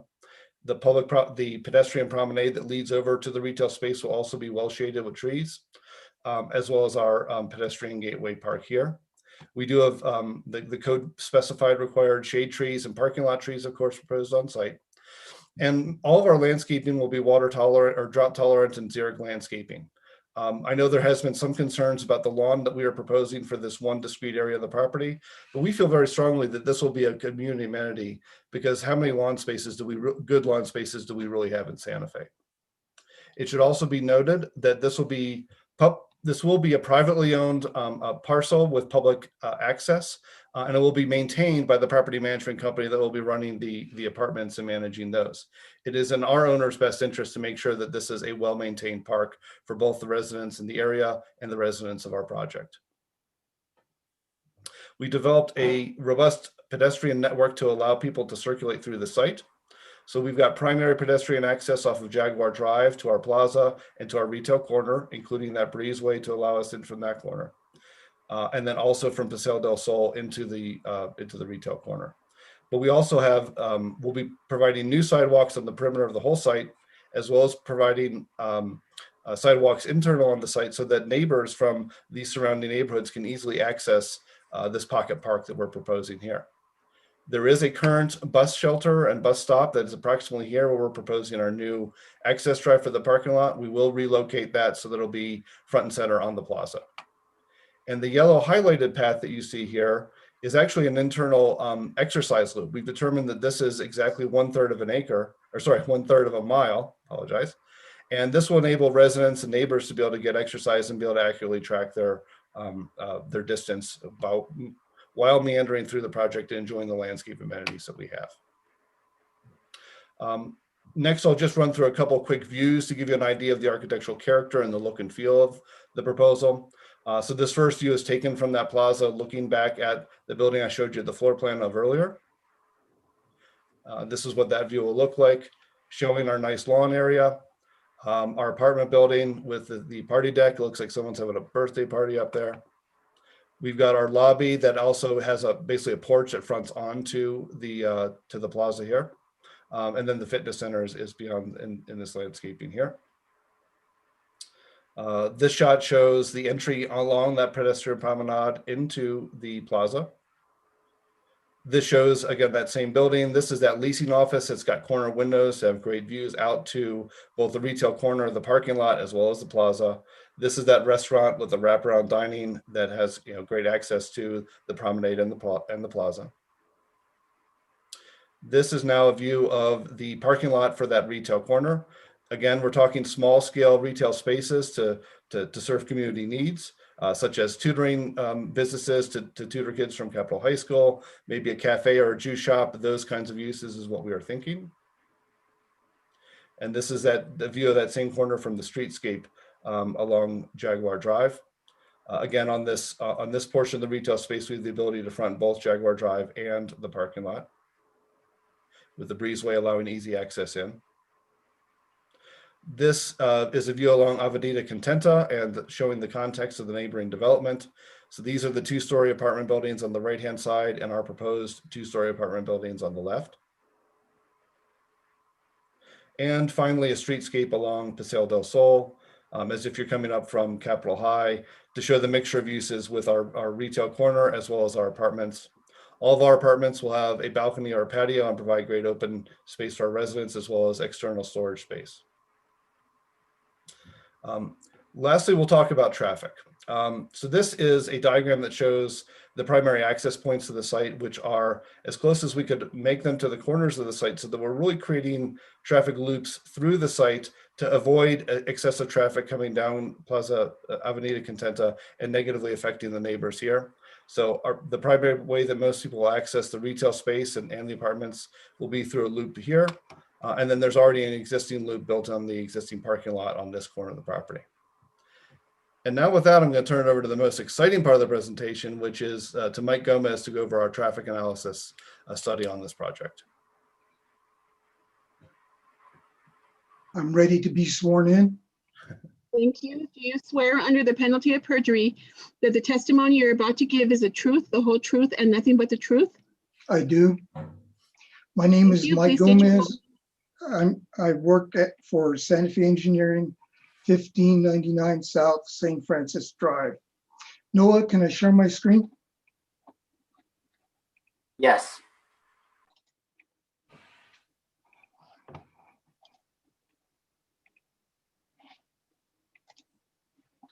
Okay, can you see my screen? Yeah, we can. I think we all can. Okay, Santa Fe Engineering did the traffic impact analysis for this development. We did it in accordance with the procedures of the New Mexico Department of Transportation, which has been adopted by the city of Santa Fe. So the first thing that needs to be done is to have a scoping meeting with the city traffic engineer. We met with John Romero to determine the intersections that he wanted studied and the intersections that he wanted counted. So on this view, this slide right here, one of the intersections that he was concerned about was Avenida Contenta and Jaguar Drive. The next, this is a four-way stop controlled intersection. The next intersection that he wanted studied was the intersection of Paseo del Sol and Jaguar Drive, which is a traffic signal. Then the last one that he wanted was up on Airport Road and Paseo del Sol at that intersection. And this is a major thoroughfare for traffic through this entire area. But also, John had some counts from pre-COVID at that location that we could use to go ahead and factor up our traffic for this study. So the slide on the left, right in here, was a traffic count that was done on December 4th, 2019 on a Wednesday. And that was pre-COVID by what, 3 or 4 months. After our meeting with John, we went out and we did traffic counts at that same intersection. And I don't know if you can see the numbers right in here, but there were significant decreases in traffic due to COVID. So in the morning peak hour, which was measured in 2019, was 7:30 to 8:30.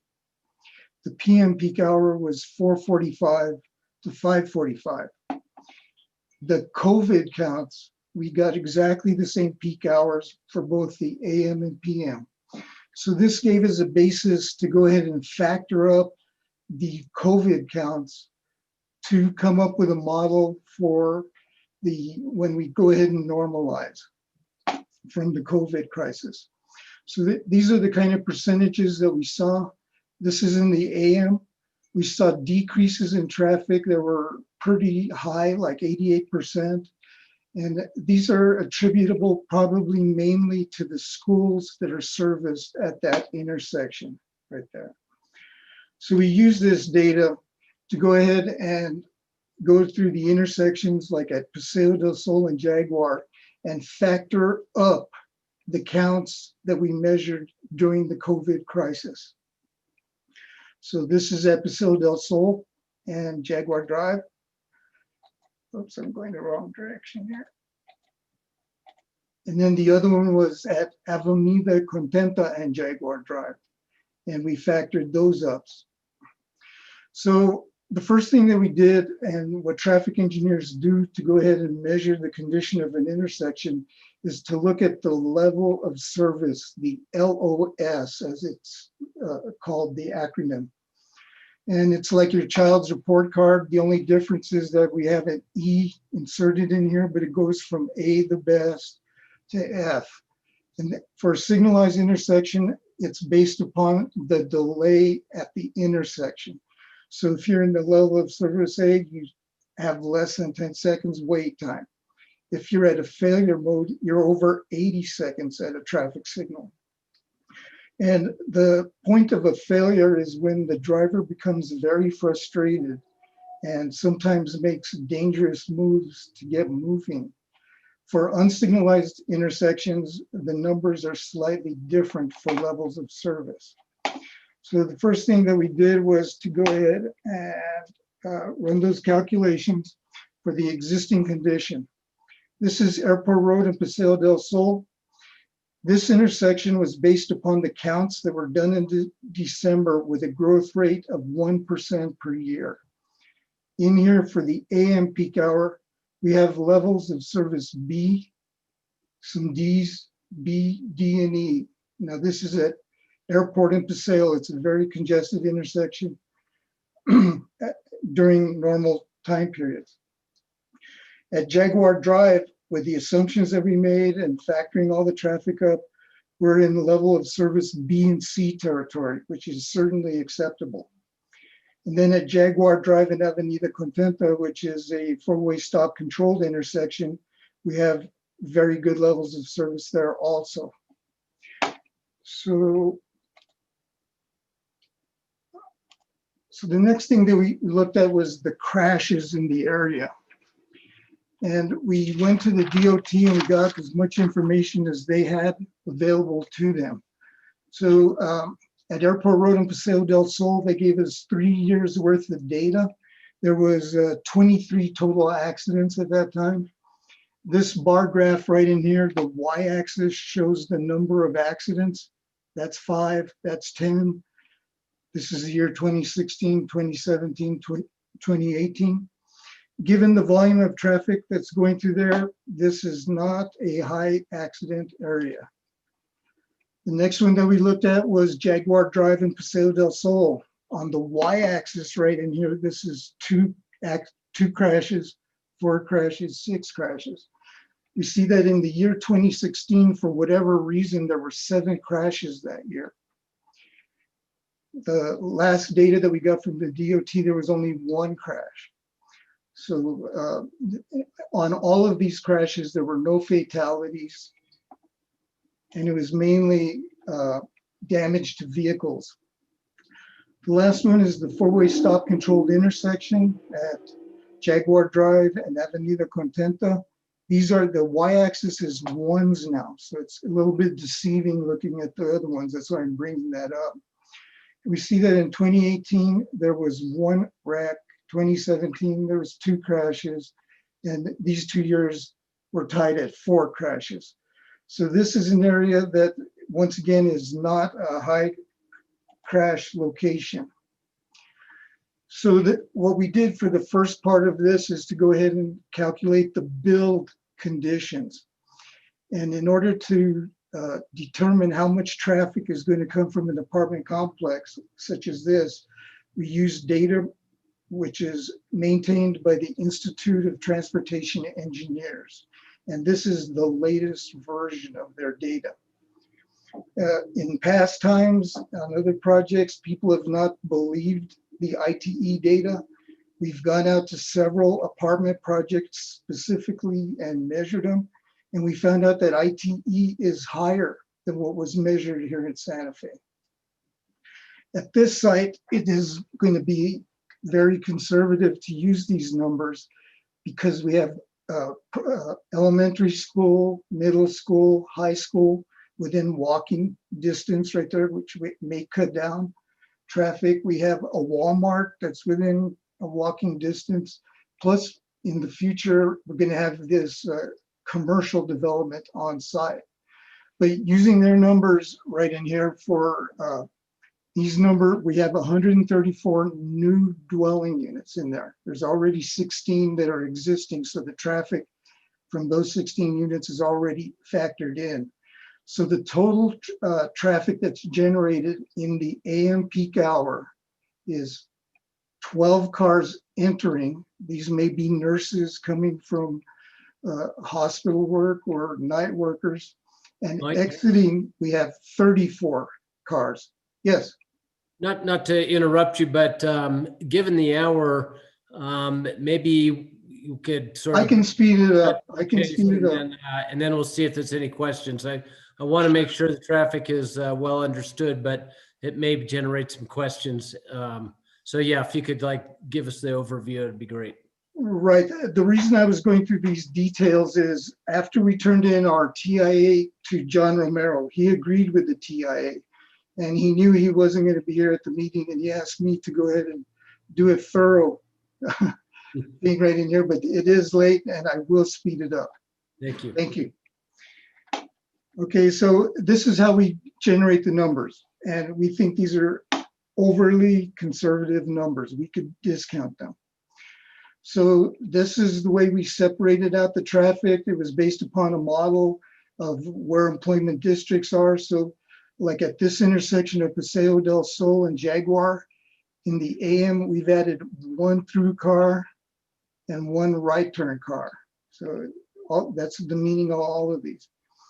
The point of all of this is that for the build condition for the apartments, we have great levels of service out there. The volumes of traffic are easily accommodated by the streets that are out there. These are the calculations for the trips that are generated for the commercial. The bottom line is these numbers right in here, and these are much higher than the apartment numbers that we have in there. Like in the PM is really when their peak hour happens. You have 72 cars entering and 58 exiting. So once again, we went ahead and distributed that traffic using a gravity model, and we come to the year 2025 where we have both the apartments and the commercial working. And we see that we have pretty good levels of service. We have had a few areas where we've degraded the intersection by 1 grade point or a few seconds in there, but everything is perfectly acceptable to the city and to the DOT. So with that, I would say that the traffic signal that's out there was put in probably to service this development. And that's the key thing right there. That traffic signal would be needed right now if we did not already have it in place. No other offsite improvements are needed for this development. That's it for me. Mr. Gomez, thank you very much for a Sure. very thorough, and I take it that you've shared these results with John Romero? Yes, John Romero reviewed the TIA, the Okay. traffic impact analysis. Okay, and I know you can't speak for him, but you came to some consensus that this was an adequate solution? Yes, he agreed with the conclusions in the report, and I thought that he was going to make a report for the planning commission. Maybe he didn't get around to it. Okay. Well, we've heard from the applicant and the traffic engineer. Why don't we open the public hearing and see if there's any comments from the public? Noah, if you can kind of lead this. I'm not seeing any hands up right now, but I just have a limited view. Thank you, Chair and Commissioners. So just a reminder to the members who have been patiently waiting for these many hours that we've had here tonight. Thank you for sticking around. If you'd like to participate by phone, *9, and if you'd like to have public comment, please use the raise hand function. I do see 5 hands raised right now. And I just want to also acknowledge that in case anybody has any questions about traffic right now, we don't have a traffic engineer hired, but we do have John Romero's comments. He did work with the applicant very closely, so we do have those available, and John Udell can answer that as well. Also, Alexandra Ladd did give me a briefing on affordable housing if we need to do that. I know Justin Robinson is here, and I think he can speak to that as well as Rob Gibbs. And any questions regarding fire? There was an emergency, so our fire marshal couldn't make it tonight. So I just want to preference that if the commission has any questions. So our first speaker is going to be Jim Stanton. Jim, I'm going to allow you to talk. You'll have to press unmute and you will get sworn in, and then you'll speak. Thank you. And we're observing the 2-minute limit on this.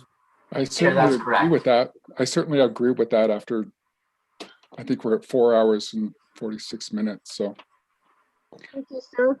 Do you swear under the penalty of perjury that the testimony you're about to give is the truth, the whole truth, and nothing but the truth? Yes. Thank you. Please state your name and address for the record.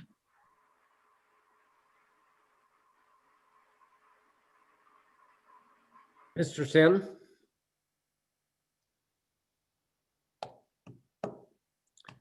Mr. Jim, we Stanton? could hear you before, but we don't hear you now. Jim, we can come back to you if you'd like.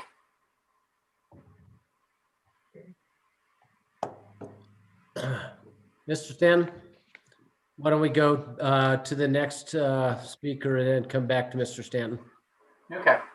It looks like Justin Robinson would like to speak. Justin, I'm going to go ahead and allow you to talk, and please unmute yourself. Hello. Yes, we can hear you. Do you swear under the penalty of perjury that the testimony you're about to give is the truth, the whole truth, and nothing but the truth? I do so swear. Thank you. Please state your full name. My name is Justin Robinson. I'm at 1111 Agua Fria Street. I thank the Vice Chair and the Commissioners for hearing our public testimony. I know it's very late and I'll be very quick. I am the Executive Director at Tierra Contenta Corporation, and we have worked closely with the developer on this new plan. I want to emphasize that we fully back it. We think it's a great update. It's the refresh that's needed. Shifting the commercial out to the corner, we think is a brilliant plan with all the walkways. We think this is something that will really bring the local area, the neighborhood together. And it also serves the greater Santa Fe by bringing much needed housing, rental housing to the market. And with that, I'll end my comments. Thank you. Thank you very much, Mr. Robinson. Who else is on deck? It looks like we have Lanny Weaver. Lanny, I'm going to go ahead and allow you to speak. Please unmute yourself. Swear under the penalty of perjury that the testimony you're about to give is the truth, the whole truth, and nothing but the truth? Yes. Thank you. Please state your name and address for the record. My name is Lanny Weaver, and I live at 5940 Camino San Carlos, which is 3 doors down from Tract 11, which is what we're talking about. And I've been here I was one of the very first people to move into Tierra Contenta. I've been here for almost 25 years. I support the development of this tract, not necessarily as proposed. I've had some other concerns, and I appreciate all of the effort to address a lot of those concerns. I am concerned about the height of the proposed apartment buildings, the 3rd story, which is not anywhere in this whole end of town. I really wish that what they are proposing, the world that they are proposing, is the world that we lived in. Yes, we need more apartment buildings. We have a major glut of retail, and we will have an even greater glut of retail as long as as time goes by, the way we're going. Section G of the Tierra Contenta guidelines envisions a neighborhood center, and what they're describing is beautiful in that regard. But I have no doubt that the apartments will be built, but it is not a viable commercial site, and it is less so now that with the Walmart and with COVID and all of that, which is to say that the proposal does not meet the design guidelines criteria under Section G for a neighborhood center. The likelihood that the commercial will go in is just not there. For 25 years, we've been waiting for it. And I believe that the community would willingly have made the trade-off of an ill-fitting, too tall a building in order to have the vibrant, viable neighborhood center as they've envisioned in their presentation, which I wish could be true. But we won't have those benefits, and it is inappropriate to cherry pick what might have worked for a neighborhood center to use for adding penthouses to what is just market rate apartments. This is an apartment complex. This is what it will be, given the site being not a commercially viable area. That is the 2 minutes. Speaker is going to be Pamela Herman. Pamela, I'm going to go ahead and allow you to talk. Please unmute yourself. Thank you for the opportunity. This is Pamela Herman. I'm at 4525 Camino San Juan, 8750.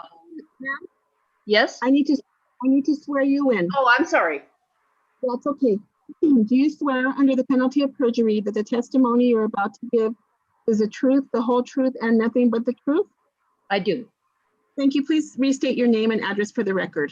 Pamela Herman, 4525 Camino San Juan, 87507. I was the second house occupied at Tierra Madre, which was the first subdivision constructed out here. So I'm another long-term resident, a pioneer. I'd just like to expand on what Lanny was addressing, which is that the proposal for Tract 11 does not address the guidelines in the Tierra Contenta plan for apartment complexes, for multifamily housing. It does address the plan guidelines for a neighborhood center, which was predominantly retail and commercial. And as we know, that is not what we are going to have and not what we need. So we, and this is probably the origin of the confusion about the variance. We were originally told that they would be seeking a variance for the 3rd story. Now they're including the 3rd story in the 35-foot limit, but that was designed primarily for mixed-use buildings with commercial on the ground floor and apartments above. All of the other apartment buildings in Tierra Contenta are 2 stories. That's what's appropriate for this area, and that's what we would urge you to consider as the appropriate for this, which is the highest point of land in Tierra Contenta. I will be very grateful to hear what you guys decide, and we're certainly grateful to see this wasteland being developed into something useful, and we definitely need more housing. So thank you very much. Thank you, Miss Herman. Right, Jim again. Jim, I'm going to go ahead and allow you to talk, and you'll be sworn in, so please unmute yourself.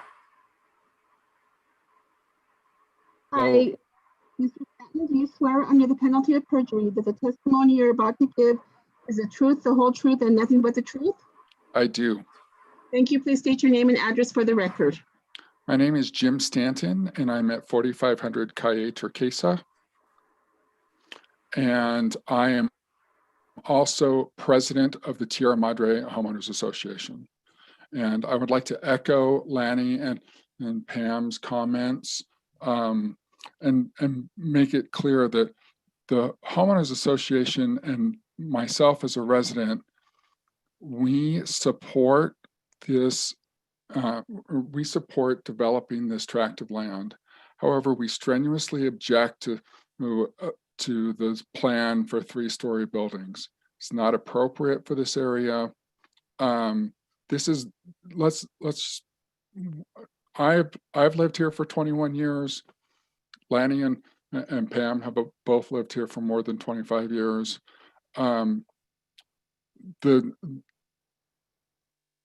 The commercial approach on this area is just, it's just unviable and has been unviable for the last 20 years. And I don't expect that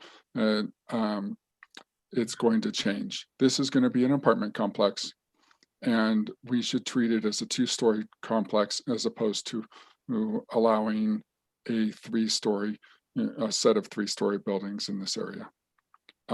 I have submitted written testimony on this, so that's all I need to say at this point. Okay, thank you, Mr. Stanton. Anybody else? Looks like we've got Anastasia Warble. All right, I'm going to go ahead and allow you to talk. Please unmute yourself. You swear under the penalty of perjury that the testimony you're about to give is the truth, the whole truth, and nothing but the truth? I'm sorry, they have an older version of this, so I had to promote them to panelist. So can you please, I think they are able to talk now. Okay, Mr. Rorbel, do you swear under the penalty of perjury that the testimony you're about to give is the truth, the whole truth, and nothing but the truth?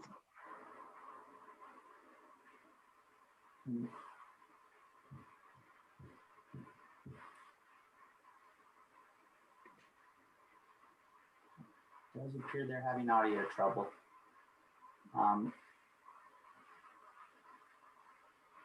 Yep. No, is there anybody else from the public that needed to speak? No, it looks like this person is having a bit of some difficulty with their video camera. We can come back to them, but I don't actually think that they're being successful on this. So why don't I see if there's any questions from the commissioners? If he comes back, you can interrupt us.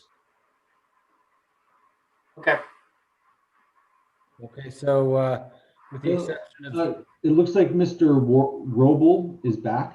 You may want to give him another shot. Okay, sure.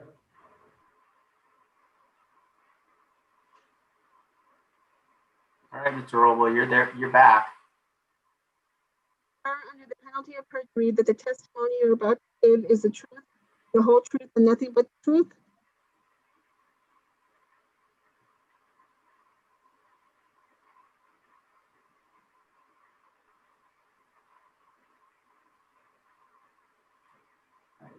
I just think their version is too old and it's just not working. So, we can probably go ahead and move on unless you want to keep trying. Is there any other advice you can give to Mr. Roble to be able to access?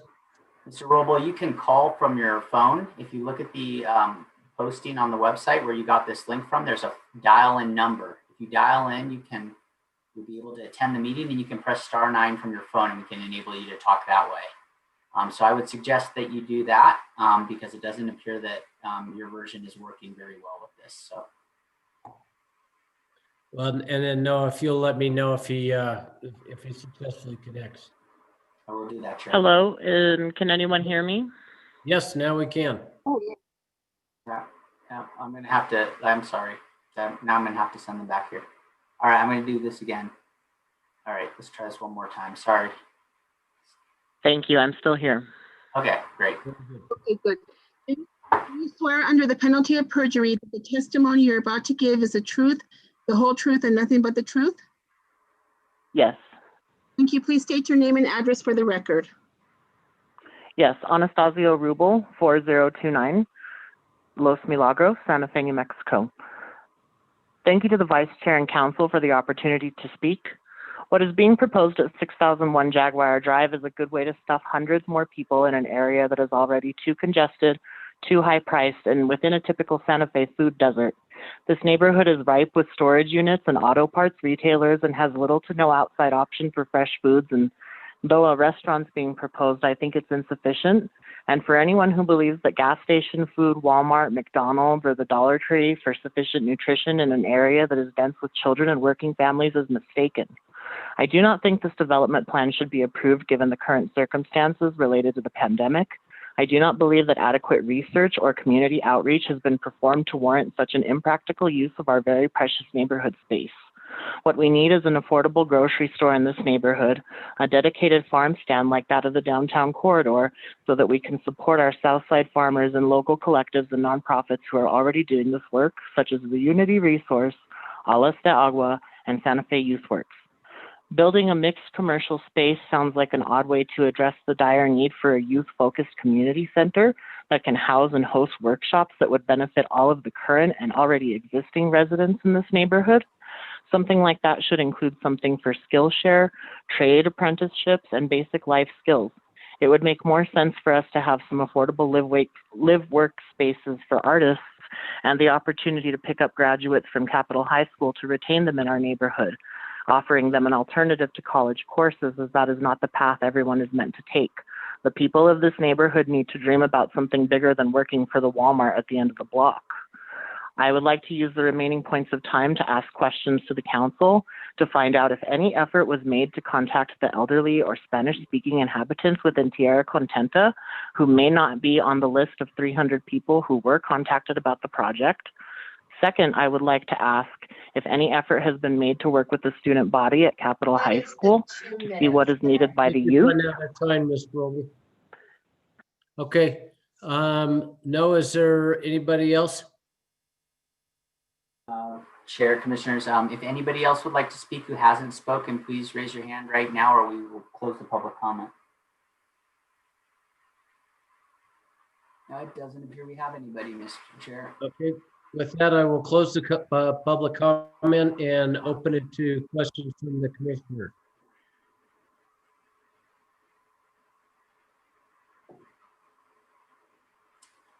Oh, and Chair, I'd also just like to acknowledge that Dee Beingesser is here for any stormwater or engineering questions for technical review. Okay, thank you, Noah. I'm not seeing any hands raised. Okay. Commissioner Faulkner. Go ahead, Mr. Faulkner. So a couple of things I just wanted to note. I'm pretty familiar with the history of this property. About 20 years ago, I was the community outreach person for Sean Gilligan. I stopped working on the project 19 years ago and have just kind of, knowing that it wasn't going to go anywhere, have been hopeful that something would happen because the original vision was really a cool thing.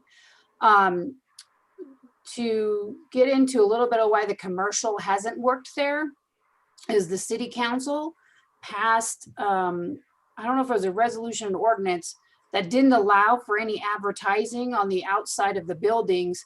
And in fact, didn't allow for any street front activity for any of the commercial businesses that were there. And so what they struggled with is, although the community wanted a coffee shop, or they wanted a gym, or they wanted a barber shop, even if they were there, no one knew they were there because the city didn't allow them to advertise. And so I think if that street front, if that commercial, the new proposed commercial parts of the development have street front activity, you will see that will work because it's something that works in a lot of other cities. As long as you can have street front activity so the community sees that something's there. It helps with crime because people are out and about and they're participating in that development and in the commercial units there, which makes it safer for the kids at the school. I know lots of neighbors for years have wanted to be able to walk down and grab a dinner somewhere. So I think I like the commercial use. I do have a couple questions. One, there's no indication how much affordable housing is going to be going, or low income housing is going to be going into this development.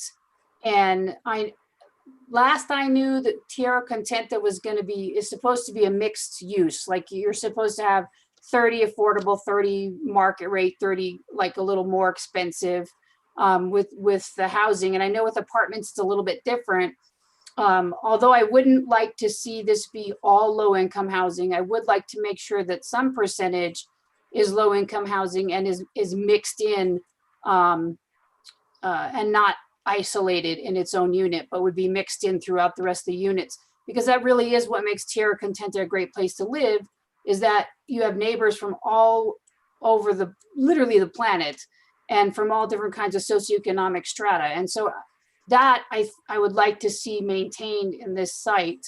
The only other comment I would have is that I hope that the traffic studies looked at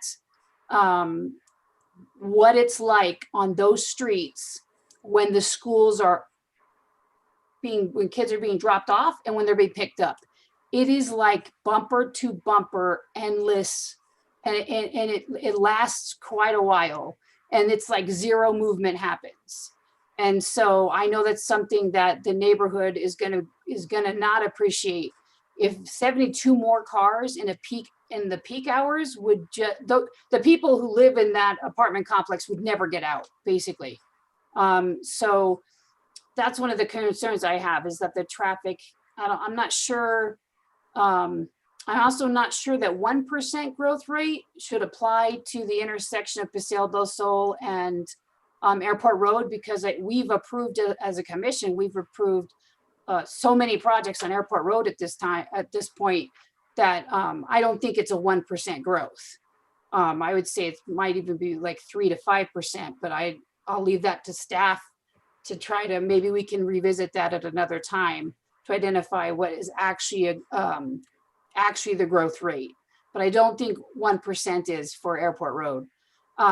So those are kind of like, I'd like an answer on the affordable housing. Like what's the target on that? Okay, Chair, so, Commissioners, I can. Yes. Yeah, Chair, I can read Alexandra Ladd's response to this, but I also know Justin is here, so Justin can probably speak, and I think Rob, you're pretty versed in this as well. I think she touched base with you today.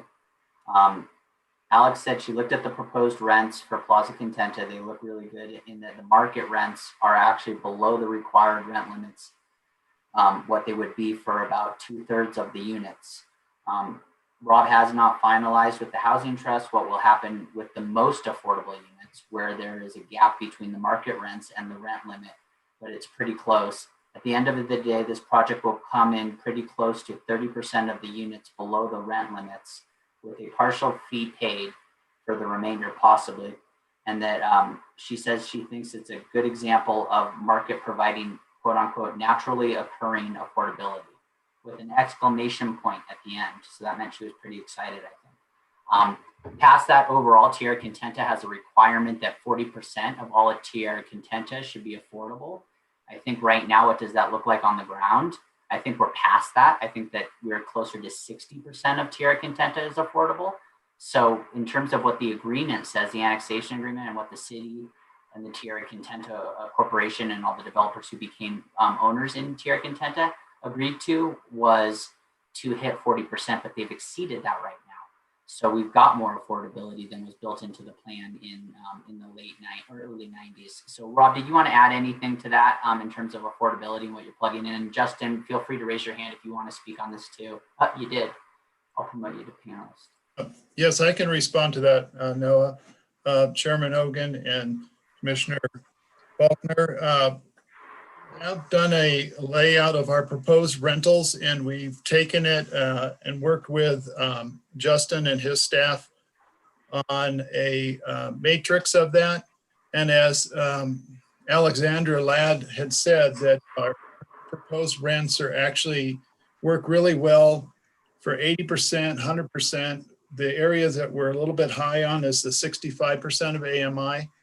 And so we have to work with Tierra Contenta to figure out how will manage those. But our proposed rentals fall really well within the current TC guidelines, and they're following the current revised April 24th Santa Fe Housing Program affordability. So we think we'll have a really good mix of the market rate and affordability, even with our market rate prices. So I think we're accomplishing still the vision of what Tierra Contenta is trying to overall do in the whole development there.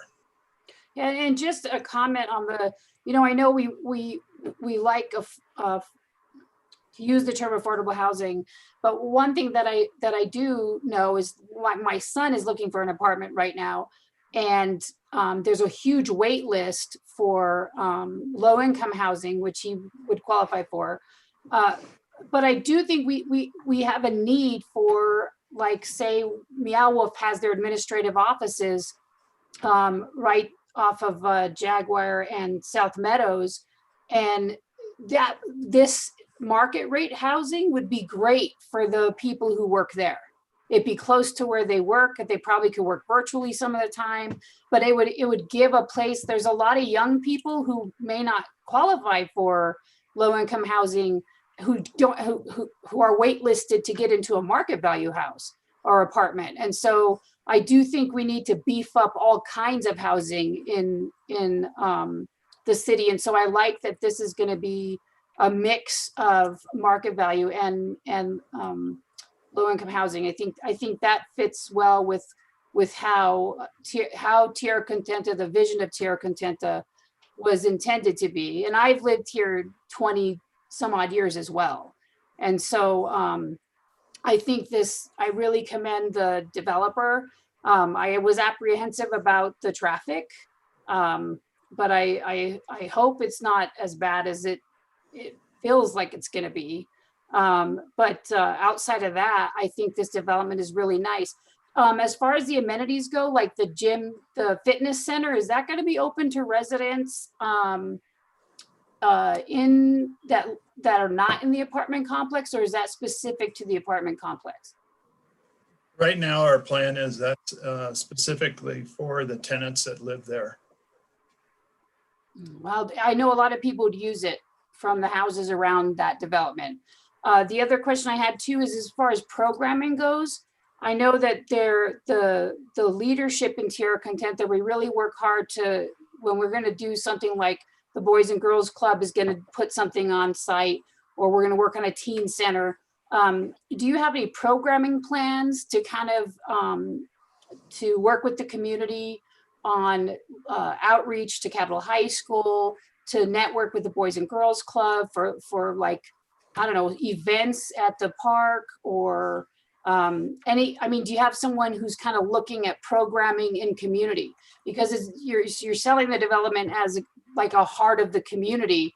And if that's its purpose, and that's what you're intending it to be, and that's what the community would like it to be, then it would only make sense that I would advise you to start thinking programmatic, and to maybe pull in some of the activists in Tierra Contenta who do a lot of really good work to come up with programs where we can link this development to the existing program opportunities in Tierra Contenta. But other than that stuff, I think this is great. It's really nice, and it's going to be awesome to have something there. Just to kind of answer that question there about community, we have thought about that and had some preliminary discussions, but nothing very formal at this point, because I was waiting to get to this stage. But part of the thought process that we had, the commercial area and the small spaces could work out as potential tutoring centers where we could have opportunities for kids from the grammar schools that could also team up with some kind of mentorship and training program with the high school students in some type of program. So we've had a couple people talk to us about that. So I think that could be a perfect thing, Commissioner Faulkner, that you're talking about for trying to bring in the community there and to help make that commercial space successful. And if it is ethical for me to do so, once this passes, I will make myself available to help however I can, to get you guys linked up with the community people who do the good deeds in our community, so that we can make this a vibrant development. Because the buildings are awesome. All of the capital looks great, but it's to make it work, we're going to have to really do the lift of bringing community into the fold of the development. And so I'm more than happy to assist where I can. Thank you, Commissioner. Before I go to Commissioner Garcia, Director Isaacson, did you have a clarification you wanted to make? Thank you, Vice Chair Hogan. Not so much a clarification as just maybe some additional information.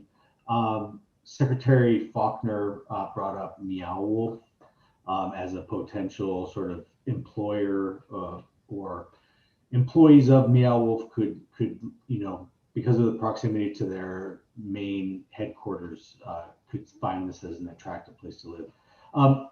I was recently in a meeting with Community Development Director Rich Brown, where he mentioned, a really significant portion of the Meow Wolf workforce is living outside of the city of Santa Fe and commuting in either by vehicle, by car, or by train even. And I think oftentimes on projects like this, we sometimes overlook the economic development impact that a project like this can have, both within sort of Tierra Contenta more locally, but even just in our city as a whole. And so I think that these projects are really important as we start to look at ways to retain our young people, give them some opportunities, identify places for them to live. And I think with this, I'm really excited about some of the the co-working and small retail opportunities in this project, because I think those are the types of spaces that really allow people to be entrepreneurial. It's be very difficult sometimes to rent an entire retail space if you're starting out as a business person. But these smaller spaces allow you to really give you some time and some runway to grow into your business, and really it may stay here a long time, or it may get to be so successful that you move into another retail space somewhere else in the city, but has an incubator component that I think is really important. So I think there's a lot of really strong positive elements to this project, and I think in many ways it's a really nice fit for Tierra Contenta.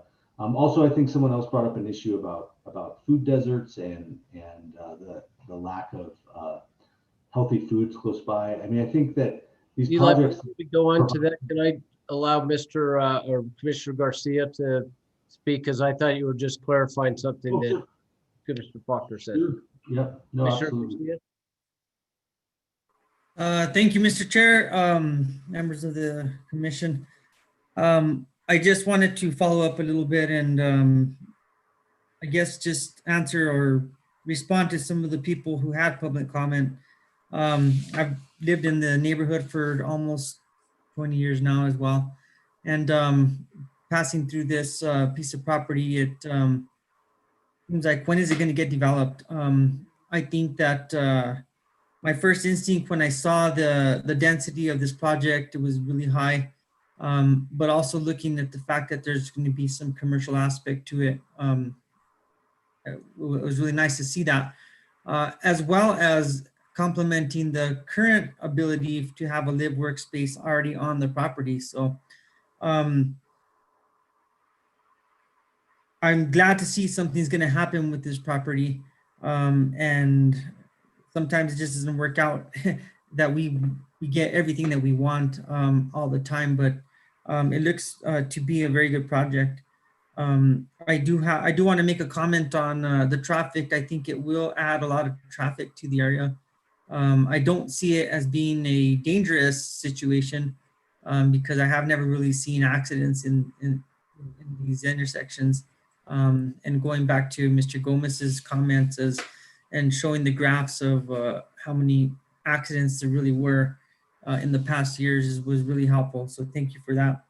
And so back again, I just kind of think that it looks to be a good project, and let's see what goes on with it. Thank you. Okay. Commissioner Santana.